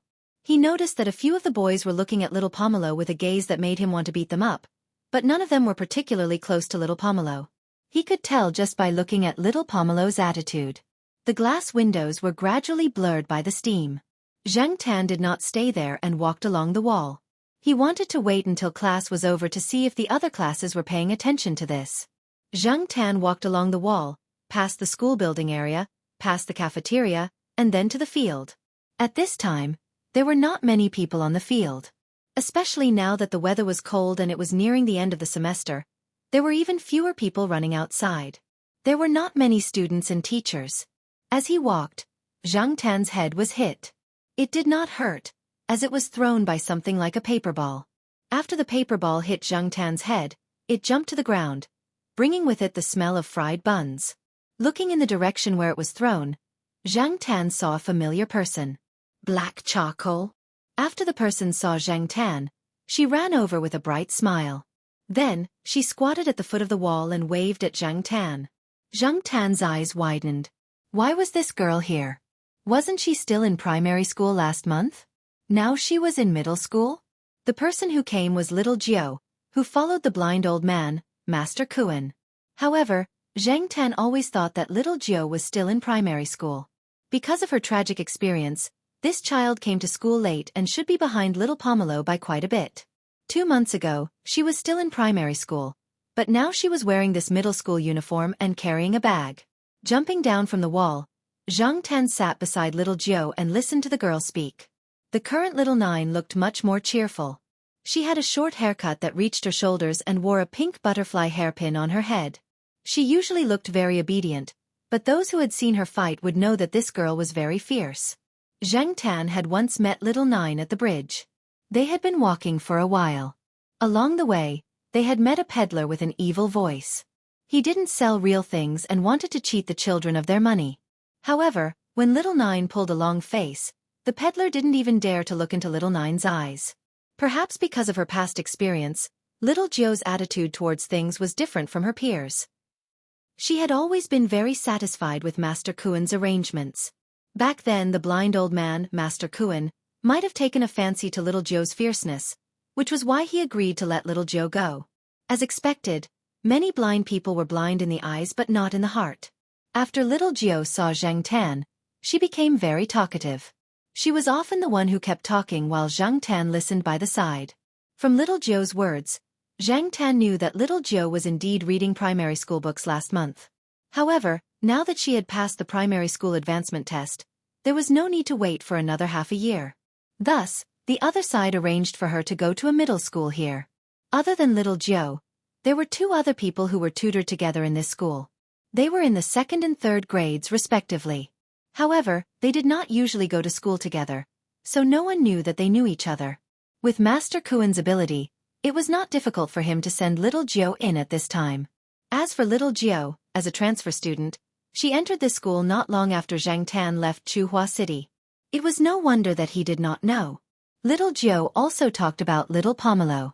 Because they were in different classes, one on the 1st floor and the other on the 2nd floor, little Jiao did not take the initiative to look for little Pomelo. This was because she did not know which class little Pomelo was in at the beginning. After finding out, she beat up a few girls who spread the rumors the next day. It was not good for her to immediately look for little Pomelo. She had to observe those people for a period of time. Otherwise, she was afraid that it would bring trouble to little Pomelo. Little Jiao was very fierce when she fought. Zhang Tan could imagine how little Jiao looked when she beat up those girls. When little Jiao beat them up, she did not say that it was because of little Pomelo. Those people probably did not think that little Jiao and little Pomelo knew each other. The rumors they spread were just made up. However, in reality they were half right. She did not have a boyfriend, but she did have a problem girl. Little Jiao decided to wait until the final exam was over before looking for little Pomelo and telling her about it. Now, she would not let little Pomelo worry. Tomorrow, I'll talk to the other guys who spread the rumors. Little Jiao rubbed her fists and said. During middle school, there were many people who fought behind their backs, regardless of whether they were boys or girls. Boys fighting would be a little bloody, but girls fighting would mostly be slaps and hair-pulling, Zhang Tan thought. However, if little Jiao made a move, it would be hard to say. Little Jiao was not the kind of person who liked to bully others. If she really made a move, those people would definitely be very hateful. Moreover, Zhang Tan believed that little Jiao knew her limits. This girl followed Elder Kuen and would not act rashly like those hooligans. On the contrary, most of the time, they were more low-key. Otherwise, little Pomelo would not have not known that little Jiao was in the same school. During the period of young and dangerous, for middle school students, the gangsters of the underworld were much more influential than Mr. Perfect. This was especially true for middle school students. When a gangster was mentioned, they would directly imagine him as a powerful figure in the underworld. It was all kinds of awesome. Although it had already faded, and it had been a few years since that era, the potential influence was still there. When it was mentioned, people would have a feeling of disdain and reverence. If it was related to the top students, there would be more gossip. It was no wonder that those students would choose to spread the rumors about the underworld. Zhang Tan originally wanted to personally teach those who spread the rumors a lesson, regardless of whether they were male or female. However, now that little Jiao was there, Zhang Tan did not have to waste time looking for them. Aya, it's almost time. Class will end in 5 minutes. I have to go to the classroom during the break. Little Jiao carried her bag and threw it towards the wall. Then, she took a few steps back and increased her speed. Using a tree that was closer to the wall, she jumped over. Zhang Tan's eyes twitched. One look and he knew that she was a repeat offender. When Zhang Tan jumped over the wall, he found that on the other side of the school wall, There was a person standing not far from where little Jiao landed. He had a cold face and an armband. It was obvious that he was the teacher on duty. He was there to prevent those disobedient students from jumping over the wall or doing bad things in the school. Cough, good morning, Teacher Wang. Little Jiao lifted her bag and patted the dust off it. She obediently bowed to Teacher Wang, who was standing not far away. Teacher Wang's face twitched. There were 5 days of school every week. On 4 days, this girl would enter the school on time. On the remaining day, she might be late or early. Why did he say might? Because there were a few times when the teacher was late. The person on duty at the school gate did not record it. If it was a boy, then it would be easy to handle. There were many problematic boys in high school and there would be ways to deal with them. However, this was a girl. During class, other than being late, she was still well behaved. She was a transfer student. He heard that her grades were not good, but she was not at the bottom of the class either. She was just below average. She was not the main target of the teachers. However, it was this girl that made the people on duty feel helpless. Teacher Wang considered his words and thought about how to teach her. This morning, he was on duty. He did not expect to see a bag being thrown in from the other side of the wall. The next moment, a small figure nimbly jumped over the wall and steadily landed on the ground. After seeing who it was, Teacher Wang's eyelids twitched. Before Teacher Wang could speak, little Jiao lowered her head and said, "I was wrong." She admitted her mistake so straightforwardly that Teacher Wang had to swallow back his words. "What was wrong?" Teacher Wang asked seriously. "I shouldn't have jumped over the wall," little Jiao said. "And?" Teacher Wang stared at little Jiao. "Why are you late again?" The word "again" made Zhang Tan's beard tremble. Little Jiao tilted her head as if she was thinking. Then she said, "Oh, I saw an old granny get hit by a car this morning. I sent her to the hospital. That's why I was late." Teacher Wang and Zhang Tan. Could she be any more fake? But in the next moment, little Jiao took out several certificates from her bag. There were certificates from the hospital, the police, and the patient's family.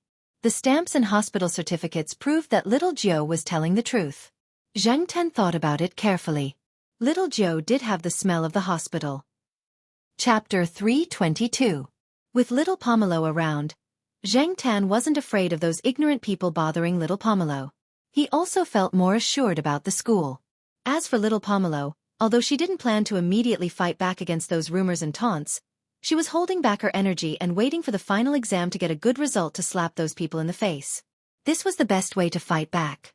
After New Year's Day, the atmosphere in primary and secondary schools was more tense. They were preparing for this semester's final exam. If they didn't do well, they might not be able to have a happy new year. Zhang Tan looked at the calendar in the living room. The old one had been replaced by the new one. This was the 5th year since Zhang Tan came here. According to the conversion of the age of a cat and a human, Zhang Tan was a middle-aged uncle. The good thing was that Zhang Tan felt that his body parts were quite resilient.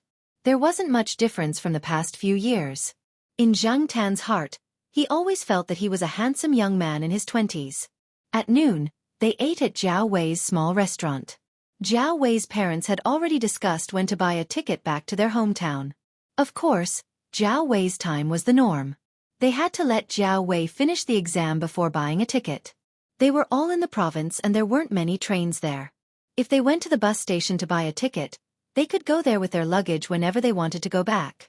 They didn't need to book a ticket in advance like other people. Walking on the street in front of the school gate, Zhang Tan found that a new store had opened. The previous store that sold clothes was gone and replaced by a big, Wu Taro sesame cake sign. The store wasn't big, but there were many people buying the cake. The line of people formed a Z shape. The smell of the sesame cake made passers-by look over. Those who were impatient waiting in line wanted to come back when there were fewer people, but foodies were always very patient in this regard. Zhang Tan went closer to take a look. The busy boss was the one who had pushed the stall earlier. He was the one who had trouble walking. No wonder this person was so happy when he reappeared a few days ago. It seemed that he had rented a shop.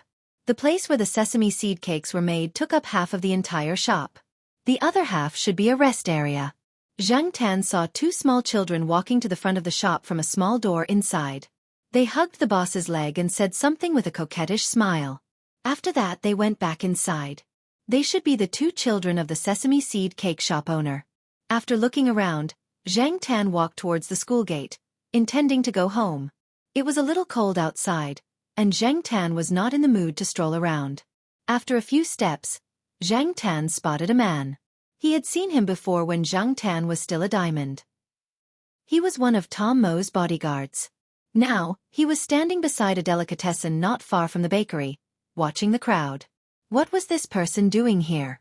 When Zhang Tan looked at the bakery, another person walked into the shop. After a short while, he came out with 3 sets of sesame seed cakes. There was no queue, and the bakery owner was very polite to him. Zhang Tan followed that person and walked a little further. There was a black car parked near the road. It was Tom Mo's car. After that person got into the car drove away. Zhang Tan looked at the car driving away, shook his head, and jogged back home. On the other side of the car, Tom Mo took the sesame seed cake from his subordinate and sniffed it. It was quite fragrant. He took a bite. It tasted not bad. There is still nothing unusual over there. The people who went to buy the sesame seed cakes are the nearby vendors and some teachers. Most of them are still students, that person reported to Tom Mo. Tom Mo grunted and did not say anything else. After the diamond was returned by the unknown person, he sent someone to investigate the sesame seed cake seller. After all, there were many people selling Wu Tarung sesame seed cakes, but there was only one Wu Tarung sesame seed cake shop. The investigation did not find anything useful. Thinking of the pencil words on the paper bag, Tom Mo was more inclined to believe that the person who returned the diamond was a young student. Tom Mo even asked Xiao Gua if anyone else had heard him on the phone. The answer he got was no. When Xiao Gua made the call, he was alone in his room. Of course, there were 2 cats, Li Yuanba and Zhang Tan. Normal people would not think too much about the cats. Tom Mo and the others promised a sum of money when they asked the bakery owner and got enough information. Most of the information was about the person who went to buy the sesame seed cakes, but until now, they had not found the person they were looking for. The person who sold the sesame seed cakes used his savings and the money Tom Mo gave him to rent a shop. He had made quite a lot of money in the past few days. Don't underestimate this kind of small snack. Judging by the way the bakery owner could not stop laughing, it was obvious that he had made a lot of money. Zhang Tan would never have thought that a paper bag he picked up would lead to such a result.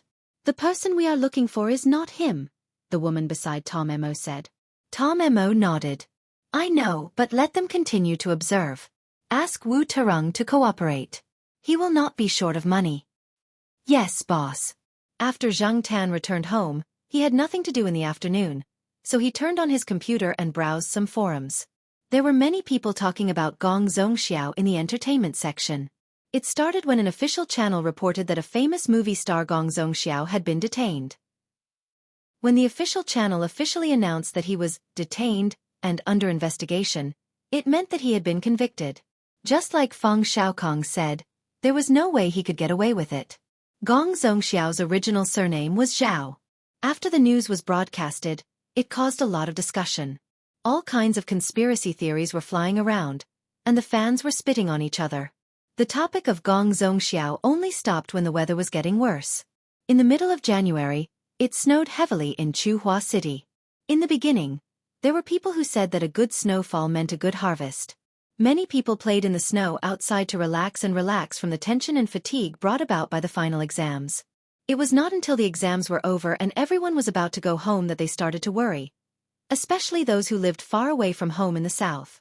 Some people were lucky and bought tickets on the 2 days when the weather was better, so the journey home was relatively smooth. However, some people bought tickets on the day when the weather was bad. It was windy and snowy, and many places were frozen. The highways were closed, trains were delayed, and flights were delayed. Many people who bought tickets on the day before could only get on the train the next day. Jiao Yuan and little Pomelo stayed at home. They were not in the mood to play in the snow. They were obediently doing the homework assigned by their teachers during the winter break. Grandpa Jiao had also called a few times to ask about the time they were going to go back to their hometown. He repeatedly reminded them to be careful when they were driving. He would rather drive slowly than to play in the snow. The television said that this was a once-in-50-year snowstorm. Many drivers in the south were not used to driving in the snow and ice.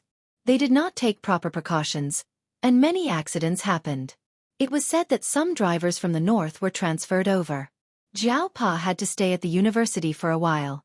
This morning, he heard that a student who was on his way home had an accident before he could leave the city. He was now in the hospital. The Faculty of Genomics called for an emergency meeting. All the head teachers, graduate students, and doctoral supervisors were in charge. Zhao Pa had a lot of graduate students under him. He had to wait for all his students to leave the university before he could go back to his hometown. According to the meteorologists, this snowstorm would not end for the time being. At the end of January, the students left the university one by one. It did not matter if the process was difficult or not. That night, Zhao Wei's father came to visit and told him about their plans. Zhao Wei's father knew someone who was now a driver at a bus station. He used to do business in the north and drove in the north. He could handle this kind of snow and ice.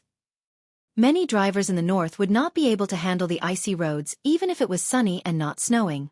But that person was able to handle it. He had chatted with Zhao Wei's father yesterday. It was rare that the weather would calm down in the next 2 days. A few highways would be temporarily unblocked. So, he called Zhao Wei's father and asked him to get a few tickets for them. The tickets could not be direct. They could only go to the county. As for the journey from the county to their hometown, they would have to transfer buses. Zhao Pa decided to let Zhao Ma bring Zhao Yuan and little Pomelo back with Zhao Wei and the rest. He had to stay at the university for a few more days. When the time came, he would drive back with Zhang Tan. After all, it was not convenient for Zhang Tan to follow them in the bus. In the past, Zhang Tan did not pay much attention to this disaster. At that time, he was probably busy looking for fun. News. What was that? He never had the patience to read it. But now that he was in the middle of it, Zhang Tan had a different feeling. Especially on the day when Jiao Ma and the rest took the bus back to their hometown, Zhang Tan watched some of the current affairs news on the provincial TV station. He also watched the rolling real-time news below the TV. He also turned on the computer to look at the news on the internet. For example, a highway was temporarily closed, an accident happened on a road, a riot happened somewhere, etc. When he received news that Jiao Ma and the rest had arrived safely, Zhang Tan finally felt relieved. Black charcoal, it's just the two of us left. Zhao Pa looked out the window and said. Now, only the Zhao Pa and Zhang Tan were left at home. It was cold and quiet. Zhao Pa was basically not at home during the day. Zhang Tan followed the Zhao Pa to the staff canteen for 3 meals. At other times, Zhang Tan stayed at home alone and watched the news on the TV. On the TV, the experts used their profound academic language to analyze the cause of the snow disaster. They also used some meteorological terms that Zhang Tan did not understand at all. Many people were going crazy. This was not what they wanted to hear. They wanted to know how long the weather would last, when the traffic would be restored, and when they could get on the bus after buying a ticket. Every day, when Zhang Tan turned on the TV, regardless of whether it was the city's TV station, provincial TV station, or CCTV station, most of them were talking about the snow disaster in the south. There were many migrant workers and students stranded in other places during the Spring Festival. From the images on the TV, the bus stations of some provinces and cities were densely packed with stranded people. Counting the days, many people became more and more irritable. The price of some unlicensed buses doubled again and again. The price of food also skyrocketed. As for the superstar child Xiao, other than a few people, no one paid any attention to him. In this area, the traditional Lunar New Year was on the 24th of December. Although the Lunar New Year had passed, the bus stations of some provinces and cities were still the same. Every day, they would hear about the places that were seriously affected by the disaster, the economic losses, and the number of casualties. At night, some people who were stranded in other places would go online and complain about not going home for the Lunar New Year. But some people did not. I worked so hard outside to save so much money to go home for the Lunar New Year to reunite with my family and improve the lives of my wife and children. How can a mere snow stop me? Dream on. Even if they could not get a ticket or a bus, they could think of other ways. Therefore, Zhang Tan could always see all kinds of opinions and suggestions on the internet. There were also people who walked across provinces to go home. 2 days before the Lunar New Year's Eve, the Jiao Pa had finished his work. The weather had also temporarily eased. Looking at the scenery of the campus from the top, there were still many places that were white. The temperature was not high, and driving was still not easy. Chapter 323. Zhang Tan sat in the back seat and looked at the scenery outside the window. Unlike the usual bustle before the new year, this year seemed to be quieter. Perhaps it was because the temperature was lower than usual, coupled with the impact of the snow disaster. Such a change occurred. However, compared to many places and some villages and mountain areas that were more seriously affected by the disaster, the situation in the city was much better. The most common complaint of the citizens was probably the water pipes that froze and cracked a few days ago. As for the rest of the people who did not have to worry about traveling and did not have any direct financial conflicts, they were just spectators. It did not affect their normal lives. They only discussed it with others when they watched the news every day. The Jiao Pa kept the traffic radio on. The weather had eased a lot in the past 2 days, and many people who stayed in the city were rushing to leave. There were quite a lot of illegal cars and so on. They probably wanted to take advantage of this period to make more money. In order to avoid a traffic jam, the Jiao Pa deliberately got up early and set off. Unexpectedly, there were many people who had the same idea as the Jiao Pa. There were many cars on the road early in the morning, and there were several small-scale traffic jams on the road, especially at the crossroads. Looking at the long line of cars in front of them, they felt particularly annoyed. When they finally got out of the city, it had been an hour and a half. This was the first time Zhang Tan had encountered such a situation. He was dizzy from the constant stopping. According to the usual driving route, after leaving the city, they would go directly to the highway. The highway was closed a few days ago, but it was lifted in the past 2 days. However, when they were about to reach the highway, the traffic radio reported that there was an accident on the highway. They hoped that the cars driving there would change their route. No one knew how long the traffic jam would last because of the accident. The Jiao Pa had no choice but to change their route. They did not take the highway and changed to another route. When they passed by a few bus stations, Zhang Tan glanced over there. There were still a lot of people around. The waiting hall was full, and there were also some people waiting outside the door. There were also armed police there to maintain order. Zhang Tan also saw taxis, buses, and private buses outside the bus station. Some people were holding signs with the names of various counties and cities, shouting as they walked, pulling passengers. This was probably what some people called a black car, but at this time, people no longer cared about whether it was a black car or not. It was fine as long as they could sit in the car. When it came to crowded cars, there weren't many people who would give way to vulnerable people such as the old, the weak, the sick, the disabled, and the pregnant. When it was time to squeeze, they still squeezed. After leaving the city, Zhang Tan was unfamiliar with the route. He looked at the buildings on both sides and recorded the new route information. The road was still a little frozen, but it was much better than before. The Jiao Pa could still control it if he drove slowly. However, some cars were speeding as if they were in a hurry. They kept squeezing forward as if they were afraid of falling behind. Twice, they almost collided with Jiao Pa's car. Just as Zhang Tan was cursing the 2 guys who overtook him, a motorcyclist suddenly cut in between Zhang Tan's car and the one in front. Then, he quickly passed through the gap between the car in front and the other car. Zhang Tan was shocked. Was this person too confident in his driving skills, or was he in an emergency? About 10 minutes later, the car stopped again. Zhang Tan stood up and looked forward. The line of cars had formed again. There was a traffic jam again. After waiting for a while, there was still no movement. The Jiao Pa opened the window for some air. It was very warm in the car. His nerves were tense when he was driving, and now the cold wind cleared his mind. Black charcoal, are you cold? The Jiao Pa looked at Zhang Tan in the back seat. After the window was opened, the cold wind poured in, dispersing the warmth in the car. Many northerners were not used to the humid and cold weather in the south. Zhang Tan, who used to live in the south, had gotten used to it after a few years. Even if it was exceptionally cold this year, Zhang Tan felt fine. The vest he was wearing today was a winter model given by Xiao Gua. Xiao Gua gave him 2, one black and one army green. Not only could the vest be used to store things, but it also had to be thicker to keep him warm. It was also said that it was waterproof. Seeing that Zhang Tan did not seem to feel cold, the Jiao Pa did not ask any more questions. The driver of the car on the left was smoking outside the car. There were children in the car, and it was not good to smoke in the car, so he came out. When he saw the Jiao Pa open the window, he started chatting. He had been driving for nearly 20 hours. Although there was a 5-hour break in the middle, the driver's driving skills were not good. He almost had an accident, so he was driving most of the time. Now that there was a traffic jam, he came out to smoke to refresh himself. The driver of the car in front also joined the conversation. He was privately soliciting customers. Yesterday was quite smooth. The traffic jam didn't last long. Today's bad luck. We were stuck for half an hour in the morning, and now it's starting again. Can we leave in 10 minutes?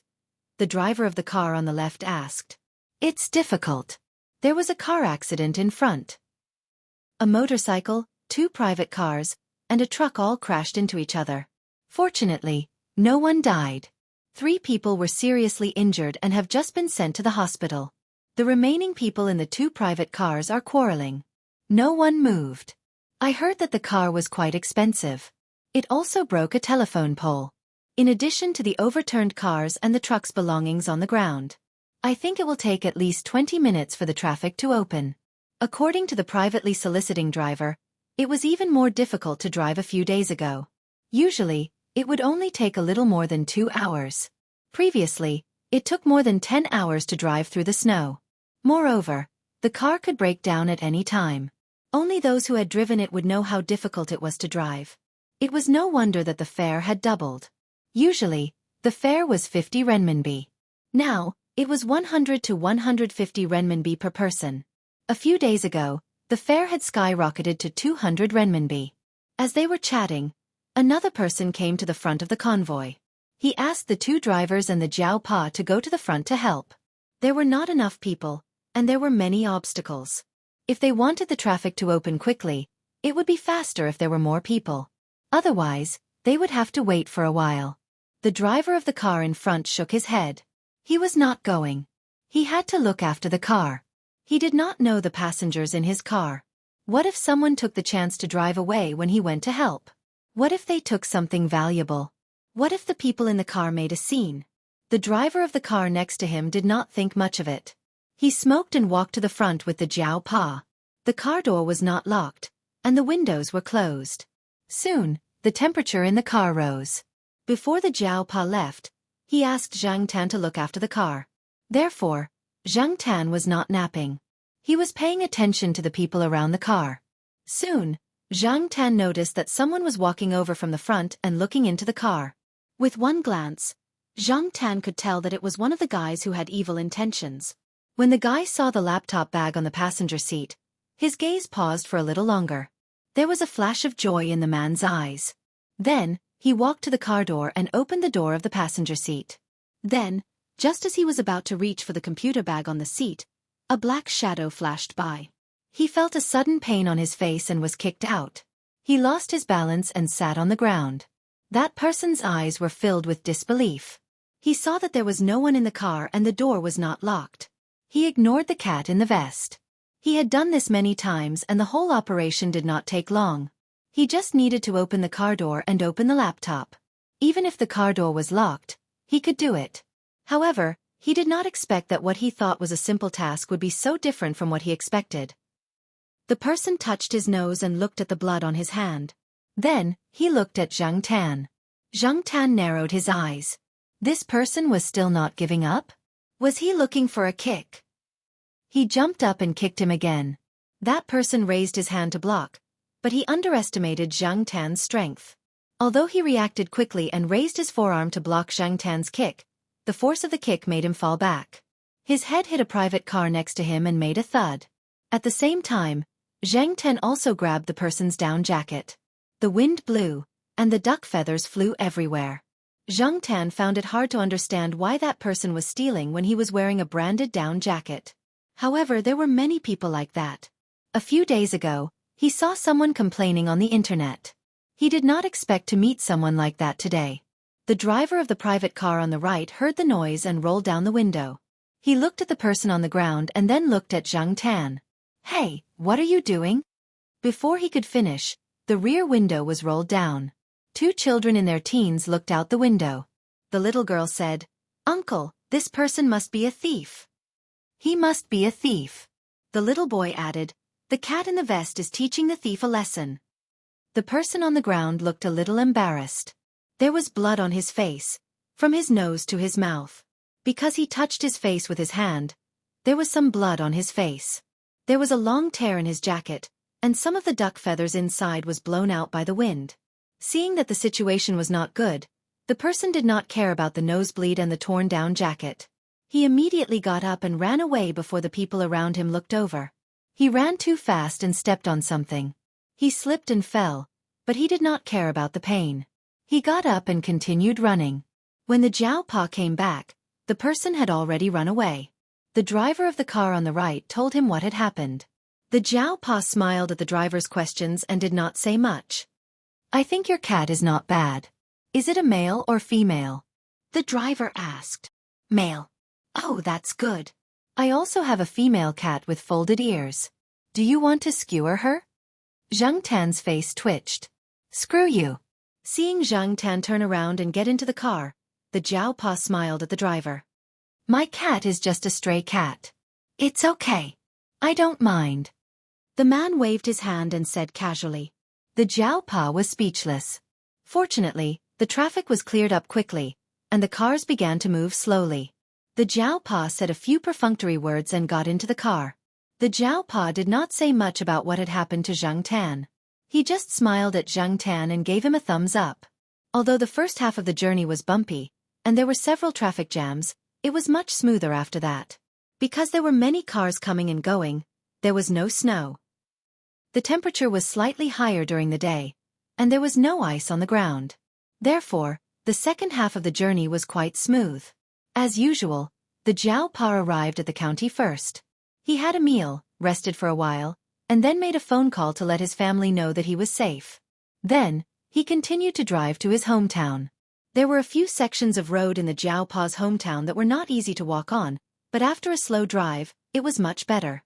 Grandpa Jiao was already waiting at the entrance of the village. He knew that the Jiao Pa was driving alone, so he did not dare to call to ask about it. He was afraid that the Jiao Pa would be distracted. When he saw the Jiao Pa's car, he immediately smiled. Chapter 324. The next day, Jiao Pa was still resting in the morning. He didn't have much time to rest these days.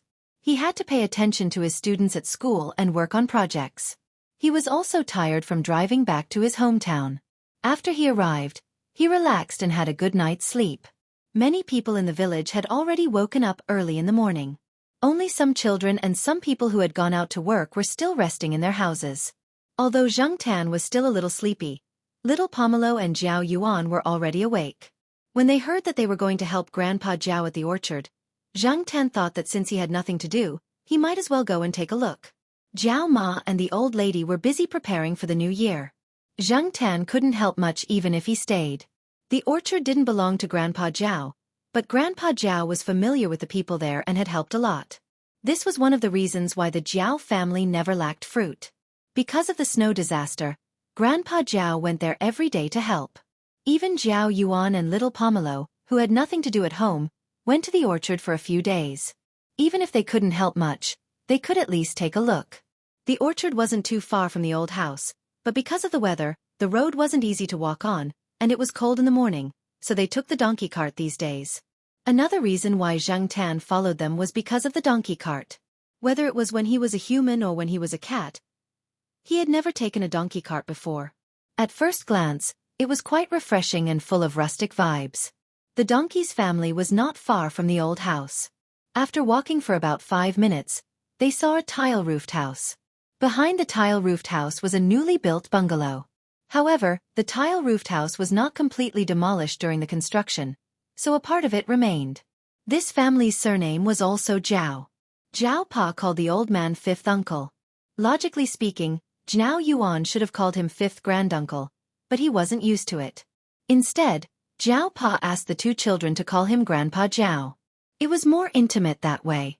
Grandpa Jiao heard that on the day the Jiao Yuan and the others came back, he planned to ask the donkey cart to help them if they couldn't get a ride from the county to here. Fifth Grandpa was old and couldn't drive the family's farm cart, but he was good at driving donkey carts. Jiao Yuan and little Pomelo were led into the house by Grandpa Jiao, but Zhang Tan did not follow them directly. His attention was on the donkey shed next to them. Yesterday, He heard from little Pomelo and Jiao Yuan that the donkey was only a little over a year old. He heard that fifth grandpa met the donkey when he went to the mountains. At that time, it was still a small donkey. No one knew where it came from, but after seeing fifth grandpa, it followed him back. At first, fifth grandpa's family wanted to raise the donkey and sell it. There were many people who ate donkey meat in the county, and the price of donkey meat in restaurants was not bad. But one day, when the old man saw the donkey running with his son, who was riding a motorbike, he had an idea. Later on, he got a donkey cart. At that moment, the donkey tied to the cart was looking at Zhang Tan with its two long ears protruding. Its eyes were wide open, and there was a circle of white around its eyes. Zhang Tan was wary of donkeys with a circle of white around their eyes. Although he knew that many donkeys looked like that, when he looked at the donkey in front of him, Zhang Tan couldn't help but think of the stupid bird in the courtyard. Shaking his head, Zhang Tan felt that he was thinking too much. As he was thinking, Zhang Tan saw the donkey walk to the low wall next to the donkey shed. There was a cotton mat on top of the low wall that was exposed outside the donkey shed. It was probably for the driver. Not far from the low wall was a two-wheeled wooden cart with a similar mat on it. However, at that moment, there was a yellow and white cat lying on top of the low wall. People in the village raised cats to protect them from mice. They were not as particular as raising cats in the city, and they rarely bathed them. The cat had rolled around somewhere, and there were some dust and grass stains on its white fur. The cat didn't seem to care about its surroundings. It was kicking its paws, lying on the cotton mat with its head tucked in, and its eyes closed. The donkey wasn't very tall. It was obviously smaller than a normal horse, but when it raised its head, half of its head could be seen above the low wall. Zhang Tan watched as the donkey slowly walked over to the low wall. It used its nose to blow air at the cat. The cat didn't even bother to open its eyes. Other than the twitching of its ears, it remained the same. Just when Zhang Tan thought that the donkey would give up, the donkey went up again.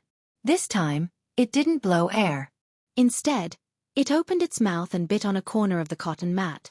It pulled lightly, but it didn't move. The cat on the mat didn't move either. The donkey pulled hard again. Because the cat wasn't prepared, it rolled from the mat to the other side of the low wall. Zhang Tan heard a soft thud from the other side. There was a haystack over there, and the cat happened to land on it. That was why it made such a sound. The donkey let go of the cotton mat and wagged its tail. It opened its mouth and cried out, "Ang ang ang ang ang ang ang ang." Zhang Tan didn't know what to say. His first instinct was right. Just when the donkey was feeling smug, a shadow jumped up from the other side of the low wall. The tabby cat jumped onto the low wall and supported itself with its two hind legs.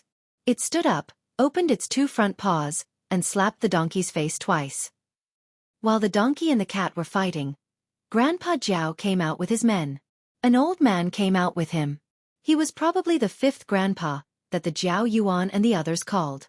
The old man's back was a little stooped, but he was in good spirits and walked steadily. He had been helping out in the orchard recently.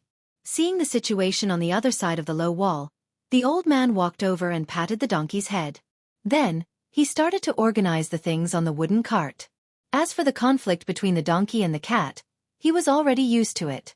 After tying the reins and checking the donkey's head, he put the bags on the wooden cart and called for the others to get ready to leave. On the rugged mountain road, the donkey cart bumped and squeaked. The donkey didn't look like much, but it was surprisingly good at pulling the cart. It didn't look like it had a hard time carrying 4 people, a cat, and a few bags. The 2 old men chatted along the way, talking about the recent news from various TV stations and radio stations. The total losses from this disaster were huge, especially for the forestry industry. The forestry industry in the affected areas accounted for more than 50% of the industry's total income. The snowstorm not only greatly reduced the income of the forestry industry in the affected areas this year, but it would also affect their income for the next 3 to 5 years. According to some official TV stations, the losses from the forestry industry in several southern provinces accounted for 40% to 60% of the total losses from the disaster. Seedlings, bamboo forests, and new plantations were seriously affected. Just like Grandpa Jiao had been lamenting, it was common for seedlings to freeze to death. The area of bamboo forests in the province accounted for 80% of the total area of bamboo forests in the province, and 75% of the fruit trees in some areas that had been converted to forests were damaged. According to the results of the investigation, most of the affected areas were the areas with the fastest and most vigorous forestry development. They were also the areas with the best forest resources. This would have a serious impact on the country's ecology. There were many things that couldn't be salvaged even with money. Every time they talked about it, Grandpa Jiao's face would be full of worry. After about 20 minutes of driving, they arrived at the orchard that Grandpa Jiao had mentioned. This orchard didn't only plant a single type of fruit. Citrus was just one of them. There were also many new varieties that had been promoted. However, Zhang Tan looked at the people working in the orchard and saw that they all looked worried. Some varieties of autumn leaves had turned brown from frostbite on the edges and back, then curled up. The tender tips had turned brown from frostbite and dried up, while some other varieties had fallen off after being frozen and curled up. There were also some fruits that had been left on the tree for the winter. Some of them had frozen a while ago. After the snow melted, the fruits would quickly lose water and dry up. The juice cells would shrink, and there would be less juice and no taste. All kinds of situations would be recorded one by one. They would clear the ice in time, tie up and cut off the broken branches in time. Some pruning couldn't be done yet to prevent further frost damage. Jiao Yuan and little Pomelo followed Grandpa Jiao and the others. Although they didn't have many opportunities to help personally, they didn't slack off. Sometimes, they would take the initiative to pass the tools and do some cleaning and other small chores. Moving around would make them feel warmer, and they had also learned a lot. After the frost passed, they would be even busier. After the frost, there would be pruning and fertilizing. During the year of the frost, the autumn leaves of the citrus plants would be frostbitten. One of the effective measures to ensure that the citrus plants would bear fruit was to replace the autumn leaves with spring shoots. The so-called spring shoots were the new shoots that sprouted in the spring. The new shoots that sprouted from August to October were known as autumn shoots. Different varieties would be treated differently. Different methods would be used for those that could withstand the frost and those that couldn't. Zhang Tan originally thought that pruning would be a very simple task in the future, but after listening to those people, he realized that there were a lot of things to be done. Some pruning would be done below the branch joint, and some tree bark would be cut several centimeters below the crack when it froze. The cutting also needed to be done. Some would be wrapped and sealed with nylon or smeared with lime paste on the wound.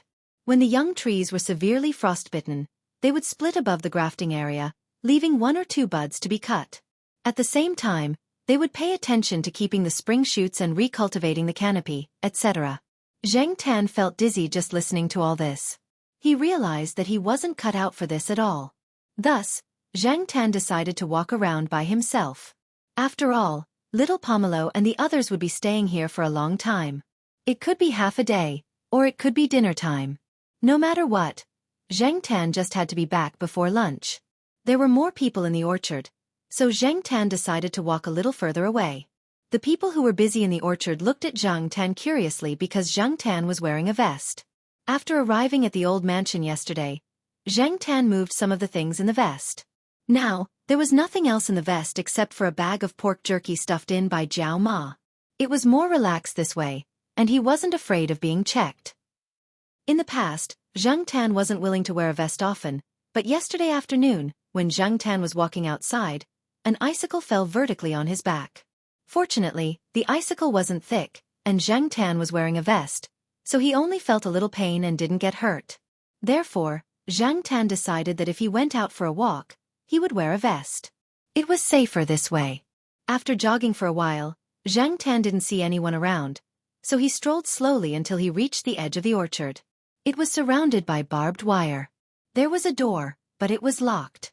Zhang Tan looked at the tall barbed wire and turned to walk in another direction. Suddenly, he stopped in his tracks and moved his ears. He heard a sound. Because he wasn't sure, he tried to distinguish it himself. It sounded like a person, but it wasn't clear. Should he go over and take a look? After hesitating for a moment, Zhang Tan climbed over the barbed wire and went in the direction of the sound. There was an open space outside the barbed wire, and then there was a forest belt. The sound came from there. As no one had cleaned the snow here, the snow on the ground hadn't completely melted. Listening to the sound, the person who made the sound wasn't in a good situation. Zhang Tan quietly jogged over. Chapter 325. The surroundings were very quiet. The 2 men were tied to 2 trees in a standing position. Their mouths were taped shut, and they could only make noises through their noses. The sound Zhang Tan heard came from one of them. As for the other man, he didn't make a sound. His head was moving slightly, and he seemed to be in a worse condition. Fortunately, the two men were wearing down jackets. Otherwise, they would probably freeze to death if they were left here alone. Zhang Tan approached the two men from behind and looked at the rope tied to them. The ropes were too tight, too secure, and there were dead knots.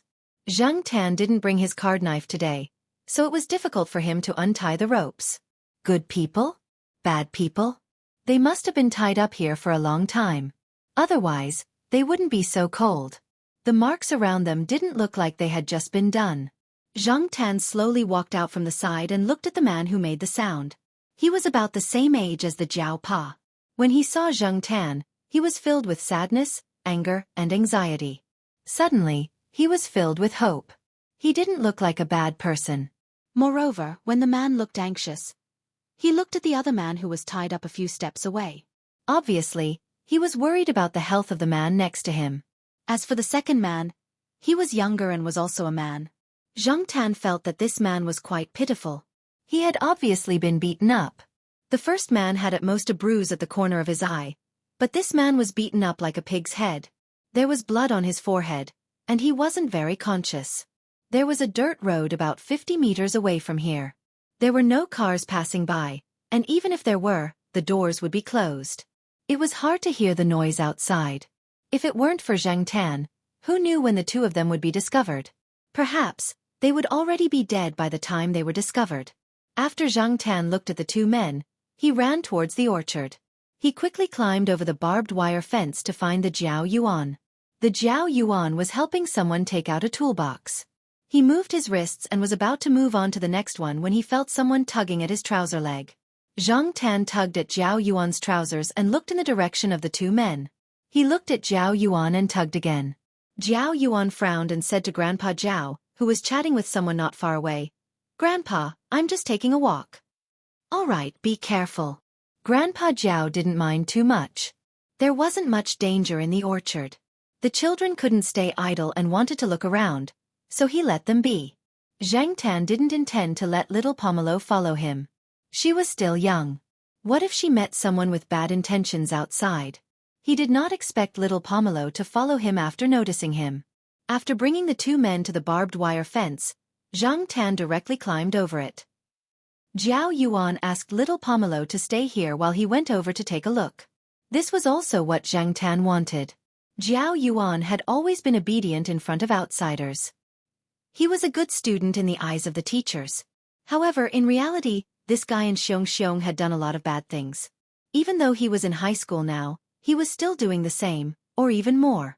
Climbing over the fence and climbing over the fence, Zhang Tan knew that Jiao Yuan was familiar with it. After bringing the Jiao Yuan to the forest, the man who was about the same age as the Jiao Pa saw Zhang Tan and the Jiao Yuan. His eyes were filled with joy and tears. Jiao Yuan tore off the tape on the man's mouth and asked, "Who are you?" The man's voice was trembling, but his voice was very clear. "My name is Song Ting, from the Academy of Agricultural Sciences. When I came here yesterday, it was already night time. My phone was out of battery, so I didn't call my friends here.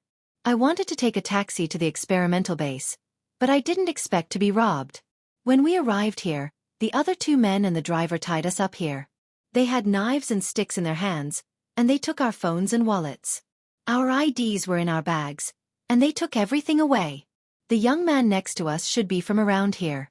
He came back from work. He resisted and even took a few hits for me. He's not in good condition right now, and he needs a doctor." Jiao Yuan did not immediately believe the other party's words. Although he felt that the person in front of him was a good person, he had seen many situations where people were bitten after saving people. Now, he was only a high school student, and no one else could help him. 2 days ago, the news reported that after saving people, he was hit into the snow by the other party with a stick. He had to be vigilant, so he needed to prove this person's identity again. Therefore, Jiao Yuan didn't continue to ask about the man's identity. Instead, he quickly asked him a few questions about the anti-freeze care of fruit trees. He had learned a lot about this from Grandpa Jiao over the past few days. Song Ting's eyes lit up. He didn't think too much and answered casually. Whether he was an insider or not, he could tell from the way they spoke that they had their own way of using words. Many villagers working in orchards didn't know how to use professional terms. After confirming this, Zhao Yuan didn't waste any more time. He took out a universal knife from his pocket and untied the man and the other man.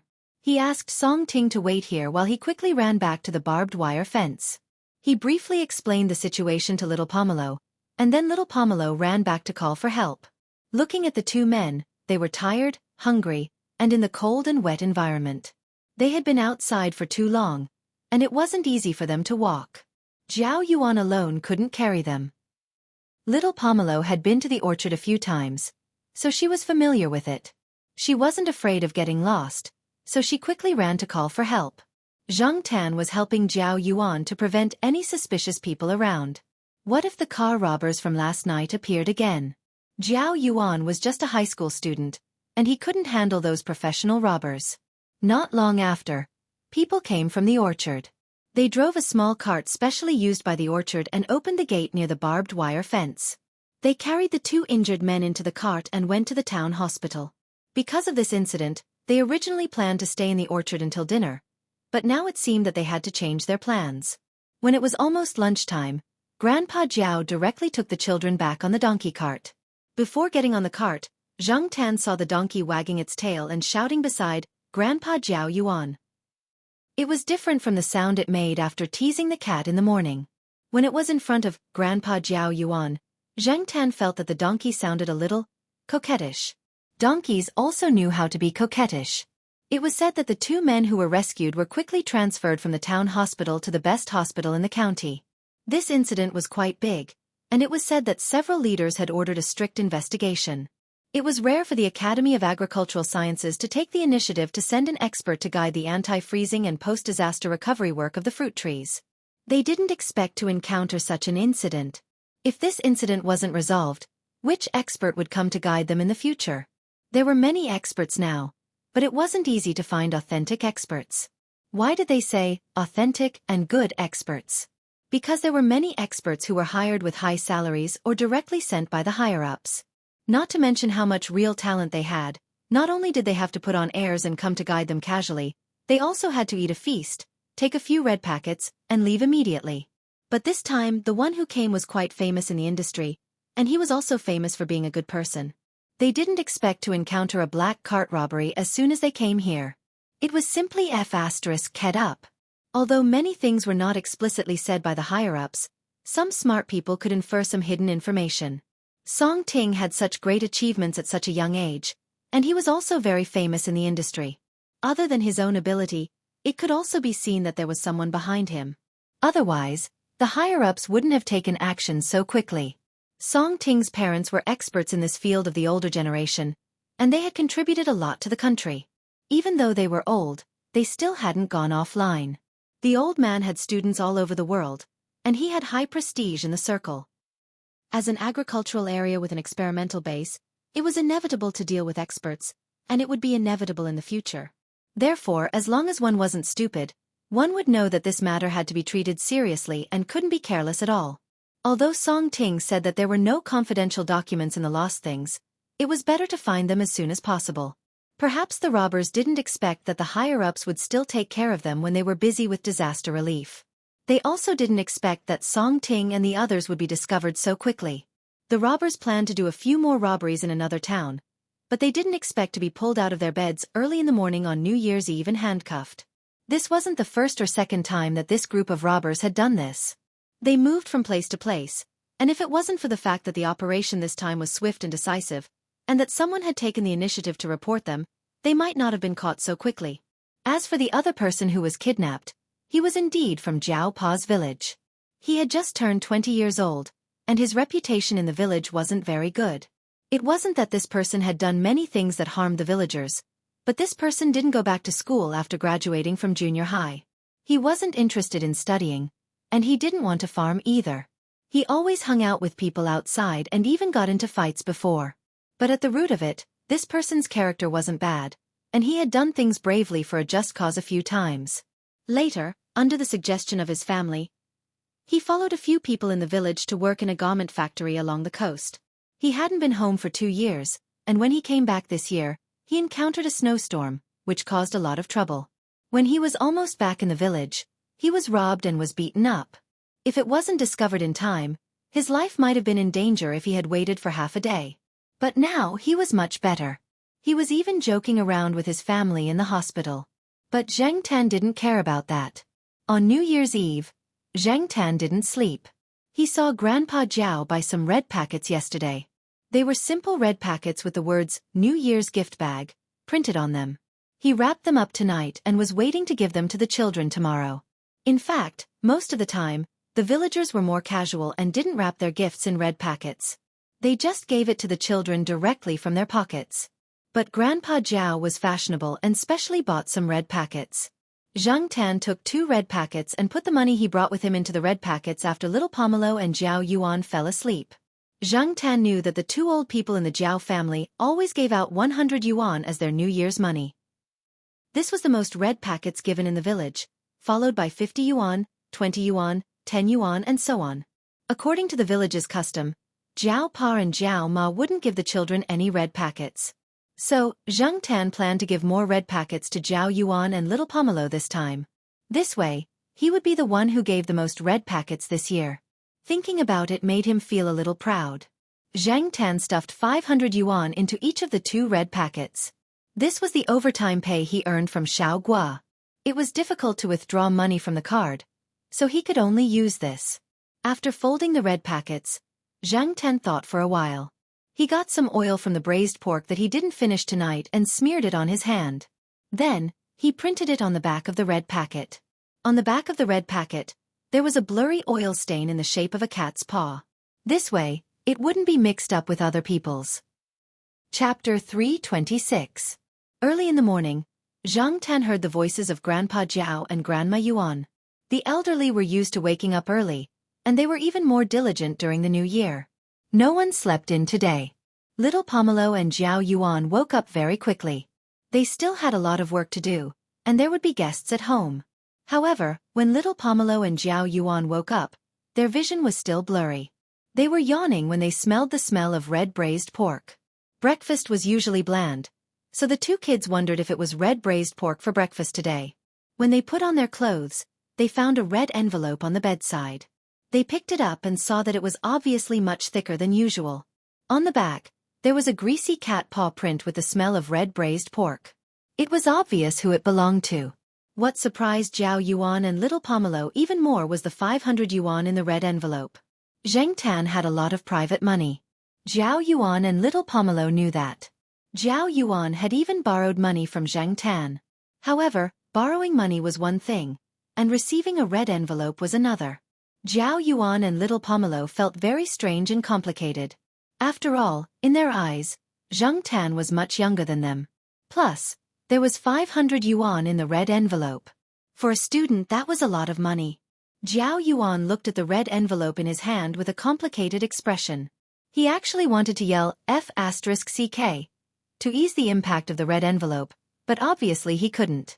If he yelled, he would definitely be scolded by the 4 elders at home. He didn't want to be scolded on the first day of the new year.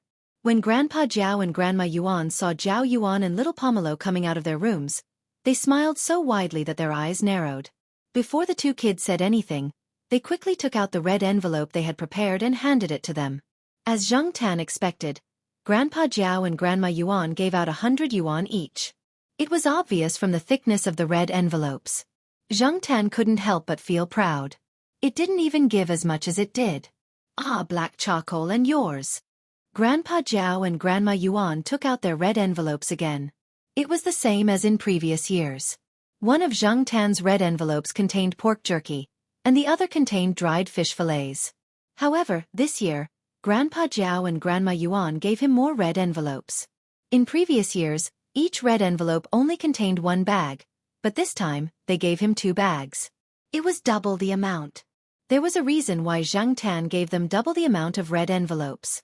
The biggest credit for what happened the day before yesterday was Zhang Tan. Although many people thought that the credit was given to Jiao Yuan and little Pomelo, Grandpa Jiao and Grandma Yuan knew that the key person was Zhang Tan. Because of this, several village leaders came over to thank Grandpa Jiao. Even 2 town officials came over to talk to Grandpa Jiao. This gave Grandpa Jiao a lot of face. In the past, when he talked to Jiao Ma's old Master Gu often showed off. Grandpa Jiao's reputation depended on his face. Now, Grandpa Jiao felt that he could show off more the next time he met old Master Gu. Jiao Yuan and little Pomelo did not tell Grandpa Jiao and Grandma Yuan about the huge red envelopes that Zhang Tan gave them. They were afraid that it would scare them. Jiao Yuan pulled Jiao Pa into the room when Jiao Pa was free. With an expression that said, "What the F***ck?" Jiao Yuan told Jiao Pa about the red envelopes that Zhang Tan gave them. Jiao Pa pondered for a while, then said, "Then accept it." According to the age of cats and humans, Black Charcoal is already middle-aged. You are still a teenager. He probably thinks of you as his junior.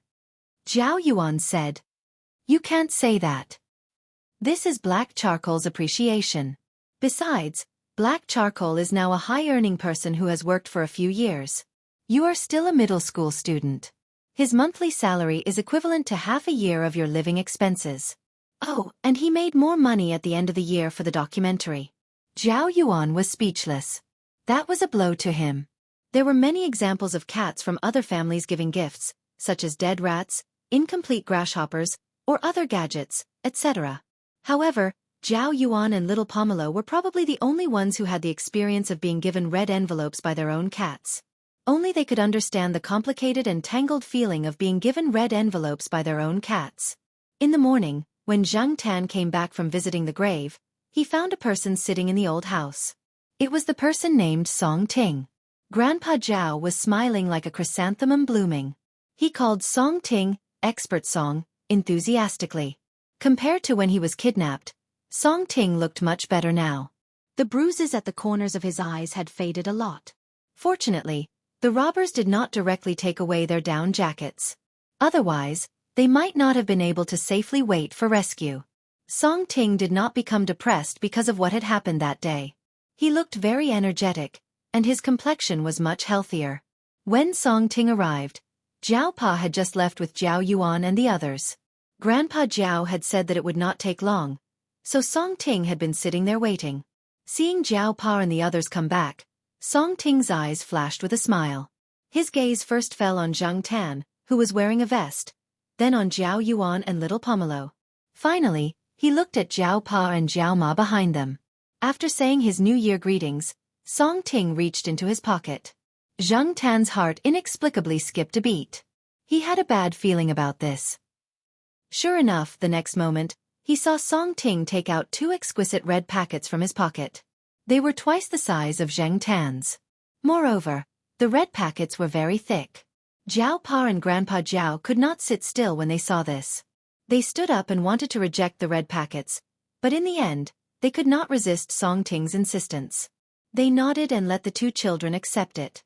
"Ah, Mr. Song, you are too polite." Grandpa Jiao felt a little pressured. Their village had never directly given 1,000 Chinese New Year's money. After Jiao Yuan received the red packets, he went back to his room to take a look. Then, he secretly gestured to Jiao Pa and Grandpa Jiao to let them know how much was in the red packets. In fact, many of Song Ting's relatives gave their children a lot of red packets. It was normal for them to give 1 or 2,000 Chinese New Year's red packets.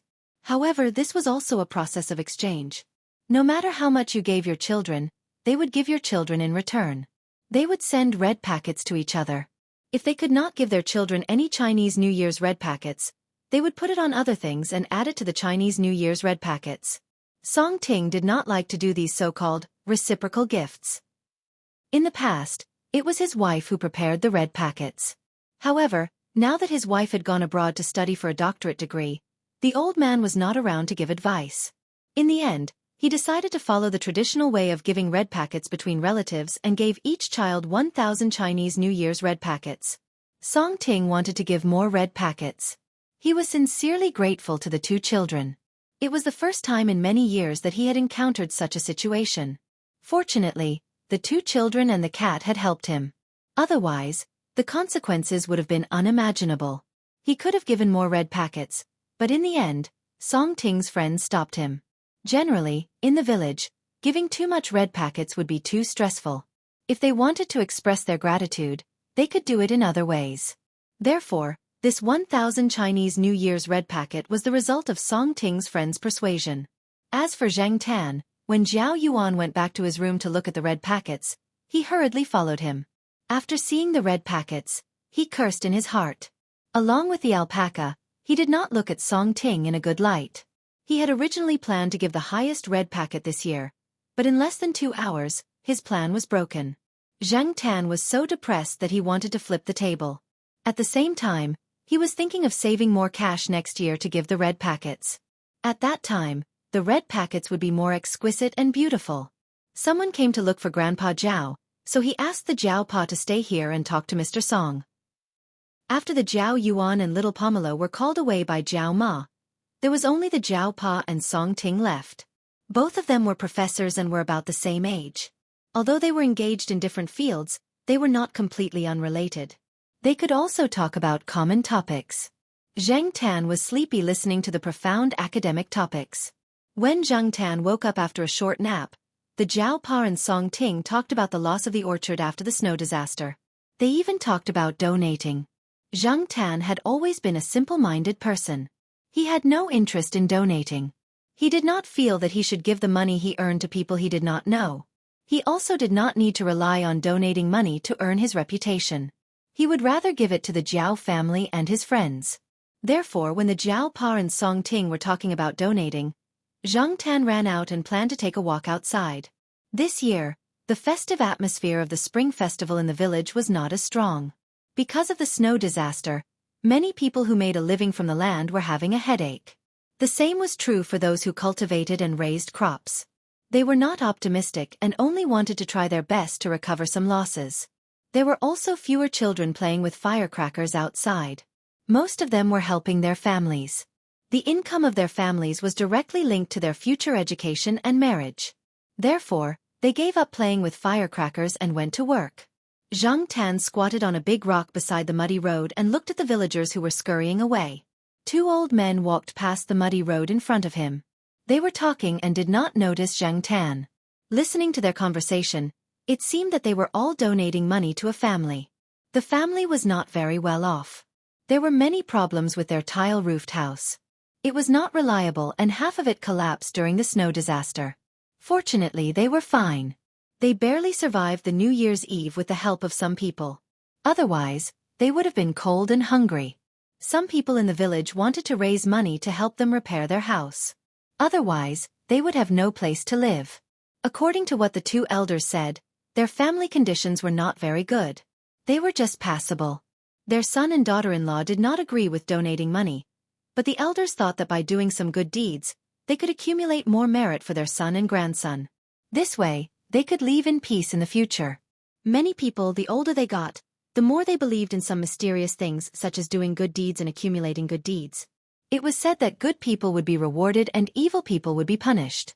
Zhang Tan used to be very disdainful of this because in society, there were all kinds of people who cheated, killed, robbed, and stole.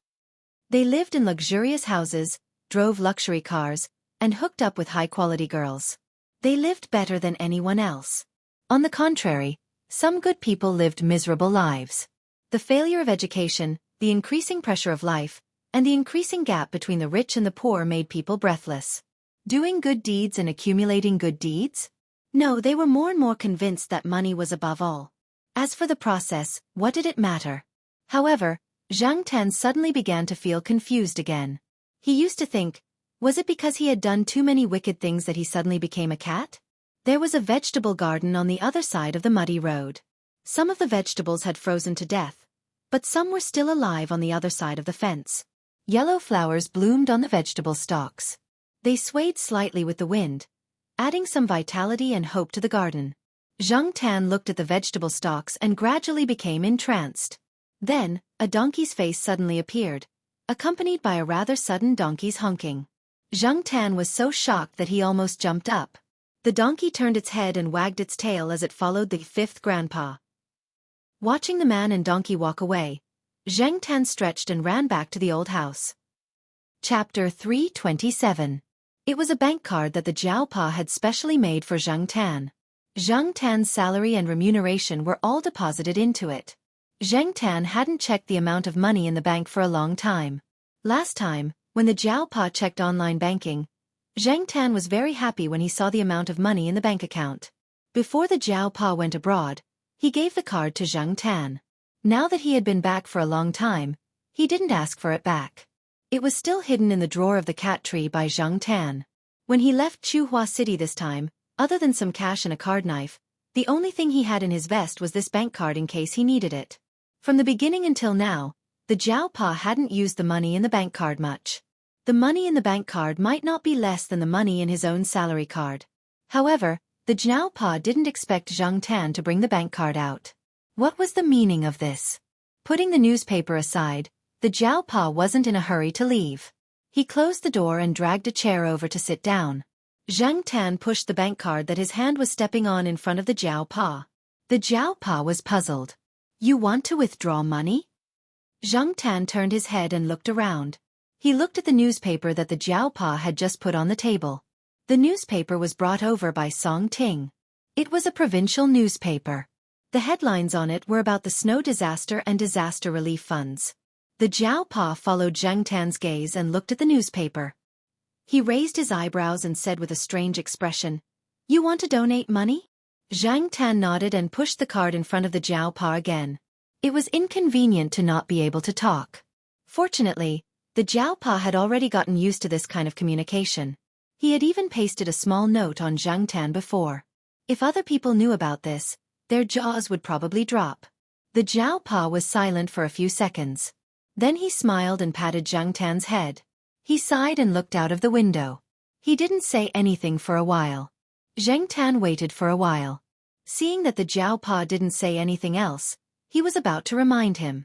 However, the Jiao Pa turned his head and said, "Are you really going to donate money?" Zhang Tan's eyes widened. How could this be fake? "Before I change my mind, take the card and donate it." It was rare for him to make a donation. Seeing the look in Zhang Tan's eyes, the Jiao Pa chuckled. "You little brat." When the Jiao Pa and Song Ting had discussed the matter, they had already decided to donate money. Their village was also in the disaster area. There were also some villages further away on the other side of the mountain that were in worse conditions. Old Master Gu's place was also in the disaster area. In order to prevent any shenanigans, Song Ting had asked a few of his friends to participate in the donation and monitor it so that those who wanted to make money from the donations would give up early. It was precisely because of this that the Jiao Pa felt at ease donating money. Otherwise, he wouldn't feel safe donating money. These days, there were also shenanigans in charity organizations. If Zhang Tan wanted to donate money, he could only donate with the Jiao family. He couldn't use another name. Zhang Tan didn't care about this. Did he want everyone to know that he was the one who donated the money? Someone would definitely think about it. Besides, Zhang Tan didn't have such noble sentiments. He only donated for peace of mind. After all, when a completely normal person suddenly turned into a cat and returned to the past, Zhang Tan felt uneasy just thinking about it. When he was sad, he would stare at his cat paws that were completely different from a human's. As for the donation, it didn't matter if other people knew about it or not. If it was really like what the old people said, that doing good deeds and accumulating good karma would bring about good karma, then when would he be able to return to his human form? Zhang Tan thought optimistically. This was also what Zhang Tan had been thinking about when the Jiao Pa came in just now. "How much do you want to donate?" the Jiao Pa asked again. Although the Jiao Pa had a plan in mind, he wanted to know Zhang Tan's opinion. When he asked, he raised his hand and took a large calculator from the table. He turned on the power switch and put it in front of Zhang Tan. This was the kind that the Grandpa Jiao and Grandma often used.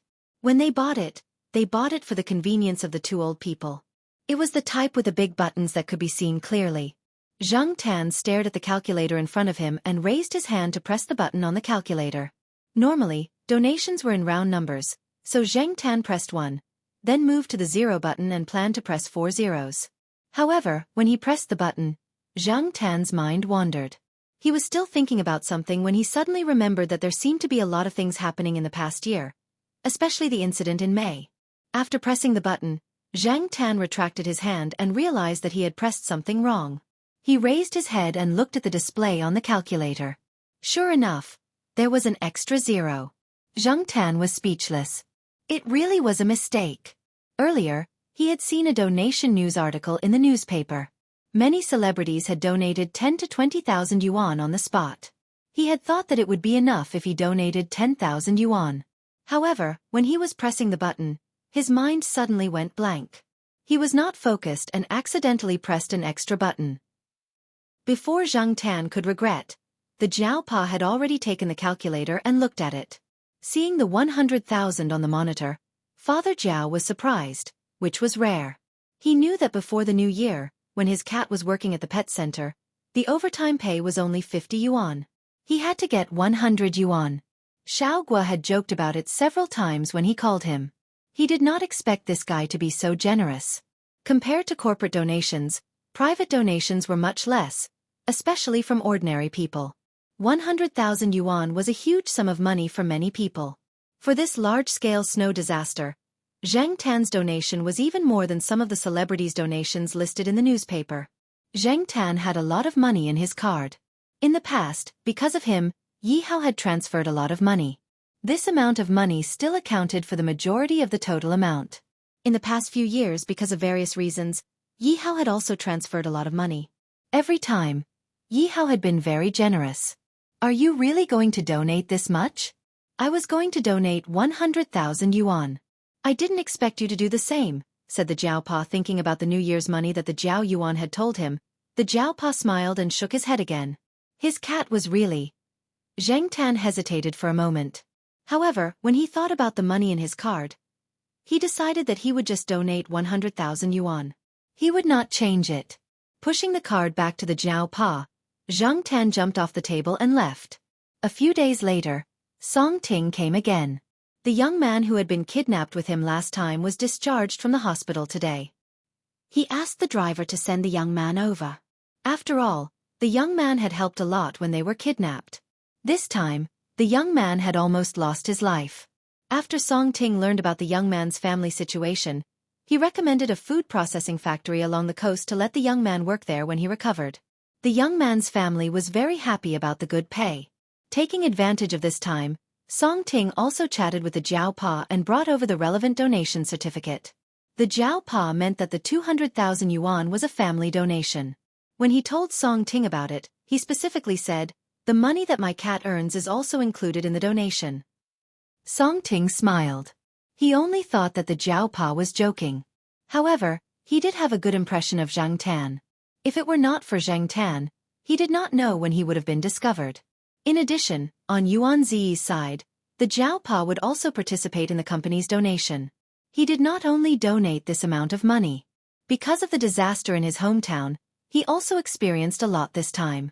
Moreover, Yuan Ziyi also wanted the company to make a good impression in front of the public. While the Jiao Pa was chatting with Song Ting, Zhang Tan looked outside. The car that sent Song Ting here was a private car with a driver. However, the driver was not only a driver, but also a bodyguard. He was afraid that something would happen to Song Ting on the way. However, from Song Ting's words, it could be seen that he had a good impression of this village. He had said a lot of good things about this village. The young man's surname was also Jiao. However, he was also related to the Jiao Pa. Most of the people in this village had the same surname, and some families had the same surname. This was also the reason why the Jiao Pa, who was also surnamed Jiao, addressed the donkey cart driver as fifth uncle instead of fifth uncle. However, when it came to the Jiao Yuan's generation, it was much simpler to address people as uncle or grandfather. Zhang Tan and the others would not be staying here to celebrate the Lantern Festival. Little Pomelo and the Jiao Yuan still had to go back to report. Before that, the Jiao Pa's work had to start in advance.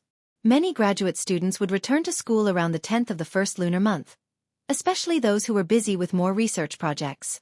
The winter break was only a week or two away. The school's official website said nothing. This was an internal rule that would not be announced publicly. On the day they returned to Chuhua City, Song Ting was at a fruit tree experimental base not far from here. When he heard that the Jiao Pa and the others were leaving, he ran over to see them off and brought some fruits. What made Zhang Tan angry was that when fifth grandpa led the donkey over, the donkey even leaned in front of the car and made a few strange noises at Zhang Tan. Its mouth was even moving, and its eyes were slightly narrowed, as if it was mocking Zhang Tan. The day before, when Zhang Tan was squatting on a tree and enjoying the winter scenery of the countryside, Fifth grandpa led the donkey past. When it saw Zhang Tan, the donkey walked under the tree and pooped in the direction of the tree trunk. It pooped right under the branch that Zhang Tan was lying on. After it pooped, it looked at Zhang Tan. Its long ears twitched, and it wagged its tail and followed fifth grandpa away. Now that the donkey was acting like this again, Zhang Tan was so angry that he wanted to rush up and slap the donkey's face a few times. If little Pomelo wasn't holding him, Zhang Tan would have already slapped it. Looking at the proud donkey, Zhang Tan gritted his teeth. Just you wait, when I come back for the new year next year, I'll beat you to death. Zhang Tan still had a red packet in his vest. He took it from Grandpa Jiao. Zhang Tan didn't have much money on hand now, so he planned to give another one to Zhuo Xiaomao when he went back. In fact, Zhang Tan also wanted to give one to little Jiao, but after considering the blind old man behind little Jiao, he decided against it. It would be troublesome if it attracted too much attention. Anyway, little Pomelo would definitely bring a lot of food for that girl. After the 15th day of the first lunar month, the primary and secondary schools all started school. The kindergarten also opened its doors as the parents started work. Zhang Tan already had a plan for Zhuo Xiaomao's class. He found an outdoor class time. Zhang Tan put on a black vest, put the red packet in, and ran to the kindergarten. Just like before, after seeing Zhang Tan, Zhuo Xiaomao went over. The children in the class were used to it and didn't have much curiosity. Brother Hey, Happy New Year! Zhuo Xiaomao ran over happily. It was obvious that this child was in a good mood. Zhang Tan turned sideways to Zhuo Xiaomao and nodded at the zipper of the vest's pocket, indicating for Zhuo Xiaomao to open it. Zhuo Xiaomao's eyes lit up. She quickly put the crayons in her hand into her pocket, then opened the zipper of the vest and took out the red packet inside. Seeing the red packet with the words New Year's gift package, Zhuo Xiaomao smiled so widely that her eyes narrowed. She knew these 3 words. She had also received this kind of red packet during the new year. Just as Zhuo Xiaochao was enjoying herself, Zhang Tan heard a commotion. She turned around and saw a grayish-black figure rolling out from the bushes after a few meows that signified a cat's battle mode.